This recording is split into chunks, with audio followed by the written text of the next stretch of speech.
Chapter 1566. In the darkness of the night, a group of carriages quietly entered Liangzhou city and passed through the tightly guarded city gates without any obstructions.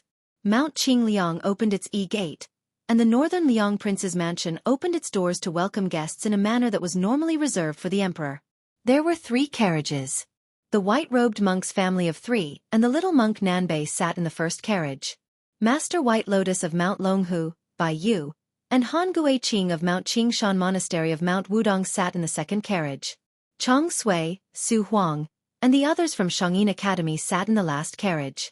Su Weisheng led a large group of people out of Mount Qingliang to welcome the guests. Behind Song Dongming, the deputy administrator of Beiliang, stood a group of curious advisors.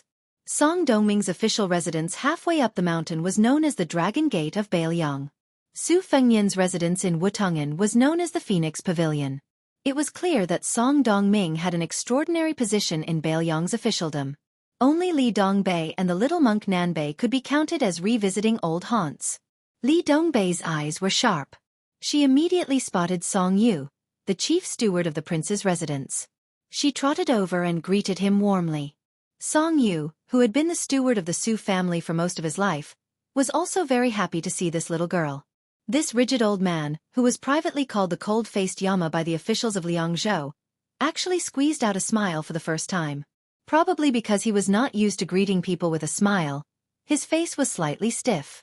However, the old man still smiled and said that he would personally accompany Miss Li to the cosmetic store tomorrow. The little girl was very happy. Lu Chengyan and Wang Chudong did not show their faces in public. After all, the 2 girls were future princesses. It was not proper for them to go out and greet guests. Su Weisheng greeted the white-robed monk and Master White Lotus first, then walked to Chang Sui and the others. Chang Sui raised his empty wine gourd and shook it. He smiled and said, "Green ant wine, no more and no less. 1 pot a day. Junior sister, you have a big family business. This shouldn't be a problem, right?" Su Weisheng nodded and said, "Drinking is not a problem. Just don't go to Tide Hark Lake to drink in the middle of the night. If you fall into the water, you will be fed to the fish." Jean Baogu's eyes were red as she called out to her senior sister. Su Weisheng smiled gently and said, "It's only been a few years since we last met and you've already grown up. Do you want me to be your matchmaker?" Although the men of Beiliang are used to drinking the northwest wind and eating the yellow sand of the desert, and are not as well read as the scholars of the Central Plains, after interacting with them for a long time, you will know that they are more capable of shouldering burdens than the scholars of the Central Plains. Especially the men over there. They ride the best horses, carry the best sabers, drink the strongest wine, and kill the Baimang barbarians. I'm sure Junior Marshall's sister will like them. Jean Bauscher grabbed Su Weisheng's hand and held it in her arms. She smiled coquettishly and said, "Senior sister, you're not married yet. Why should I be in a hurry?" Su Weisheng turned to greet Su Huang, Sima Can, and Lu Duanmao. She did not say anything extra and just called them Senior Marshal Brother and Junior Marshal Brother. The white-robed monk stood next to his wife and watched as Bai Yu and Song Dongming hit it off at first sight. One was a Taoist immortal who was highly regarded by the late emperor. The other was a scholar who had a high chance of becoming an important official in the imperial court. These 2 were among the few scholars in the entire Liang dynasty. They chatted happily. But when Li Dongxin recalled the secret conversation about Leader Zhao on Mount Wudong, the white-robed monk felt a little tired. He sighed softly and no longer paid attention to Bai Yu and Song Dongming's conversation. After entering the palace, he looked around at the scenery. In the early years of the Liang dynasty, there was a saying, "Millions of families have suffered, but one family has become rich." In other words, the Su family, who occupied a mountain and sat on Tide Listening Lake, wantonly collected the wealth of the people in Beiliang. Their wealth was comparable to that of a country. Soon, the aides of the Dragon Gate lined up to Li Dongxin. Probably because the deputy administrator had warned them beforehand, these Beiliang officials who had admired the white-robed monk for a long time did not dare to open their mouths and talk about their daily lives. They all respectfully introduced themselves and at most added a few compliments. The white-robed monk smiled and nodded in return. The latter did not think that the abbot of the 2 Zen temples was putting on airs. Everyone knew that when the white-robed monk returned to Taiyan City after traveling thousands of miles to the west, he only put his palms together and saluted the emperor who personally led the horse for him. He did not even turn over and dismount from the horse. This group of officials who had leaped over the northern Liang Dragon Gate had already achieved a certain level of attainment in the official field. Hence they did not want to give the Wudong Mountain's great Zhenren Han Gui the cold shoulder. Very sincerely, they asked for advice on the Taoist school's health maintenance technique. Forget about other things, Han Gui, who had the highest chance of becoming the next Wudong sect leader, could not be considered cold shoulder anymore. In the future, he would be a minister of the same rank as the Six Ministries minister. Who would dare to slight him? In addition to the white-robed monk and his wife who led the chief butler Song Yu to a house to stay, the east and west girls and the north and south monks had already left the group and wandered around with familiarity. Along the way, she could accurately call out the names of the maids she met. She also had an elder sister. The clever maids of Mount Qingliang certainly remembered this little girl clearly. She was someone who was doted on by His Royal Highness as his own sister. The little girl had a good temper, so it was hard not to like her. Bai Yu and Chang Sui followed Su Weisheng and Song Dongming to the unique official residence halfway up the mountain. Although it was called the Deputy Administrator's residence, it was actually a continuous series of short courtyards. A deputy administrator and more than 30 assistant officials dealt with government affairs and basic necessities of life here. Those Dragon Gate officials, who were like the male servants of the Liang Imperial Court, sensibly dispersed and went back to their own homes. They continued to deal with the affairs gathered from the governor's mansions of the 3 provinces of Beiliang. In the last room, except for Su Weisheng, who was in a wheelchair, Song Dongming, who was an important minister of the border area and had to be admitted by the Liang Imperial Court, Bai Yu and Chang Sui, who were temporarily in Mount Qingliang as the top guests of the prince's mansion, Su Huang, who was a master of the art of war who was about to go to Huayang Pass, Sima Can, who was already the governor of Taiyu County in Lingzhou, Lu Duanmao, who was about to enter the governor's mansion of Lingzhou as an assistant to Su Beiji, and Jin Bao Shi, who wanted to enter Wutongan, all sat down. Chapter 1567. Su Weisheng went straight to the point. Just as Mr. White Lotus predicted, the situation on the Western Front is extremely unfavorable to our Beiliang. His Highness has already personally headed to Liuzhou. According to the latest reports from our spies during the day, all the cavalry stationed in Liangzhou have received the order and are moving out urgently. However, apart from the 2 units of 6,000 cavalry that were originally stationed in the western part of Liangzhou, they only need to wait where they are and do not need to travel long distances. Apart from the 1,000 Horned Eagle cavalry led by Luo Hongkai who was near Mount Wudong, and the 2 captains who passed by later, a total of 2,300 cavalry, the fastest unit of Liangzhou cavalry will arrive at the border between Liangzhou and Liuzhou one day after His Highness. The slowest will take 4 days. And this is under the premise that they completely disregard the horse's stamina. Because the Tianjing horse farm in Beiliang is only second to the Xianli horse farm in scale, and it just so happens that it is not far from where His Highness is located, they are able to transfer 600 A-grade warhorses and 4,000 B-grade warhorses. This is probably the only good news we have. Su Weisheng paused for a moment, then said with a grave expression, "To tell you the truth, Wang Sui has already led 50,000 cavalry to easily take down Ji Bei and Heng Shui. This elite cavalry that is confronting the Liangyang Liao is currently heading for the eastern gate of Yuzhou. Their goal is to cooperate with Yang Yuanzhan's army in the gourd mouth, attempting to destroy half of Yuzhou in one go." Su Huang slowly asked, "Even if Great General Yan Wenluan's Yuzhou infantry were to send a unit north to reinforce Shaoguang City, given that Yuzhou already has 30,000 cavalry, it wouldn't be too difficult for them to simultaneously defend the last line of defense at the gourd mouth and the eastern border, right?" Su Weisheng smiled bitterly. "It was originally like this, but we encountered 2 whimsical leaders. Under their insistence, not only were the 30,000 Yuzhou cavalry sent north from River Province to the gourd mouth, even the 10,000 Great Snow Dragon cavalry and 2 heavy cavalry units left their garrisons and rushed to the gourd mouth. As a result, not only is Liangzhou's Huta city in a critical situation, the rear areas of Huayang Pass and Liuya Fuling are practically empty. In addition, the cavalry in Liang Province is rushing to Lu Province to put out the fire. Once Huta city falls, Liang Province will be in an unimaginable and terrifying situation. The 2 deputy commanders of cavalry, He Zhonghu and Zhou Kong, as well as the deputy commander of infantry, Great Ancestor Gu, do not have enough soldiers to support the situation of Huta city being lost. Therefore, the other deputy commander of infantry, Chan Yunchui, has already led 30,000 elite infantry to Liangzhou. Su Huang's expression changed slightly as he began to quickly calculate the gains and losses in his mind. Chong Sui's wine gourd was already filled to the brim with green ant wine. Song Dongming sat upright, while Bai Yu narrowed his eyes. No one knew what he was thinking. Su Weisheng sternly said, "Right now, we can only hope that Lu province will not lose and that Huaiyang Pass cannot be lost. This way, Beiliang will be able to smoothly engage in an encirclement and annihilation of an unprecedented scale. Otherwise, even if Huaiyang Pass falls, let alone Huaiyang Pass, we won't be able to endure a one-for-one trade between Beiliang's Lu province and Beimang's Gourd Pass. In the end, Beiliang is only using the strength of one land to fight against the strength of one country. Beimang can afford a war of attrition, but we can't." Su Huang softly said, "In this case, whether or not your highness's reinforcements from Liang province can change the situation in Lu province is of utmost importance. Whether or not Protector General Chu can protect Huta City and Huaiyang Pass Liuya Fuling as the first line of defense on Beiliang's border is of utmost importance. Whether or not Commander Yuan and the Yuzhou cavalry can block and finish off the army of more than 200,000 soldiers in the Gourd Pass is of utmost importance." Su Huang repeated the 3 words of utmost importance. This meant that if Beiliang wanted to win this shocking gamble, they had to do it step by step. There could not be any major mistakes in each step, otherwise they would lose everything. Chong Sui wiped away the wine at the corner of his mouth, asking with a smile, "Then I'll only ask about the battlefield that Beiliang has the most confidence in."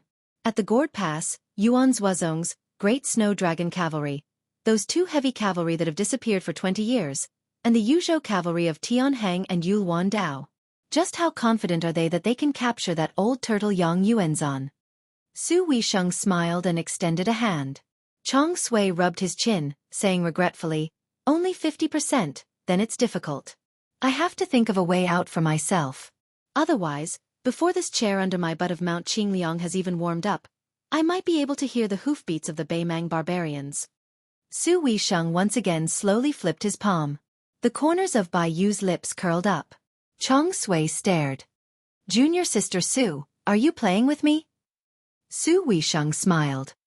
Although the number of soldiers blocking the Gourd Pass is not many, for better or for worse, it's almost half of what my father has accumulated for most of his life. If they still can't win, then where does Beiliang's confidence come from to confront Beimang's million-strong army? Chong Sui suddenly laughed. "Why don't I go to Shaoguang City in Yuzhou right now, and junior sister let me command a heavy cavalry?" Su Weisheng laughed coldly. "Senior brother, if you can stop drinking, then I'll agree." Chong Sui said resentfully, "Then forget it." Su Huang suddenly frowned. "I heard that Beimang has also spared no effort in building 2 heavy cavalry units named after the 2 surnames of Yelu and Murong." Su Weisheng said softly, "It has nothing to do with the Gourd Pass. We just received a report from a spy at the border that one of them has already rushed to the Liuzhou border.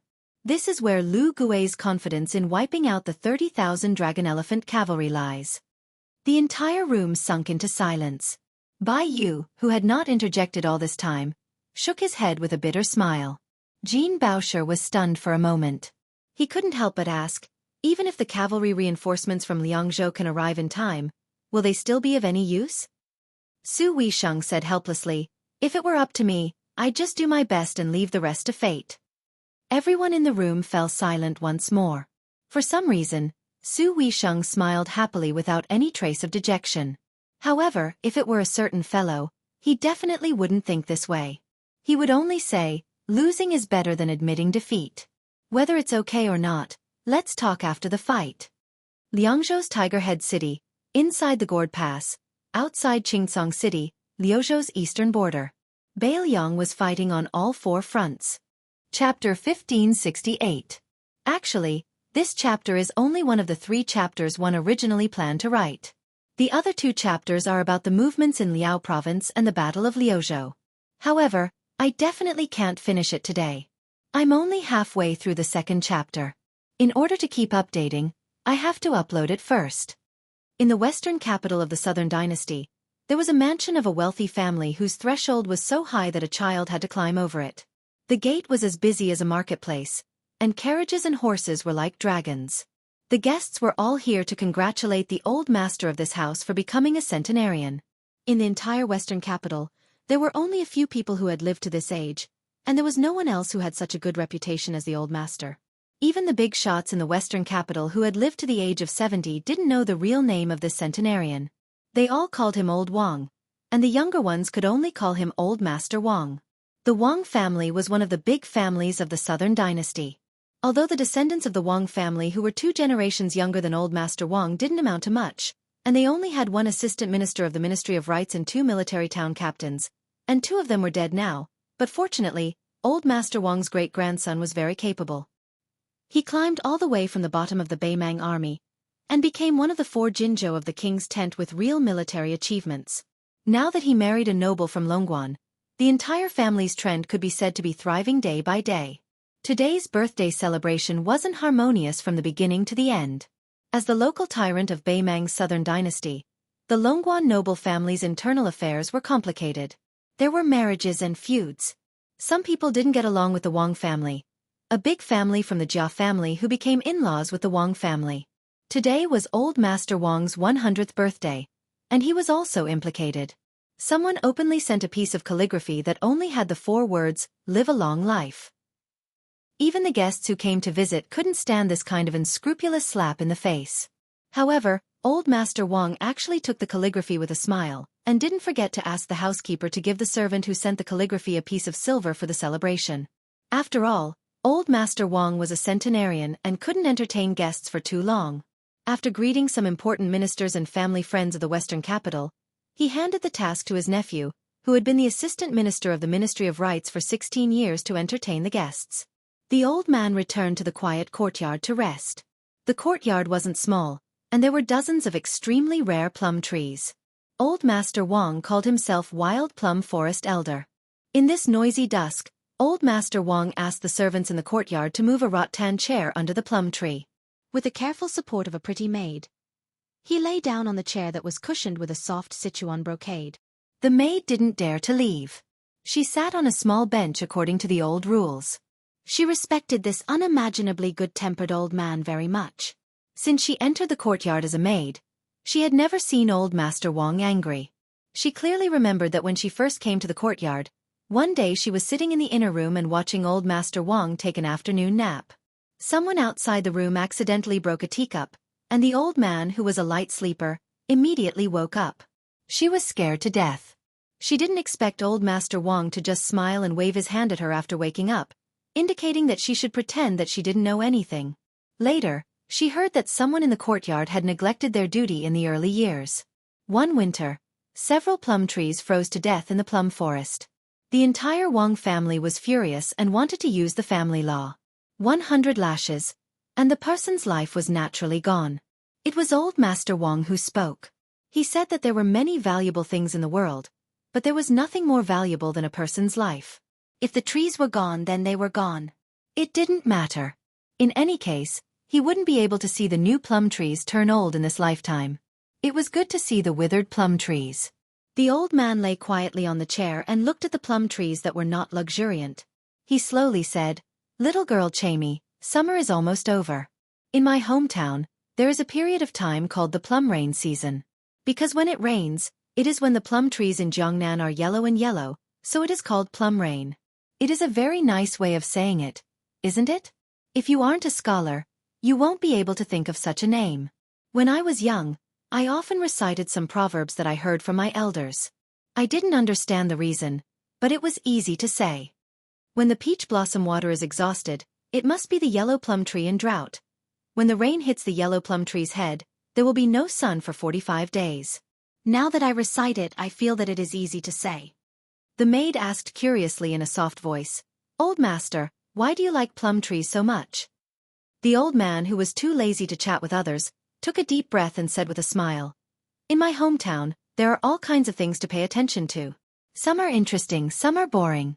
Not only are people divided into different classes, even the flowers are no exception. For example, crazy catkins, frivolous peach blossoms, and this plum blossom's strength of character." The maid, who had been poor since childhood and was not very literate, whispered, "Strength of character?" Old Master Wang smiled and said, "When a scholar writes poetry, his words are correct and he is in high spirits. That is why he is known as having strength of character. Then the strength of character of a scholar is probably what sage Zhang of the Confucian school said, 'If you are poor, You should take care of yourself. If you are rich, you should help the world. This is very difficult. I just want to do it well, but I can't. However, there is one thing that I can do better than many people. Some people don't have a backbone, so they can't bear to see others have strength of character. Not only do they not feel ashamed of their inferiority, but they also spit and even make trouble for others. As for me, at the very least I still have the mind to emulate others. The little maid scratched her head quietly. She was in a daze and didn't quite understand. Probably tired from talking, the old man began to close his eyes and rest. At this moment, the sound of footsteps came from the courtyard. The maidservant hurriedly turned her head to look and was stunned. Not only was Master Wang, who had been the assistant minister of the Ministry of Rites but had never been able to become the head of the Wang family, but when he entered the courtyard, he had been smiling slightly with his back bent. He was half a step behind the two unfamiliar men. When the maidservant raised her eyes to look, she couldn't move her eyes away. This was because the youngest girl among the three was simply too beautiful. When the assistant minister of the Ministry of Rites, Wang Xianling, approached the rattan chair, he slightly quickened his pace and whispered to the old man who seemed to be asleep, "The crown prince is here." The old man opened his eyes and was just about to get up with the help of Wang Xianling and the maid, Chai Mi, when the tall man in the prime of his life hurriedly said with a smile, "Old Master Wang, you don't have to be so polite. Just lie down." Yelu Hongkai came empty-handed this time. He was in the wrong and rude. It is fortunate that old master doesn't blame him. Although the trembling assistant minister of the Ministry of Rites had already received a signal from the crown prince of Beimang, he still couldn't dissuade the old man's insistence. After the latter stood up, he very laboriously but respectfully bowed. The crown prince, who was secretly visiting the Wang family mansion, said helplessly, "Old master, you are making Yelu Hongkai feel ashamed.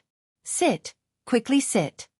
The old man tried his best to sit upright on the rattan chair. Wang Xianling and the maid in the small courtyard each brought over a yellow rosewood chair. When the assistant minister saw that the beautiful woman actually sat down almost at the same time as the crown prince, his eyelids suddenly twitched. The crown prince of Beimang, who had rushed back to the west capital from the battlefield of Huta City, said pleasantly, "Old master, you are famous for your essays. You are a pure gentleman that even His Majesty praises endlessly. This time, I suddenly heard that it was your 100th birthday and hurried over.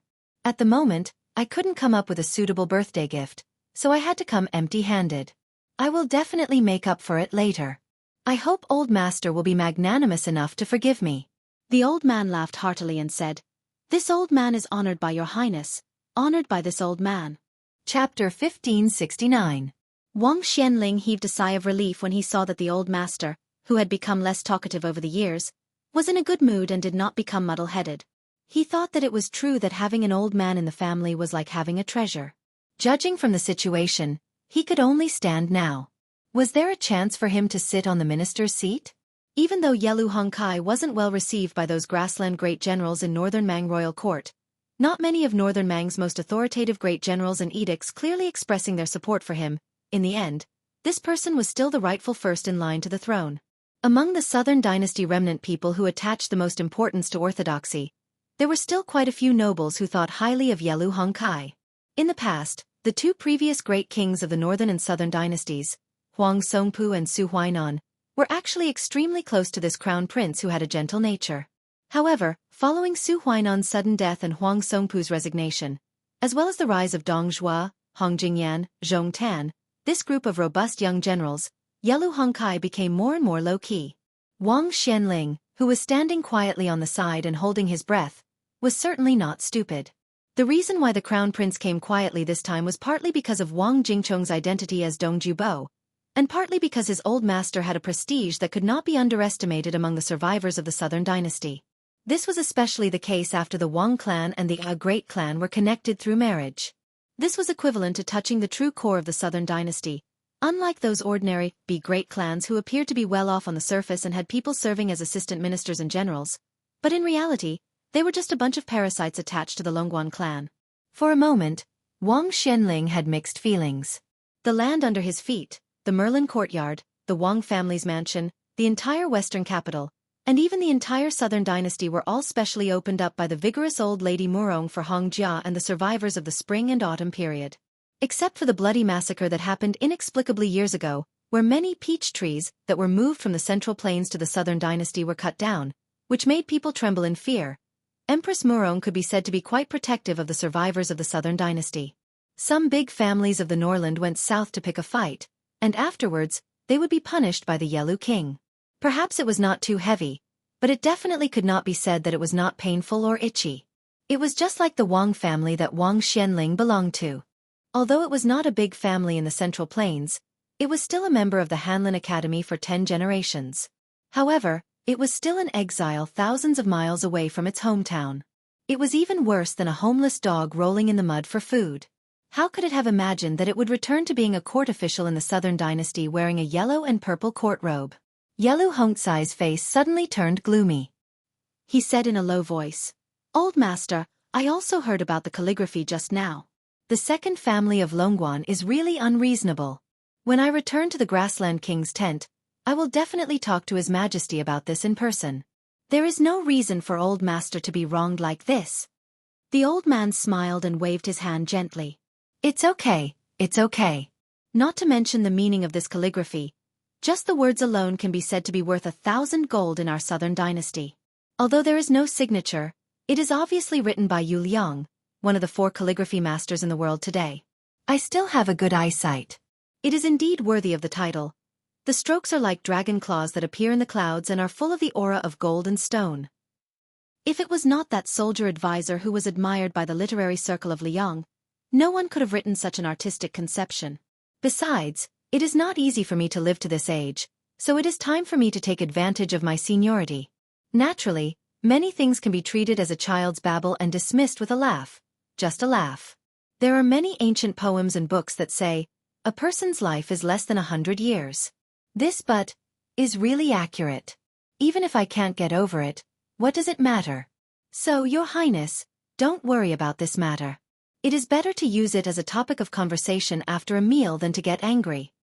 Hearing the old man's words, the arrogant woman also seemed a little surprised. For the first time, she looked at the old master of the Wang family seriously.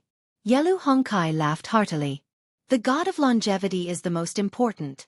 I will listen to old master. While the old man smiled, he quietly glanced at Wang Xianling.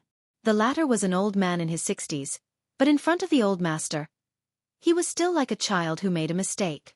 He immediately panicked and said, "It's not that I am talkative," Yelu Hongkai helped to explain. "Old master, it has nothing to do with Assistant Minister Wang. I heard it myself." The old man smiled. "In this courtyard, Your Highness is the most important. I will listen to Your Highness." Yelu Hongkai smiled knowingly. It seemed like a simple joke, but it made the crown prince swallow back many of the drafts he had prepared. Since the fire was strong enough, adding more firewood would be as bad as falling short. He chatted with the old man about poetry, calligraphy, and painting, but didn't mention anything about military affairs. Yelu Hongkai saw that the old master was unable to hide his fatigue, so he got up to leave. Of course, he wouldn't let the old man get up to see him off. Assistant Minister Wang, who had been watching the minister for many years, accompanied him out of the courtyard. The maid named Chimey secretly patted her chest. So it was the crown prince who came in person. She really couldn't tell. He didn't put on any airs at all. The old master of the Wang family, who had returned to his rattan chair, closed his eyes and leisurely patted the chair's armrest with one hand. Chimey tiptoed to fetch a round fan and gently fanned it for the old master. As the breeze caressed his face, the summer heat, which wasn't heavy to begin with, became even lighter. A smile appeared on the old man's face as he muttered to himself, calmly sitting in the mountains and seas, pinching the world for 1,000 years. The maid didn't dare to speak. She only sincerely hoped that this century-old man could live another 100 years. The old man fell silent. After some time he said, "Chimey, if your hand is tired, don't fan." The maid smiled and said, "Old master, don't worry. This servant can still fan for a while." The old master of the Wang family said softly, "Since I'm in good spirits today, I'll talk to my daughter more." The maid asked cautiously, "Old master, aren't you tired?" The old man smiled and said, "I still don't feel tired." The maid secretly glanced at the entrance of the courtyard. "Then old master, please speak. This servant is listening." The old man slowly said, "Little girl, let me tell you. In the future, It's best not to marry a scholar, especially one with talent. If he's too talented, it's easy for him to use it on many women. His mind is the most erratic, and he can't stop on one woman. This year, he'll be whispering sweet nothings to each other. Maybe next year, he'll be with another woman. If you want to marry an honest man, it's not that there aren't honest scholars. There are, but there are too few. Take me, this old man, for example. When I was young, I was such a heartless scholar. By the time I truly calm down, it'll be too late. The young girl stopped fanning and covered her mouth to hide her laughter. The old man smiled and said, "You don't believe me? If you don't listen to your elders, you'll suffer." The young girl hurriedly said, I believe. The old man joked, "You answered so quickly. It's obvious that you didn't take it seriously. Little girl, you still don't believe." The young girl wrinkled her little face. The old man shook his wrist. "Go back to your room and rest. Let this old man be alone for a while. You can come back in 2 hours." The young girl grunted and took a small stool to sit under the eaves. It was neither too far nor too close. She couldn't hear the old man's words, but she could clearly see the plum tree and the rattan chair. In fact, the old man wasn't talking to himself. He just looked a little sad. In the blink of an eye, his old country was gone. In the blink of an eye, his teacher and close friends had passed away. In the blink of an eye, he had been in a foreign country for 20 years. In the blink of an eye, he was 100 years old. Then the young girl was shocked to see a scene. The old man tried to stand up as if he knew that she was going to help. The old man didn't turn his head and waved his hand at her. The old man stood up with difficulty and looked up at the branches and leaves of the plum tree in a daze. The old man smiled. "Mr. Li, Mr. Naylan, I, Wang Du, haven't lost the strength of the scholars of the Central Plains." Chapter 1570. Watching the fire from the other side became playing with fire.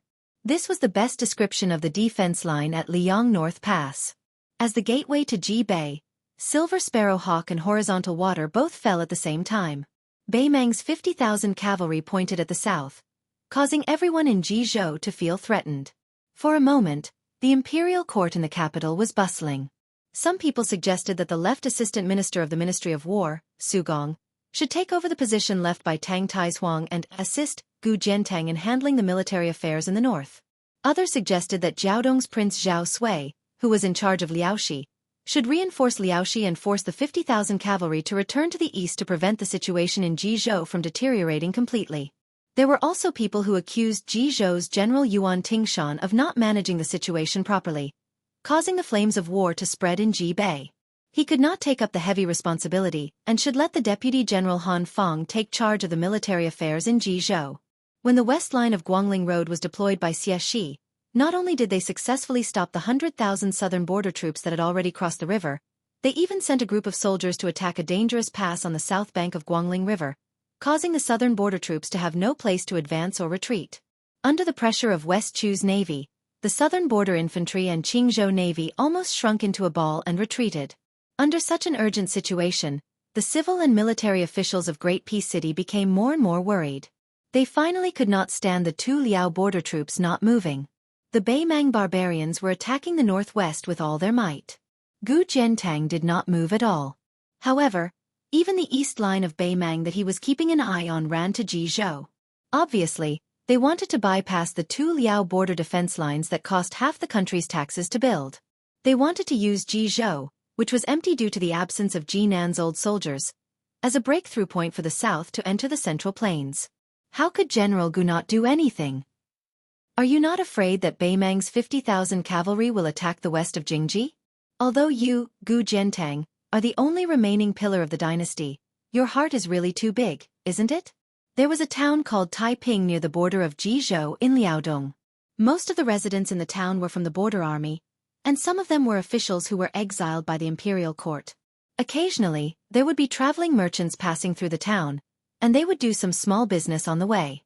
In the past 4 to 5 years, the cheap and good green ant wine was in high demand here. Unfortunately, after Gu Jiantang left his post as the Minister of War, he held the title of pillar of the country and served as the governor of the two Liao provinces. The border army knew that General Gu did not get along with the Beimang, so the green ant wine produced in Beimang was not sold by many merchants these years. Although Taiping town was small, it had all the essentials. There were 3 to 4 restaurants, and even a proper brothel. There were even more private prostitutes in the small kills. The generals of the border army also turned a blind eye to this.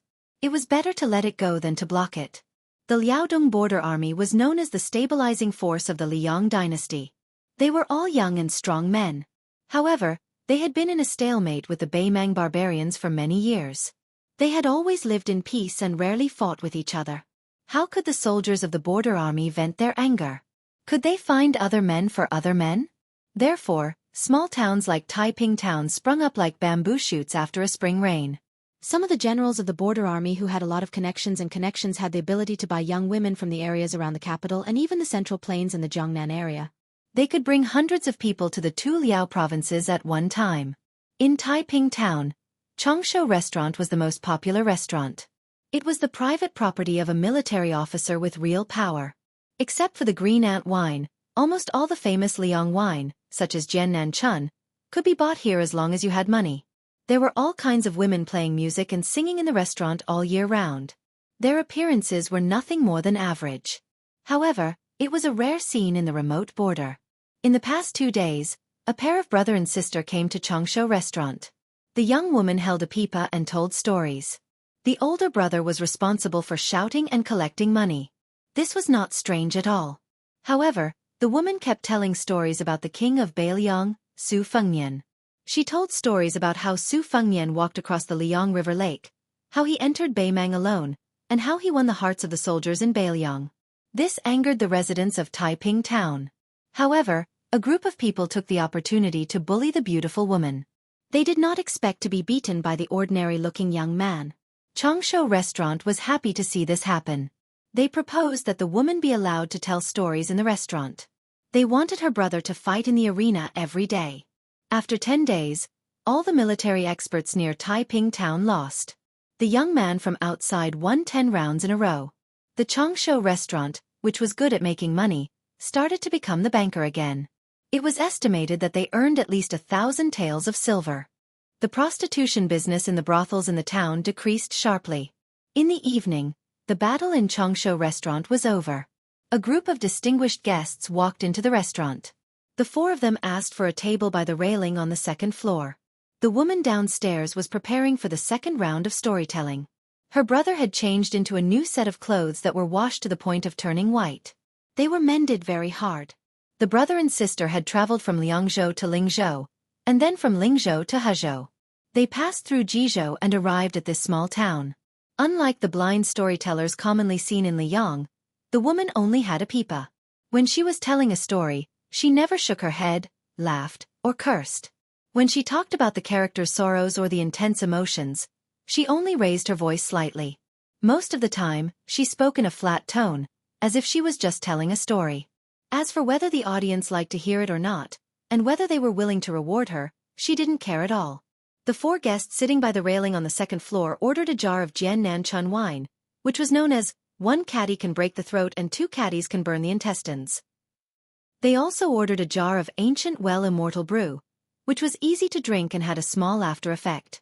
Only 2 of the 4 people sat down. The younger one had a simple and unadorned long saber on his waist.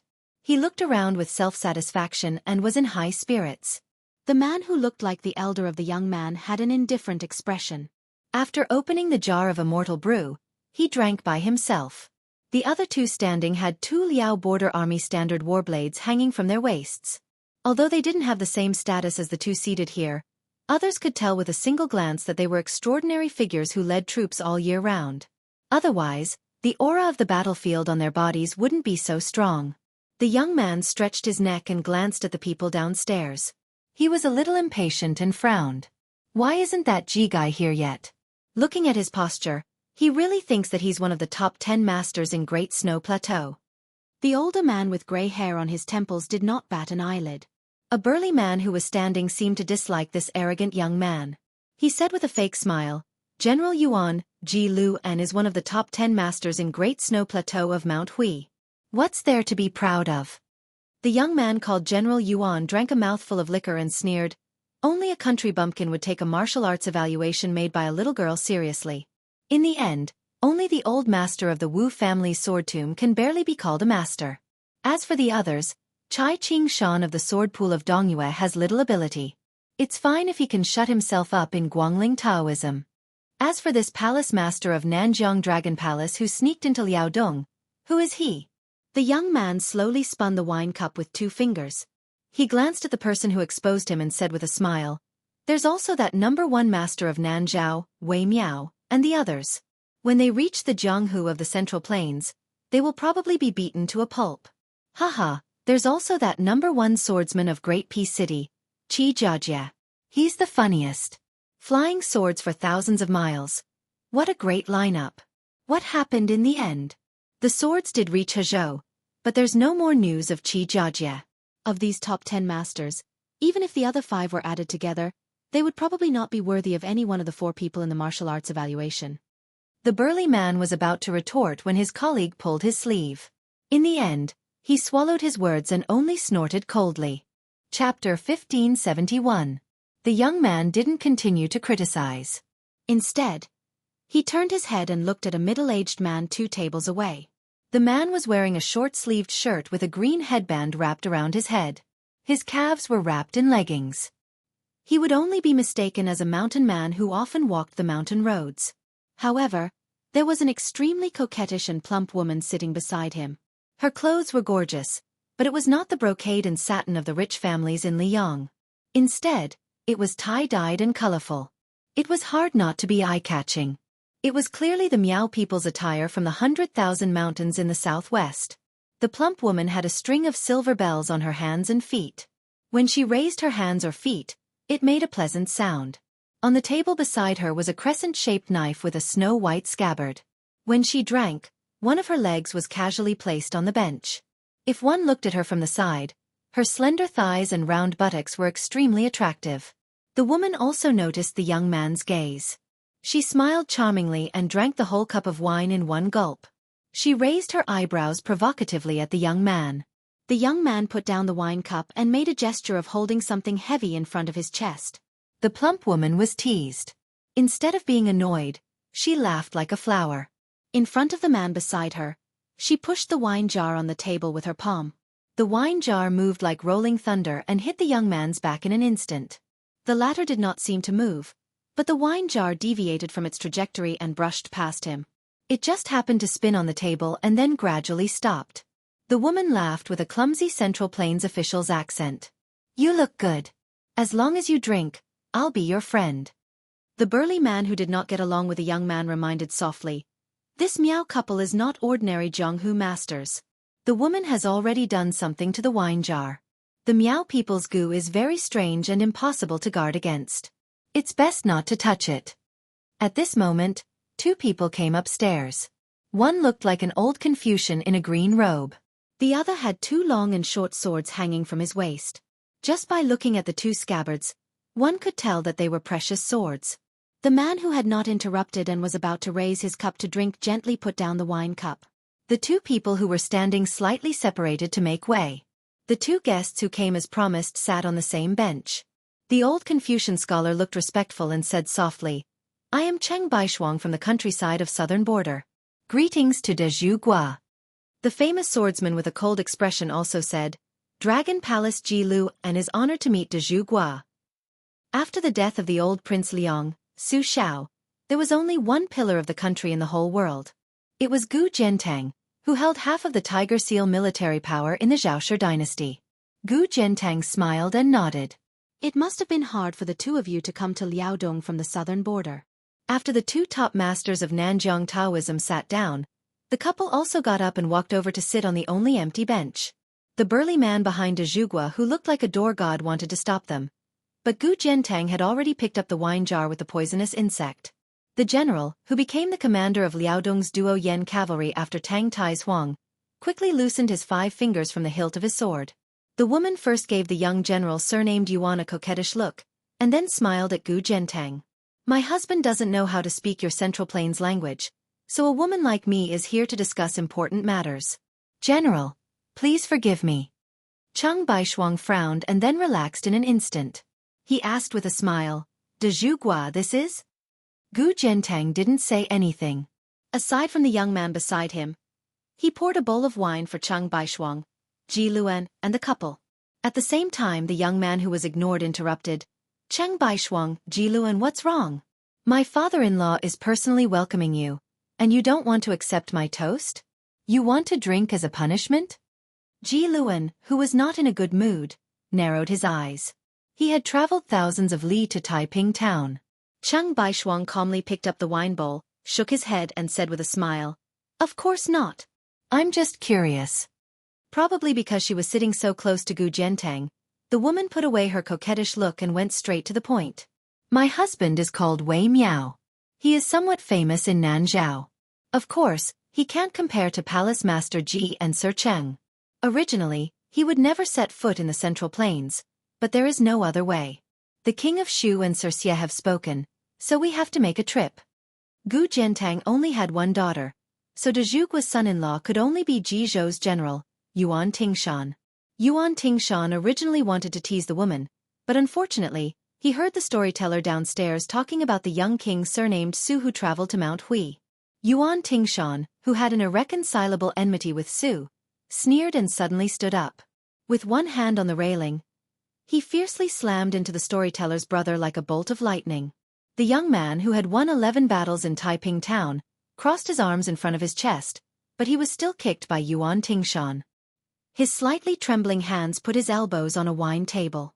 As a result, the entire table was flipped over. The wine and food splashed all over the man's body. The clothes he had just changed into were also affected. Yuan Tingshan stood on the spot and didn't follow up with another attack. He only laughed. Not bad. You've hidden yourself quite well. You're almost at the second-grade master realm. No wonder you're so powerful in this small town. I'm confused. The brother of a Bailiang storyteller? I think he's a master from Bailiang's Fu Shui room, right? Did he come here to spy on the military situation? That ordinary woman who was just a storyteller stared blankly for a moment. The young and taciturn man turned around and gave her an apologetic smile. Then he nodded and then shook his head. The smile on Yuan Tingshan's face became wider. However, the ruthlessness in his eyes and the killing intent all over his body made everyone in the restaurant tremble with fear. The young man, whose real identity was a Bailiang spy, said in a deep voice, It has nothing to do with Ariu. She's just a storyteller. I can die, but she can't. Yuan Tingshan laughed and said, Whether you die or not depends on whether I'm in a good mood or not. But she can't die. Why can't she? With your mediocre skills?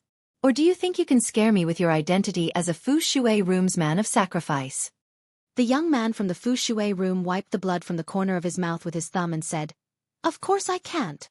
The young Bailiang man of sacrifice, who was determined to die, grinned and said, In your Liaodong territory, you crazy dog Yuan can kill people. I can't stop you even if I risk my life. But do you dare to kill? Don't you find it strange that an ordinary storyteller can make me accompany her? Yuan Tingshan put his palm on the hilt of the world's #1 talisman knife. Now that you mention it, I'm almost scared to death. The young man said indifferently, Her name is Ariu. She's a guest of our protector General Chu. The young man added, She's also a friend of our prince. Although I don't know what the consequences will be if she dies in Liaodong, I'm sure that our prince will personally demand an explanation from the entire Liaodong. Yuan Tingshan suddenly gripped the Nanhua saber tightly and was about to pull it out to kill. Su Fengnian was far away in the northwest. Even if he was the prince of northern Liang who had 300,000 cavalrymen under his command, even if he was one of the 4 grandmasters in the world, Yuan Tingshan still wouldn't dare to kill a lowly Fu Shui room's men of sacrifice and an insignificant woman who could only earn money by telling stories. The Su Fengnian could barely take care of himself. How could he have the leisure to care about the life and death of a woman? However, at this moment, the great pillar of the state, Gu Jiantang, who had not stood up to greet the 2 groups of guests, had unknowingly stood near the railing and said to Yuan Tingshan downstairs, Enough. Yuan Tingshan did not turn around. The Nanhua saber was about to be unsheathed and draw blood. Gu Jiantang turned around expressionlessly and sat back in his seat. However, the famous saber he had given to Yuan Tingshan appeared in his hand. Yuan Tingshan strode out of the restaurant and left Taiping town and Liaodong, returning to Ji province. The woman sighed softly. The matter that the immortal-like scholar Xie Guaniying had personally told her was most likely a failure. The reason Gu Jiantang was acting like this was actually to tactfully refuse the couple. Because Nanjiang and Western Shu treated Beiliang, or more accurately, Su Fengnian, differently. Cheng Baishuang smiled and lowered her head to drink wine. The wine was not bad. Unfortunately, it was not the green ant wine that His Royal Highness talks about every day. Otherwise it would be even better. Chapter 1572. The group walked on the grass of the courtyard ranch. The ground was soft, and puddles of water would occasionally seep out from around their boots. It was clear that the pastures of Longxi were fertile. As a breeding ground for horses on the Beiliang Road, second only to the Xianli Ranch, Longxi had a unique climate. Since ancient times, it had been an important source of horses for every prosperous dynasty. The Dafeng dynasty raised 300,000 horses around Longxi and set up the post of Longxi horse husbandry supervisor. Lu Zhe, who was said to be on par with the founding emperor of the Dafeng dynasty, had collected 160,000 warhorses during his 2 expeditions to the north. The nobles of northern Mang's Longguan Pass were actually the survivors of the Qin dynasty, who migrated north during the chaos of war 800 years ago. If one traced their roots back, they were once the citizens of the Qin dynasty between Longxi and Tongguan. Among the group, the manager of the courtyard ranch, Zhao Luyuan, was particularly nervous. There was nothing he could do. The 5 or 6 people behind him who were temporarily acting as background had official positions, such as Horned Eagle Captain Luo Hongkai. Without exception, they were all the 14 captains of Beiliang. As for the only one who did not have an official position, he was the general of the Beiliang army, Shi Fu, who had been the general of Liangzhou for a few years. Unfortunately, he was dragged down by the label of the previous Beiliang governor-general. Before the new king of Liang could succeed him, Shi Fu had tactfully resigned. For some reason, he was brought up again. Zhao Luyuan did not know whether Shi Fu was going to be punished or make a comeback. Other than the young man beside him being Su Fengnian, the main reason for Zhao Luyuan's uneasiness was that the courtyard ranch had been given a critical order this time. They could only take out less than 5,000 warhorses, and only 600 A-grade warhorses. It was still a lot short of the king of Beiliang's request. However, Zhao Luyuan knew that if the king had come half a year earlier to ask for horses, he would have been able to provide 8,000 A-grade Beiliang warhorses, let alone 8,000 regardless of grade. Previously, the Governor-General of Beiliang had urgently transferred 10,000 warhorses from here. These 600 A-grade warhorses were the last of what he had left behind with great difficulty. The imperial envoy from Huayang Pass who had come to the ranch to ask for horses had been so anxious that his eyes had turned red. He had cursed that person for doing something shady, and said that what was so great about the Governor-General of Beiliang. Zhao Luyuan slapped the table and declared that he would submit to the king's Wutongin of Mount Qingliang. However, now that Prince Liang, Su Fengnian, was by his side, Zhao Luyuan did not dare to say anything bad about the Beiliang Governor-General of Huayang Pass to his face. He could only ramble on and on about how he was incompetent and had failed to live up to his expectations. Zhao Luyuan was not stupid. Not just Beiliang, everyone in the world knew of the relationship between Protector General Chu and the new Prince Liang. It was just that they had different surnames and were truly family. Su Fengnian and Zhao Luyuan walked side by side on the grass of the ranch. Behind them was Shi Fu, who was in the prime of his life but was silent all year round. There was also Horned Eagle Commandant Luo Hongkai and the others. Among them was Longxi Commandant Zhao Rongguang, who was in charge of the security of Liangzhou's western gate. The courtyard ranch was vast and the scenery was beautiful. Longxi's winter was long and there was no summer. It had a unique climate of 6 months of frost, so it was much cooler than other places. However, other than the expressionless Su Fengnian, Luo Hongkai and the others appeared to be burning with anxiety. Even Shi Fu, who had retired from the army for almost 2 years, was frowning. Su Fengnian looked at the lush grass in front of him and was filled with emotion. Since Dafeng's territory extended to the western regions, half of the world's army and horses came from Lianglong. Many members of the imperial family, nobles, and generals raised horses here privately. They liked to use the number of horses they raised to compare their power. Li Gongda, the Beiliang Taoist administrator who was good at making money, had suggested early on whether or not they could lift the ban on horses and sell horses below B class to the officials and nobles of Great Peace City and the Central Plains. This would definitely be a huge income and reduce the tax burden on Beiliang.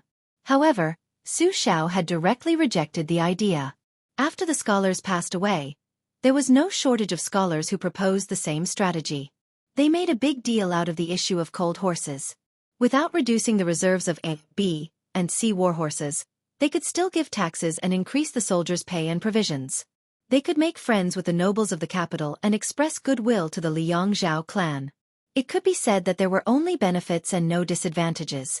Song Dongming's Dragon's Gate and Su Weisheng's Wutong'an didn't dare to make a decision on their own.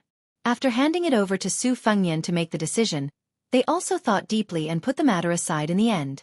Su Fengnian stopped at the top of a gently sloping hill. He raised his eyes and looked out. There was lush greenery all around. Su Fengnian suddenly turned his head and smiled at Zhao Luyuan, who was almost 50 years old. Lord Zhao, this is actually the second time we've met. Back then, this king was still young and accompanied Su Xiao here to avoid the summer heat. I remember that at that time, Lord Zhao had just retired from the border army of Liangzhou and had just taken office at Tianjing Ranch. At that time, there were many things waiting to be done at the ranch.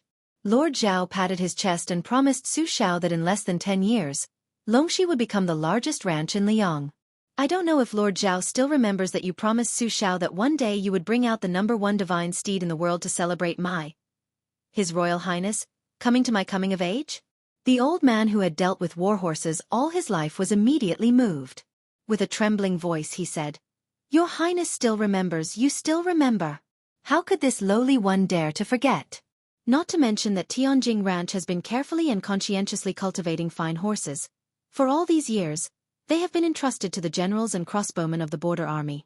As long as you see that extraordinarily handsome king of wild horses on the plains of the desert, after capturing it, you must send it to Tianjing Ranch."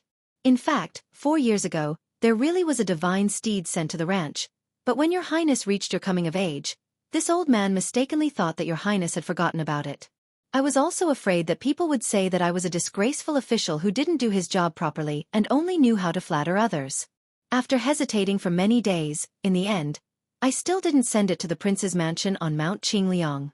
In the end, I couldn't endure the hundreds of pleas of our cavalry army's deputy commander Zhou, and could only send it.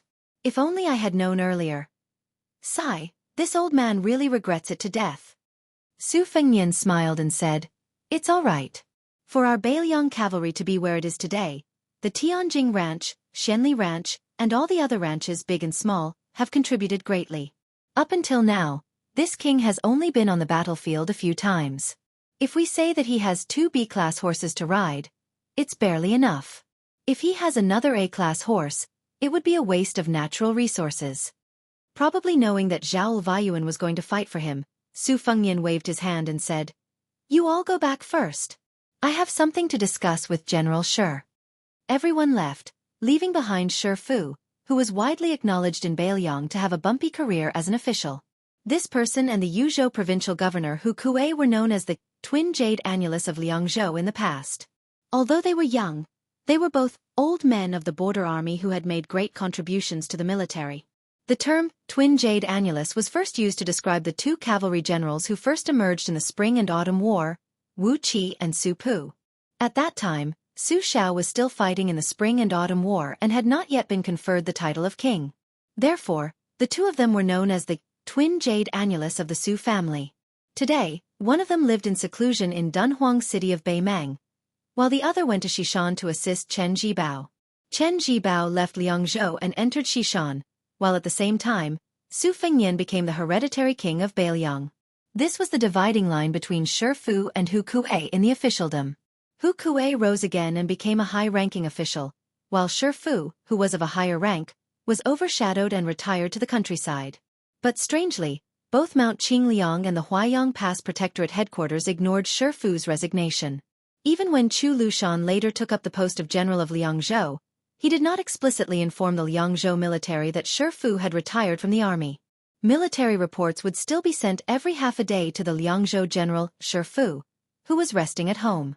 Chapter 1573. Su Fengnian asked softly, "General Shi, this time, the Western Shu sect sent 10,000 elite soldiers to the Guangling sect. Wei Fuqing and Dian Xiongniu were only appointed as deputy generals. An outsider, Huyen Ruanrua, was appointed as the main general. As for the border between Beiliang and Western Shu, Chen Jibao assigned a young man named Che Yi to guard the northern gate of Western Shu. Regarding these two matters, what do you think, General Shi? Shi Fu's brows furrowed even more, but he remained silent. Su Fengnian quietly waited for him to continue. It seemed that he was determined to wait for the former confidant of the king of Shu to open his mouth to prove his loyalty. However, Shi Fu gritted his teeth and remained silent. His expression became increasingly gloomy. If the young vassal king asked about Ji Liuzhou, Huda city of Liangzhou, or Gourd city of Yuzhou, Shi Fu believed that he would tell him everything he knew. However, he was indebted to Chen Jibao for nurturing him. Regardless of whether Chen Jibao was going against Beiliang or not, as long as Chen Jibao did not explicitly target Beiliang, Shi Fu would not turn against Chen Jibao. Even if he angered Su Fengnian today, Shi Fu would not hesitate to do so. Shi Fu actually admired this young man from the Su family. However, Shi Fu could not cross the threshold in his heart when it came to some matters that crossed his bottom line. That was why Zhong Hongguo, the great general of Huaihua, made an exception for Shi Fu and regarded him as a thorn in his side. Su Fengnian did not wait for an answer. He asked again, if this king says that you can safely move 300 people to Western Shu, will you go there? Shi Fu hesitated for a moment and smiled bitterly. Unlike Wei Fuqing and Dian Xiongniu, or Che Yi, who came from Beimang, my family is a big family in Liangzhou. Even if I am willing to go to Western Shu and Prince does not stop me, many elders in my family who are used to the customs of Beiliang will not agree to leave their home. This has nothing to do with whether I can become a high-ranking official in Western Shu again. To be honest, Prince, I have no choice but to take 10,000 steps back.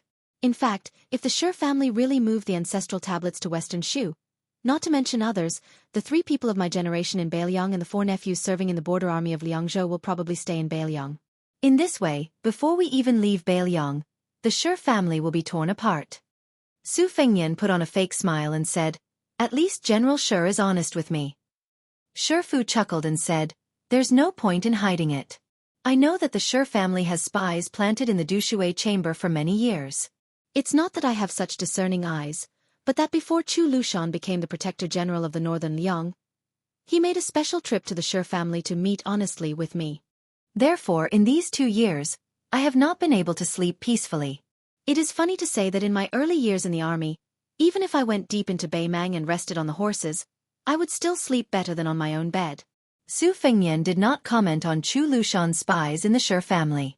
He changed the topic and asked with a smile, the courtyard pasture currently has 800 white horse guards, Luo Hongkai and the 2 captains 3,400 cavalry, plus the Longxi troops of the pasture, and the 2,000 cavalry left behind by Zhao Rongguang, there are still less than 8,000. This king can only wait for 3 days. One of the 2 captains of Liangzhou's Tongguan Pass, Xianxia Ma, will also lead 3,000 elite cavalry over. Their numbers will exceed 10,000. General Shi, do you think that these 10,000 cavalry rushing into the battlefield of Liuzhou will be able to provide timely assistance, or will distant water not be able to quench the immediate thirst? The stone talisman asked. If the stone talisman speaks bluntly, will your highness really listen? Su Fengnian said calmly, let's hear it first. You, Shi Fu, are not Yan Wenwan or Chen Yunchue, the famous generals of the spring and autumn period. You are also not part of the Su family like Chu Lushan and Yuan Zuozong, who have made great contributions. You do not have the right to make this king listen to whatever you say. Shi Fu sighed and said slowly, in my opinion, the 10,000 cavalry of the king is not like a cup of water on a burning cart of firewood, but it may be beneficial to the situation of Lu province. It is no different from the situation of Beiliang. If I were the king, I would be more thorough. I would let the 2 deputy generals of Lingzhou, Wang Ji and Huang Xiaokuai lead the troops. With the Xianxia commandant, Jiao Wui and the other commandants as the main force, not only would the cavalry of Liangzhou enter Lu province to solve the urgent situation, but I would also decisively send the cavalry of Lingzhou north to Lu province.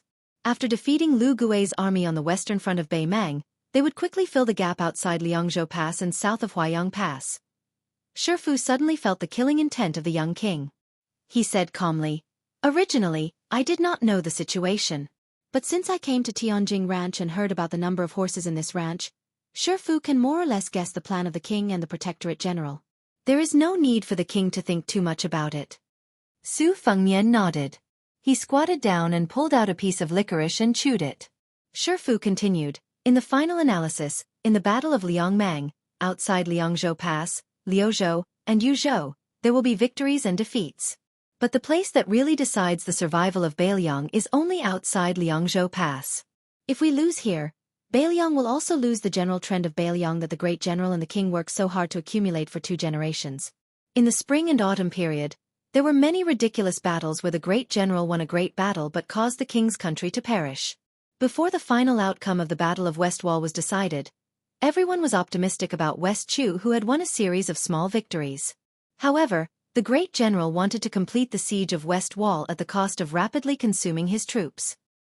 He did not hesitate to use a few troops in an important but not critical battle to lure most of the elites of West Chu to attack, just to create a small gap in the defense of West Wall. The Battle of Princess Tomb that Commander Yuan shown brilliantly is a clear proof. Su Fengnian suddenly stood up. General, sure, I'll leave these 10,000 cavalry to you. In 3 days at the latest, you'll take them to Liuzhou to reinforce Qingcang City and Longxiang Army. Shifu was stunned on the spot. He did not understand why he could take on such a great responsibility, and also wondered why Su Fengnian did not personally lead the army. Su Fengnian spat out the chewed grass root and said in a low voice, I received news this morning that Huta City has fallen. Beimang's army is pressing on Huaiyang, Liuya, and Fuling towns. Shifu's expression changed greatly, and he said in shock, how could Huta City fall so quickly? Su Fengnian turned and looked to the north. Dong Zhuo is a madman. Previously, he would send people to dig a tunnel every few days to their deaths. There were 16 tunnels, and as a result, 5,000 people died. However, no one would have thought that this guy did not dig 16 secret tunnels at all, but a total of 38. 12 of them only dug to the outside of the city, and then with the cooperation of the ground siege. Su Fengnian did not say anything else. Shifu muttered, this madman, this son of a b***tch. Su Fengnian turned and said to Shifu, I'm going to Huaiyang Pass immediately. Shifu, from now on, you'll regain your position as general of Liangzhou. Not only the 10,000 cavalry, all the Lingzhou cavalry that will enter Liangzhou will be under your command. Shifu exhaled heavily and cupped his fists. As you wish. Chapter 1574. Su had never thought that he would be able to live a life of both money and leisure. He still remembered that when he grew up in the small town of Beimang, he was only idle and idle. But after coming to Nanzhao, especially after this old man Zhao had formed an alliance with a certain white-clothed man, his life truly began to flourish. He lived in a summer residence that was said to have once belonged to the former Nanzhao royal family. He ate delicacies of all kinds, and even the latrine was more luxurious than the place he had lived in before. Occasionally, there would be guests in the night, each of them more frightening than the last. Su had seen 6 or 7 of the old nobles who had survived the old Nanzhao. More and more unfamiliar faces appeared around this old man Zhao, especially those old men who were about the same age as this old man Zhao, and liked to add something like minister or assistant minister in front of their names. Almost every time they saw Su, they would weep uncontrollably. Su knew that these people should be the old officials of the previous Western Shu dynasty, who had come after hearing the news. According to what this old man Zhao had said, Su should listen more and speak less. He should only silently cry with these old people. If he really could not cry, he should first rub a handful of Nanzhao's special little sparrow pepper powder on his palm and pretend to lower his head to wipe away his tears. Once he wiped away his tears, it would be hard not to cry even if he did not want to. Su had tried it once, and did not want to try it a second time. His eyes were so red and swollen that they did not recover for 2 or 3 days.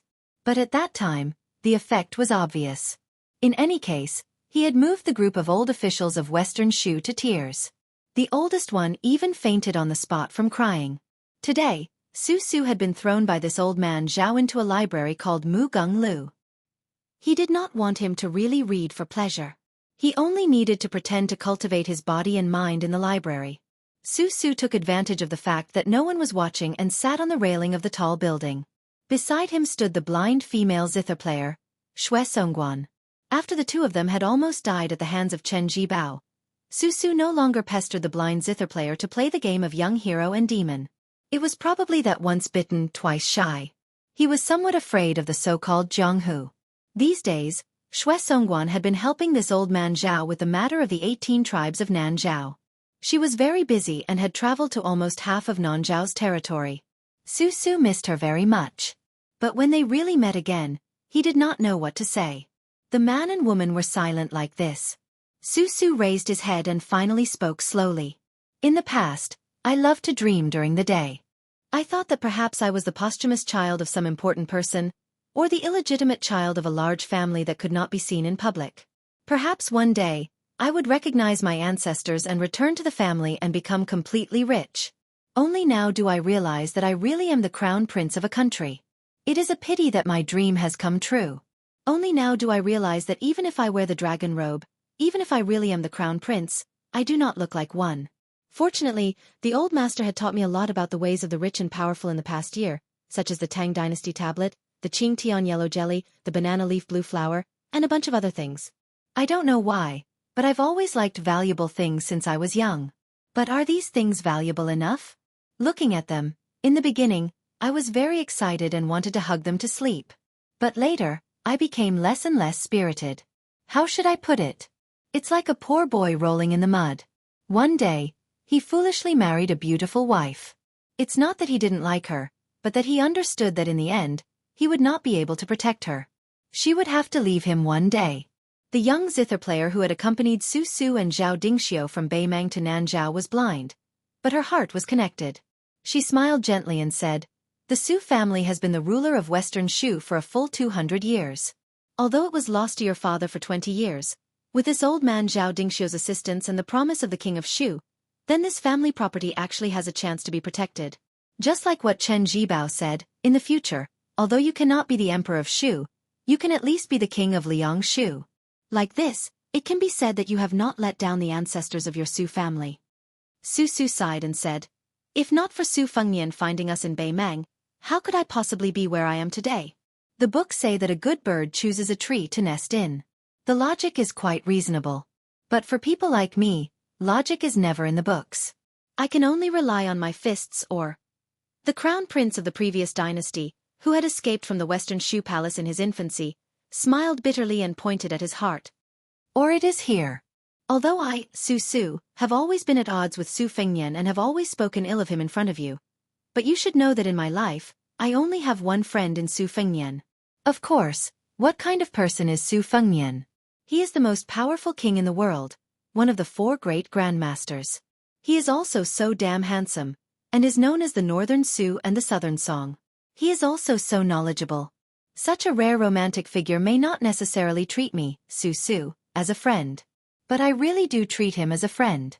In the end, when I came to Nanzhao, I received a great benefit. It was not easy for me to gain a firm foothold here. Just as I was about to repay him, that expressionless white-clothed man interfered. This old man threw Su Fengnian's Beiliang to one side. I also know that this is something that can't be helped, but in my heart, I really feel bad. Shui Songguan said softly, "You said it yourself, this is something that can't be helped." Su Su fiercely rubbed her cheeks and then held her face with both hands. She said indistinctly, "Yes, something that can't be helped. I am a person with no ambition and no real talent. Other than eating, drinking, sleeping, using, and acting here every day, what can I do?" She hesitated and then sighed. In reality, this old man also does not feel good in his heart. He often goes to drink with your blacksmith uncle to relieve his boredom. Once, he got drunk and lost his composure. Su Su put down her hands and placed them on the railing. She said with a bitter smile, "I have never blamed this old man. If this old man did not play the role of father and mother and raise me, there would not be me, Su Su. Furthermore, do you think I do not know what kind of temper the old man has? He is as smelly and hard as a rock in a latrine. If not for me, for the Western Shu dynasty that was long gone, this old man would not act against his will." Shui Songguan nodded. Su Su suddenly sighed emotionally. "I have nothing to do all day. Sometimes I feel tired. Then whether it is Su Fengnian, who bears the life and death of 300,000 Beiliang cavalry, or that ambitious king of Shu Qin Jibao, do these people really enjoy themselves, or do they also feel tired?" The blind zither player shook her head and smiled. "I don't know." Su Su turned her head and smiled brightly. "If I mean, if one day I can really put down everything to accompany you in Jianghu, if I tell the new heroes and masters that Su Fengnian used to eat and drink with me, would I have a lot of face? The woman thought of the time when she was in Beimang and almost killed the young king in the rainy alley. She smiled. I can't have any more face. Su Su's smile was intoxicating. Although I am still very jealous of Su Fengnian, there are some people in the world. No matter what, as long as you know them, you can't hate them. Isn't that right? The blind zither player smiled and did not speak. Su Su carefully asked, You really don't like him? To tell you the truth, if I were a woman, I am afraid that I would not be able to forget him. She said helplessly. Why would I like him? Because Su Fengnian looks handsome? But I'm blind. Su Su scratched her head and felt that there was something wrong with this reason. She leaned on the railing. If we go to Jianghu in the Central Plains in the future, should I play the role of a murderous female devil and you pretend to be a chivalrous young hero? Su Su looked into the distance and her eyes were firm. No. We are immortal couples. The blind woman blushed for the first time. She turned her head and said softly, Su Su, I am blind. Su Su lowered her head and looked at the back of her head. She said gently, I know. The female expert in the Finger Xian realm said softly and timidly, I am older than you. Su Su smiled. I know that too. She turned around and raised her head to look at Su Su. With a faint smile, she said, If in the future when we go to the Jianghu of the Central Plains, where there are countless beauties, and I find out that you have taken a few more glances at the heroines and fairies, I, Shuesong official, will directly kill them. Su Su said resentfully. Well, I really didn't know before, but now I know. She smiled sweetly. I lied to you. Su Su put her palm on her forehead. Although I am not blind, I only have you in my eyes. In the back mountains of Beiliang, two old men, Mi Qiong and Pang He, sat in front of a simple thatched cottage. A small stool separated them by some dishes. Then another old man arrived as promised. He carried 2 jars of green ant wine that had been kept in the cellar of the prince's mansion on Mount Qingliang for many years. This old man had a white face and no beard. Whether it was the way he walked or the way he spoke, there was a gloomy air. Mi Qiong and Pang He, as famous scholars of Beiliang, knew this very well. After they became familiar with each other, they never exposed him. This old man surnamed Zhao was a eunuch. As for why he came to Mount Qingliang for retirement, Mi Qiong and Pang He had no interest in finding out. At first, the 2 famous scholars didn't have a good impression of the old man named Zhao Siku. However, after the old eunuch came to the back of the mountain every now and then to give them a hand, and in addition to the fact that Zhao Siku was much older than the ordinary craftsman, his hands and feet were nimble. His speech and elegance were not inferior to the refined scholars, and he was especially meticulous in his work. Over time, the 3 of them were of similar age and became good friends who could sit and drink together. Chapter 1575. Mi Qiong and Pang He smiled and gestured for Zhao Siku to sit down. The 3 old men, whose ages added up to almost 200 years, sat around a stool.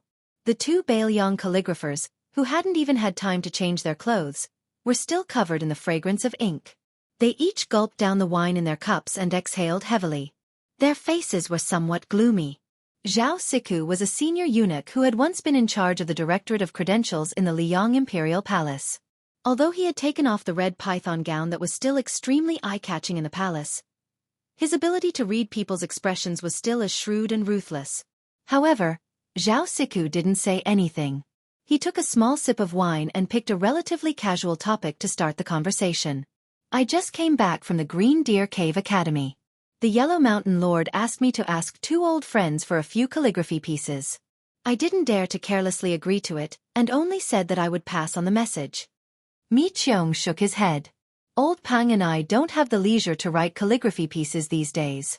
I'm afraid I'll have to disappoint Brother Zhao and the Yellow Mountain Lord. How could Zhao Siku not see that Mi Qiong and Pang He, who had been inscribing tombstones all day long? At this moment, their wrists were still trembling as they raised their cups. Their mental and physical exertion was nothing more than this. So he smiled and said, It's fine, it's fine. The Yellow Mountain Lord has already said that this matter isn't urgent. He can wait.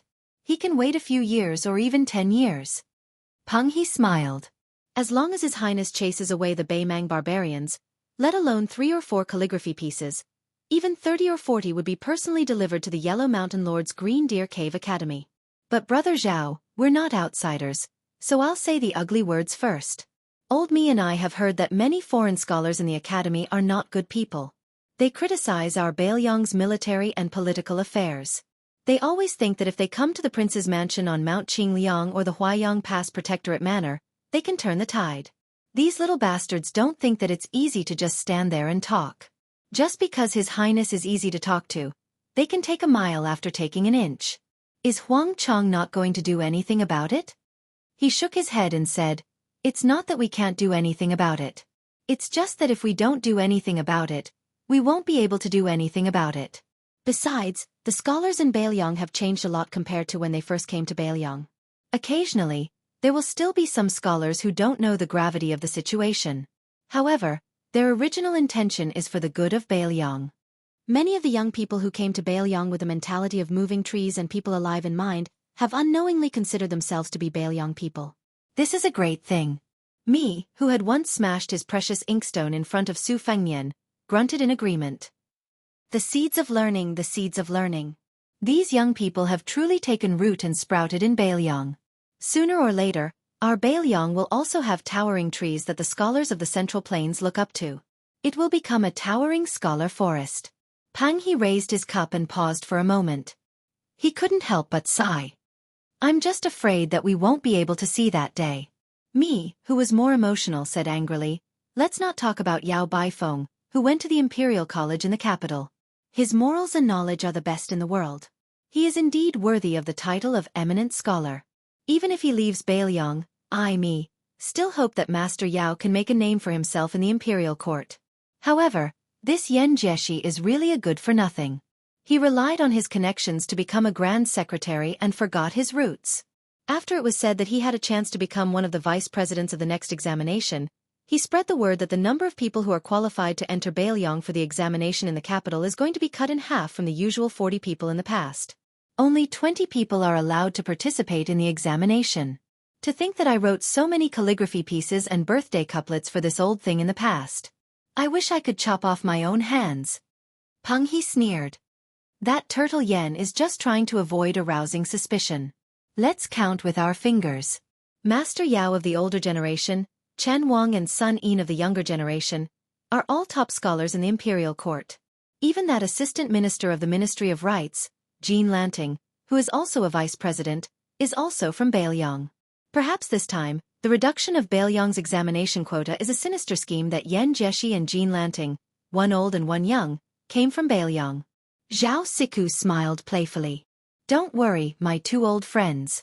From my point of view, this time, Beilyong's quota isn't going to be reduced. It's the exact opposite. It's very simple. More and more scholars are entering Beilyong. How can the imperial court not panic?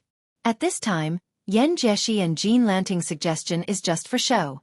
Those high-ranking officials in the center of the imperial court won't accept them. On the contrary, they will increase the quota. Not only that, of these Beilyong scholars coming to the capital for the examination, if nothing unexpected happens, there will be a good number of lucky ones who are doing well in Great Peace City. The imperial court just wants to use this opportunity to tell us, the scholars of Beilyong, that if you learn both civil and martial arts, you can be of use to the imperial family. From now on, the imperial court will not give a low price. Flowers grow in the wall. Fragrance grows outside the wall. Peng He paused and gritted his teeth. This imperial court is too shameless. Mi Qiong was even more direct. If I were the prince, I would just stop these scholars and keep the goodies within the family. Zhao Siku shook his head and smiled. Beilyong has never done such a despicable thing since the time of the great general. In the hands of the current prince, he probably still won't do it. Perhaps in the eyes of many Liang officials, this is a stupid thing to do. However, from my point of view, justice is in the hearts of the people. That's enough. Mi Qiong nodded. Yes, justice is in the hearts of the people. Peng He finished the wine in his cup in one gulp. He gripped the empty cup tightly and said with a hoarse voice, the governor of Tigerhead City, Lu Jinu, is dead. Lieutenant Chu Hanqing is dead. Lieutenant Ma Jili is dead. All the infantry and cavalry in Tigerhead City are dead. Haluku of Yuzhou, Crouching Bao City, Luanhe City, Shaguang City, Qingcang City in Liuzhou. So many places, so many Beiliang frontier army, so many people have died. Does the Liang imperial court know? Do the people of the Central Plains know? Peng He put down his cup and hammered his chest with his hand. He choked with sobs. I don't care if they know or not. Mi Qiong and I, these two old farts, have personally engraved the names of so many young Beiliang men. Every day, the white-haired people have to send the black-haired people off. I'm so bored. Zhao Siku, who had once been a pawn of the Zhao family to watch over Deva Gao Shulu, was silent. Young master, if you didn't die so young, if you could see this scene today, would you regret choosing Chen Zhibao back then and not helping Su Fengyan as much as Mr. Li Yishan did? It had not yet entered autumn, but Ji Zhou was already in a troubled state. At this time, Kai Nan, the newly appointed Jidushi of the Lianghuai Path, and Han Lin, who later became the administrator, quickly became the focus of discussion in the capital. The officials of the capital were not willing to speak well of this general who had been Gu Jiantong's trusted aide in the past. However, the former assistant minister of the Ministry of Justice, Han Lin, was a well-known civil official in Great Peace City. Thus, most of the officials of the capital held a sympathetic attitude. They all felt that it was a pity that Sir Han's life was full of misfortune. For some reason, during this period of time, no one mentioned a person surnamed Zhao who had entered the Lianghuai path earlier than Kai and Han. Even though he was the third son of the previous emperor, although he could not compare to the great prince Zhao Wu and the current emperor, his mother was still the legitimate daughter of the Peng family, the leader of the Northern Scholar Group. However, after Zhao Xiong, who had been given the title of King of Han and had taken over Ji Zhou, left the capital, it was like a clay ox entering the ocean. There was no news of him. It had to be said that this third prince had once been a well-known figure in Great Peace City. He had never stopped being a romantic. When Zhao Xiong was at his peak, the four young masters of the capital, led by Wang Yuanran, were still in some corner looking on with envy. Of the 6 sons of the previous emperor, the eldest, Zhao Wu, had taken over Liaodong. He was also the only prince who held the military power of the Tiger Seal. He was given the title of General of the North and assisted General Gu Jiantang and the old king of the northern vassal, Zhao Sui, to guard the north. The second prince, Zhao Wan, had gone to Gongnam-do in the misty rain and lush forests. The fifth prince, Zhao Hong, had been given the title of King of Yu and had taken over the old Dongyue. The sixth prince, Zhao Chun, was still young and had not left the capital yet. There was a lake in the newly built King of Han's residence that Zhao Xiong named Hearing Wave Lake. Everyone knew that there was a Hearing Wave Lake in Beiliang Palace. There was a pavilion in the center of Hearing Wave Lake. It was surrounded by water and there was no bridge. One had to use a lotus-picking boat to cross. In the pavilion, there was a rattan bed and a bamboo table. There were several plump peonies in a vase. Smoke rose from an incense burner. Zhao Xiong, dressed in plain white casual clothes, reclined on the bed with a wine cup in his hand. There was a female servant in front of the king of the northern vassal, holding an ancient book in her hand. There was also a servant girl standing behind Zhao Xiong, fanning him to get rid of the summer heat. Zhao Xiong drank a cup of wine when he read a page of the book. He did not talk to anyone and enjoyed himself. The afternoon passed slowly in the young king of Han's leisure. Zhao Xiong glanced at the sky outside the window. Soon, a servant girl helped him put on his boots. She came to the window and squinted at the motionless figure on the shore of the lake. Zhao Xiong said, "No wonder you can be the youngest general of a province in my dynasty. You really work hard." Zhao Xiong left the pavilion and took the lotus boat back to the shore. After going ashore, he walked to the Jizhou general who was in a precarious situation. When the king of the northern vassal approached, the latter cupped his fist and said in a deep voice, "This General Yuan Tingshan greets your Royal Highness, King of Han." Zhao Xiong casually waved his hand and said with a smile, "General Yuan, if you have something to say, just say it." Yuan Tingshan slowly raised his head. He stood on the shore for an entire afternoon, but his eyes were shining. There was no trace of depression on his face, and there was no flattery on his face. "I beg your Royal Highness to write a few bad words on the secret memorial that can reach the imperial study." Chapter 1576.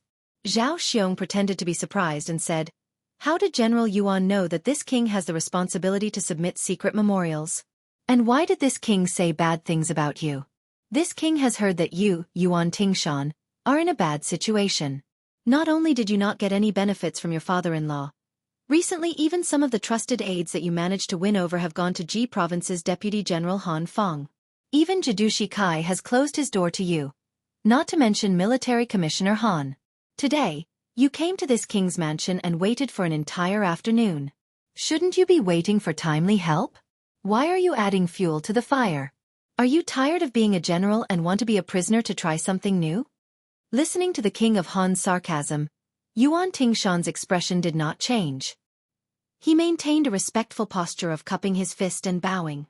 With a sincere tone, he said, "This time, I came to visit with 10,000 taels of gold and 10 chests of calligraphy and paintings." Listening to this young man who was privately scolded as a mad dog by some officials, Zhao Xiong became absent-minded for a moment. For some reason, he thought of a scene. It was a scene that he had never seen with his own eyes, but he had heard of it many times. Many years ago, there was a young general who was similar to this, begging to give gifts to people in the Ministry of War of Liang. Zhao Xiong raised his head to look at the gorgeous sky filled with burning clouds and said to himself, "It's a pity it's not raining." Yuan Tingshan raised his head to look at the obviously absent-minded king of Han. He lowered his head and quietly bit his lips. Of the two fathers-in-law, Great General Gu Jiantang had clearly stated that he would not lend a helping hand to the rotten situation in Ji Province. As for the Li family's Yanbao, they had also vaguely revealed that the nearly 10,000 private cavalry of the Li family was the last of the family's assets. They would not be given to him, the son-in-law, to be squandered. Even if the 10,000 private cavalry were to fight, they would only fight in Ji Province. If permitted, they would even move to the north of Gangnam-do. They would definitely not let Yuan Tingshan bring them to the border of Ji Province to fight to the death with Bei Mang. As a result, the Ji Prefecture General's residence, which was originally flourishing with each passing day, was now plagued by both internal and external problems. However, Yuan Tingshan didn't care about these things. He could even take a step back in his official career and give up his position as Ji Province's general. However, Yuan Tingshan was extremely wary of one person. That was the young emperor sitting on the dragon throne in Great Peace City. Yuan Tingshan was afraid that he would become a useless general in the eyes of this ambitious emperor. Once this fatal impression was formed in the emperor's mind, it would be meaningless even if Yuan Tingshan won 100 battles. Therefore, Yuan Tingshan came to beg the king of Han Zhao Xiong, begging him to impeach him in the secret memorial. Only in this way could the young emperor feel that the entire Ji province, from top to bottom, was rejecting Yuan Tingshan, like a lonely official in the imperial court. Only then would he have the chance to rise again. Gold? This king's surname is Zhao. Does he lack such things? Antique calligraphy and paintings? This king has personally touched more things in his life than you, Yuan Tingshan, have seen. Zhao Xiong patted Yuan Tingshan's shoulder. Therefore, Yuan Tingshan, in the future, when you have a meteoric rise, don't forget who it was that helped you when you were at the end of your rope. Yuan Tingshan's left hand tightly gripped the back of his right hand, his veins bulging. "I swear I will never forget." Zhao Xiong bent down slightly and said softly in Yuan Tingshan's ear. In reality, no matter if you are a general in Ji province or going to Guangling province to lead troops to quell a rebellion, in someone's heart, you are not worthy of his trust. Only when your father-in-law is dead will you have the chance to rise up. These words are this king's return gift to you. Yuan Tingshan's body trembled. Zhao Xiong seemed to be slightly tired. He waved his hand and said, "You can go. This king won't send you off." Yuan Tingshan continued to bend his back and took a few steps back before turning and leaving. Zhao Xiong looked at that back and said with a smile, "You're looking down on my third brother too much." "Yes, you're also looking down on me, Zhao Xiong." "Fine, I'll help you this time." Jiangnan Yangzhou had a scenic spot called the Scattered Flower Terrace. The mountain was not high, but there were no mountains within 100 miles, making it stand out. It was said that in the Dafeng dynasty, there was an enlightened monk who preached here, causing fairies to scatter flowers and rocks to nod their heads. In the twilight, the famous people of Gangnam-do gathered their friends and gathered at the Scattered Flower Terrace to admire the moonlight. Everyone brought their own cushions, wine, tea, chopsticks, incense burners, rice, and other things. They lined up on the peak of the mountain. Tonight there were 900 people on the mountain. Under the guidance of a famous person, they stood up and loudly recited, "My generation's writings are as high as the white snow." Close to 1,000 people sang the famous poem, "A Journey to Jiangnan." For a moment, the sound was like thunder and the wine flowed like a spring. Late at night, the pure white moonlight shone on the scattered flower terrace. Chapter 1577. Among them was Lu Daolin, who had resigned from his post as the Minister of Rites a few years ago. He was the old master of the Lu family at Lake Pavilion. At the same time, he was the older brother of the former Minister of War, Lu Baijie. In a short 10 years, the Lu family had produced 2 ministers. It was indeed worthy of the former emperor's praise of, "The Lu family's children are a dazzling array of dazzling jewels." Although Lu Daolin had retired to the mountains and forests and Lu Baijie had quietly left the capital, it did not diminish the Lu family's transcendent status in Jiangnan that suppressed the other 3 families. There was also the old head of the Su family, Su Yinxing. After his eldest son, Su Gong, was conferred the title of Longxiang General, this old man peacefully lived out his remaining years. Although a few years ago, Su Shufei suffered an unexpected mishap and was banished to the Chongchun Palace, causing the entire Su family to suffer a great loss, fortunately Su Gong did not disappoint. He entered the capital to serve as the assistant minister of the Ministry of War and supported the family. Su Yinxing, who had previously closed his door and refused to receive guests, finally appeared. Sitting beside the old man was his youngest daughter, Su Huipeng. Dressed as a yellow-crowned Taoist nun, she and Tongshi sword immortal Lu Baijie had a grudge that was not fated to be together. Everyone in the Jiangnan Taoist forest knew about it. The middle-aged Confucian scholar, Yuan Zhangyan, was not only the mainstay of the Yuan family, but also a famous talker. Beside the old man with a white cat on his lap sat a spirited young man. He lowered his head and bent his waist, gently waving the folding fan in his hand. However, he was not fanning his family's ancestor, but the lazy white cat. Behind the young man stood a green-robed swordsman who did not touch a drop of wine. When everyone was drunk, he was the only sober one. The 4 Gongnam-du families, the Lu family, the Yu family, the Yuan family, and the Gumusu family were the main forces in the south that contended against the scholars in the north. Once, the Green Party in Qingzhou was a natural ally of the 4 families. Unfortunately, they were not successful and were easily destroyed by the former Minister of War, Zhang Julu. Although the 4 surnames fought over every detail in the Jiangnan circuit, and generation after generation continuously fought both openly and covertly, in Great Peace City, in the imperial court of Liang, the 4 surnames were incomparably united. Su Gong was able to enter the capital from a local place and forcefully take down the assistant minister of the Ministry of War, the elderly head of the Yu family who raised a white cat, and Yu Zhenkong, who had not hesitated to personally make a trip to the capital, were all extremely important. Su Yinxing looked at Yu Zhenkong, who was a generation older than him, and sighed softly. "Elder Yu, chaos is everywhere now. Take Yuan Gua for example. He finally made a comeback and became the Minister of Revenue in charge of money, but in just a few days, he was sent to Guangling Circuit next door to us to be a provincial governor. Because it is under the jurisdiction of a vassal king, he is only a deputy. If it weren't for the Grand Chancellor and Tantanon speaking up for Tang Shi and suppressing it, it probably wouldn't have been Kai Nan but Tang Shi who would have been the provincial governor of Lianhuai. Elder Yu, although Tang Shi is still the Minister of War, His Majesty has clearly moved his mind to change the position. In Elder Yu's opinion, where should Tang Shi go from here? We also have a target and can plan for the long term." Yu Zhenkong smiled and pointed at Lu Daolin. "The minister's brother is not in a hurry, so why are you, Su Yinxing, in a hurry?"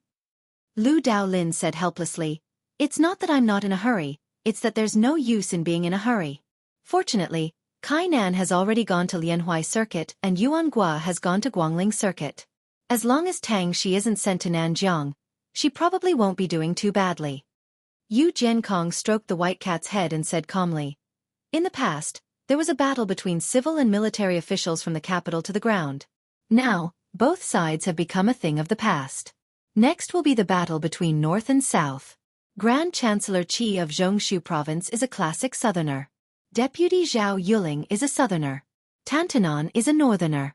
Chen Wang is a Bailiang. They have fought to a draw. Let's count the 6 ministries of the Minister of State. The new Minister of Appointments, Yin Mao Chun, is a southerner.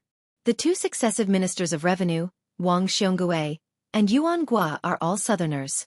If we add in Lu Daolin, the former Minister of Rites, and Lu Baijie, the current Minister of War, don't you feel that there are too many of us southern scholars at the front of the court?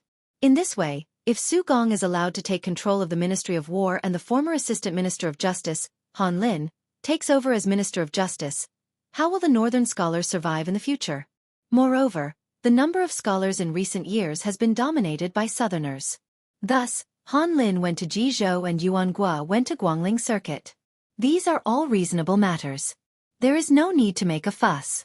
In the future, even if Tang Taishuang becomes the Minister of War, Su Gong can only continue to be an assistant minister for another 4 or 5 years.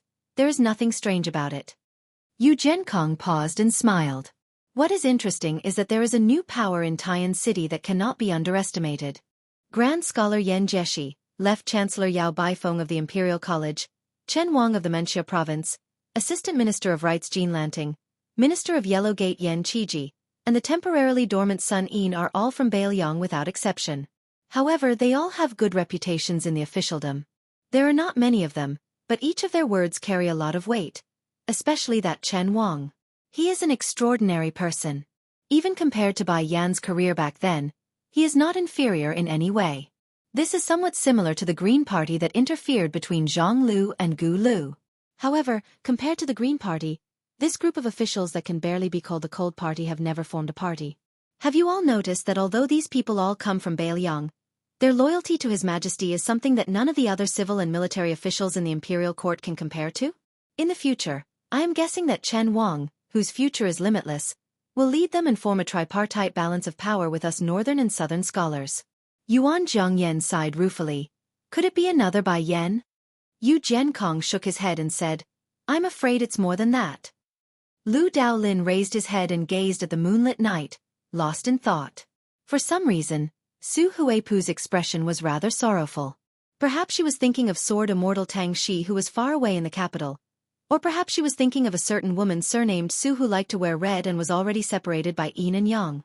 Yu Zhenkong smiled slightly and said, what our 4 families need to do now is take a step back. If Liaodong's Pang clan and the other northern families want to seize the seats in the capital at this time, we will pretend to be reluctant and give them all to them. As for when we will take a step forward, it's very simple. Wait until the Pang clan and the others are full of people. At the same time, we must wait until Chen Wang, Sun Yin, Fan Zhongho, and the others have truly matured before we act. Right now, let those northern barbarians and those young people have their own conflicts. They might be able to make things difficult for those juniors in the next few years, but sooner or later, they will suffer greatly. In this period of time, you people should take a step back. It's not like you really don't care about anything. You might as well add flowers to the brocade for those young people of Great Peace City who have a bright future. Help them make a name for themselves in the literary world, boost their reputation, and occasionally sing poems. Treat it as sowing good karma. Yuan Zhongyan laughed and said, what's so hard about that? Then Yu Zhenkong did a strange action. He raised his wine cup, turned to face the northwest, and toasted from a distance. I, Yu Zhenkong, represent the Central Plains in toasting your Beiliang. Toasting you and your father. Chapter 1578. Since the end of the Yonghui era, the yamen of the 3 provinces and 6 ministries of Liang, big and small, had changed drastically. Senior officials such as Zhang Julu, Minister of War Gu Zhentang, and this old man of the Song family had either died or left the center of the capital. A group of people led by the head of the secretariat, Qi Yonglong, had ascended to high positions in the imperial court. Among them, there were seniors like Chen Wang, the left scattered cavalry of Menxia province, as well as young scholars like Li Jifu, Wu Congxian, and Gao Tingshu, who had become famous in the Xiangfu Yuanyin imperial examination, whose qualifications were far inferior to Chen Xiaobao's. Tang Taishuang and Su Gong had also become assistant ministers. Among the old officials of the cabinet, there were also a lot of changes. A large number of Yonghui officials, including Zhao Yuling and Yin Mao Chun, had almost all changed their official positions. Yuan Gua, Han Lin, and Wang Xiongui had all been transferred to other places and became nominal border officials. Among them, only Huan Wan was an anomaly. As an old official of 3 dynasties, no matter how the officials of the same dynasty changed, Tantanon had always been in charge of Menxia province. Although it was rumored that he was not feeling well and had to make room for the second-in-command of the Secretariat, Zhao Yuling, or Yin Mao Chun, the heavenly official of the Ministry of Personnel, to the civil and military officials of Great Peace City, as long as His Majesty did not give an explicit order, Tantanon was still the dominant figure who had great influence on the entire imperial court. Even if Huan Wen really retired, as the only remaining senior official and literary leader of the Liang dynasty, the political affairs of Liang would inevitably be handled by this old man who was praised as the national treasure by the late emperor. No wonder the Huan family in Great Peace City would tease them out of kindness. As autumn approached this year, the emperor asked the imperial household department to carefully craft more than 40 ink slabs with auspicious talisman engraved on them and gave them to the important officials. Those who received them all thought that they were treasures. Only Huan Wen received 3 slabs. Even Qi Yonglong, Yan Jeshi, and Chen Wang only received 2 slabs. Moreover, not only did Huan Wen receive this honor, but he also received an old ginseng that could be said to be the best among all the tributes in Liaodong and a jar of Chunling wine. As a result, the private discussions that speculated that Tantanon might not be able to survive the second year of the auspicious talisman vanished in an instant. Following the rise of the 2 provinces under the Hall of Secretaries and the relocation of the Hanlin Academy to a new location, as well as the establishment of the 6 pavilions, a large number of important civil officials were sent out. The Zhao family, which was originally a gathering of yamen offices, lived up to the grand occasion of all the officials of the imperial court gathered here in the early years. On the first day of autumn, the emperor specially opened the Golden Autumn Garden, which occupied the largest area and had the best scenery among the 4 imperial gardens, and held a grand banquet for all the officials. Before the banquet began, the young emperor, who was quite interested, even set a new rule for Liang to welcome autumn. He had the head eunuch of the ceremony directorate, Song Tonglu, bring in a pot of Chinese parasol tree that had been planted long ago. When the time came, he had Chen Wang temporarily act as the grand historian and loudly shout, "Autumn is coming." Then, the emperor personally plucked a piece of Chinese parasol tree leaf, implying that the emperor represented the common people in reporting to the heavens for autumn. In this impromptu and elegant matter that had no precedent, Chen Wang, who became the first reporting to the emperor to welcome autumn, of Liang, was undoubtedly the most eye-catching. Empress Yan Dongwu stood together with her younger brother Yan Qiji. After seeing this scene, this moving woman, who was the mother of the nation, said softly to her younger brother, "You must strive to become the person to report to the emperor for autumn next year." Yan Qiji, who was most afraid of being in the limelight, said with a headache, "Sister, what is there to fight about this kind of thing? Besides, I can't fight for it." With Chen Xiaobao in front, next year, probably only the assistant minister of the Ministry of Rights, Jean Lanting, or the new chancellor of our Hanlin Academy can take on this role. Otherwise, Song Kelly, Fan Zhongho, and the others would be more justified than me. Yan Dongwu glanced at the civil and military officials with different expressions. The older ones, like Qi Yonglong and Huan Wen, were, after all, old and had reached the top of the court. There was no need for them to add flowers to the brocade. Therefore, they all had an indifferent attitude towards this matter and did not want to fight with the younger generation. However, the younger generation of officials, such as Zhao Yuling and Yin Mao Chun, were slightly different. They also did not need to fight for anything and were not suitable. However, when they looked at Chen Wang, who was a generation lower in seniority, there was still a hint of envy in their eyes. As for Gao Tingshu, Wu Tsongxian, and the other young people who had just made a name for themselves in the court of Liang, all of them had burning gazes. These years, Jean Lanting, who had been successful in Great Peace City, was unperturbed. It seemed that he already saw the person to report to the emperor for autumn next year as something in the bag. Yan Dongwu, who now had the bearing of a phoenix, did not look sideways. She did not whisper to her beloved younger brother and said with an indifferent expression, "Your brother-in-law needs you to fight for it. However, he will not say anything to you directly. However, if you have the heart to improve, he will be very happy." Yan Qiji sighed helplessly and said, "All right, then I will do my best." Yan Dongwu looked out of the corner of his eye at his father, Yan Jeshi, who was chatting happily with Wen Shoren, the Grand Secretary of the Hall of Martial Meritocracy, and the other court officials. He changed to an unquestionable tone and said, "Our father has already helped you pave the way. The 6 Grand Secretaries of the Hall of Martial Meritocracy, plus the 6 newly established Grand Secretaries of the Hall of Martial Meritocracy, these 12 people will be the most noble court officials of our dynasty in the future. You are still young and do not have enough experience. You do not have the extravagant hope that our Yan family will have 2 Grand Secretaries, but it will not be difficult for you to become a Grand Secretary of the Hall of Martial Meritocracy in 10 to 20 years. Moreover, Grand Secretaries of the Hall of Martial Meritocracy are an empty title, and will not be taken away just because an official leaves the court. In addition, in a few years, if nothing unexpected happens, Father will be promoted from the Hall of Martial Meritocracy to the Hall of Martial Meritocracy. Yan Qiji said timidly, Sister, in the end, we are relatives. Shouldn't we avoid arousing suspicion? Yan Dongwu turned his head expressionlessly, but there was clearly some anger in his eyes. He directly interrupted his brother's words and said in a low voice, Can you really not see the undercurrent in the court? Even you, the brother-in-law, are not helping your brother-in-law. Do you want to place your hopes on those civil officials who are becoming better and better at being officials? Yan Qiji wanted to speak but stopped. In the end, he lowered his head and admitted his mistake. The emperor walked over to the side of the brother and sister.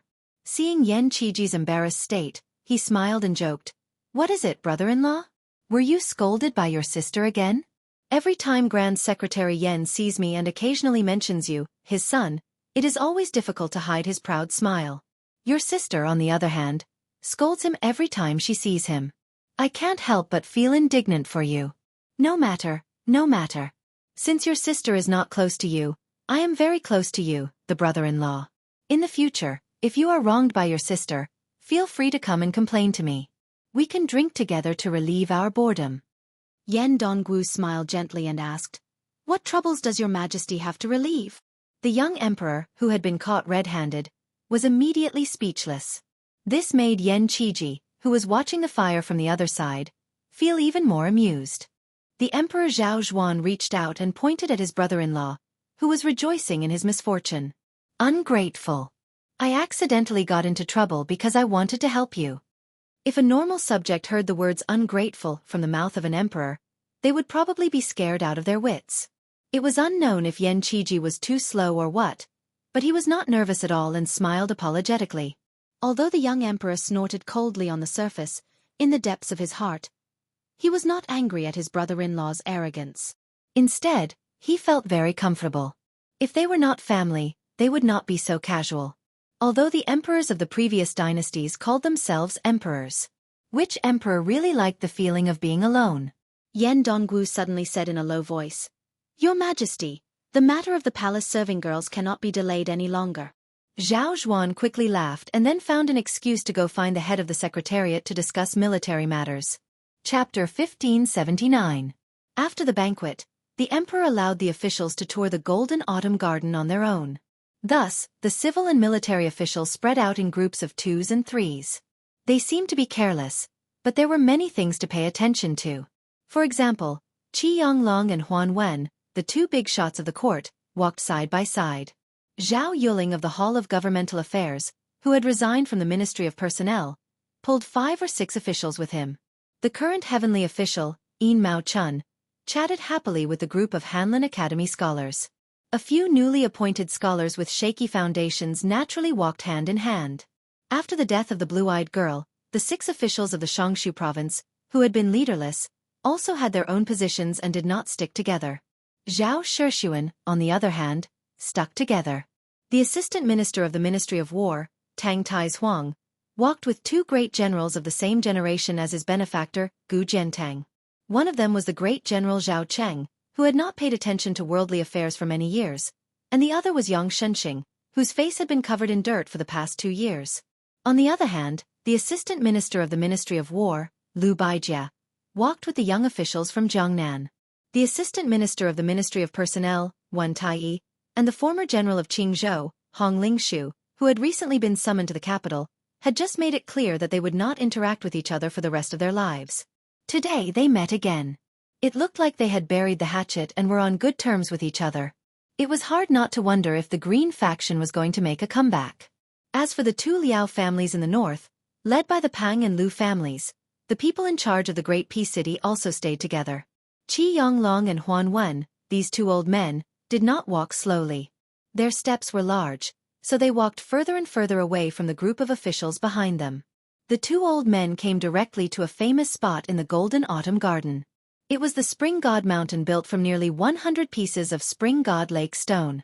Although the Spring God Lake stone had long been loved and revered by some famous scholars of Jiangnan, it was only in the past 5 years that it had truly become popular and known to all levels of society. Piece by piece, the stone was continuously picked up from the bottom of the lake. Last year, it even flew into the royal family and became a mountain overnight in the golden autumn garden, becoming famous under heaven. The spring god lake stone was known to be thin and wrinkled. It was a high-quality spring god lake stone, was exquisite and had a natural aura.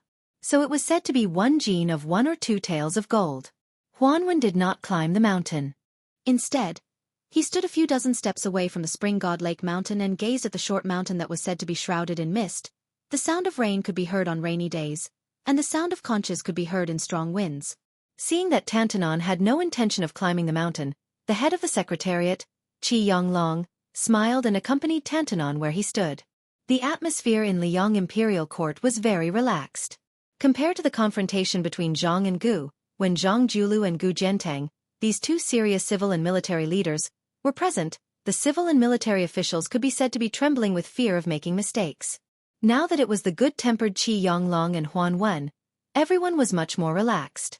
In addition, they had coincidentally met Zhao Zhuan, a young emperor who had just ascended the throne and could not be considered to have accumulated great power. Therefore, the senior officials of Great Peace City liked to tease the younger generation that they were on good terms with. Compared to them, the old officials of Jianghu, they had met at a good time. Tantanon, who had drunk a lot at the banquet, burped. He turned to Xianxia and asked with a smile, "Head of the Secretariat, do you know the origin of my nickname, Huanwen, Tantanon?" Xianxia smiled and shook his head. Huanwen laughed and said, "In the beginning, I wasn't called Tantanon.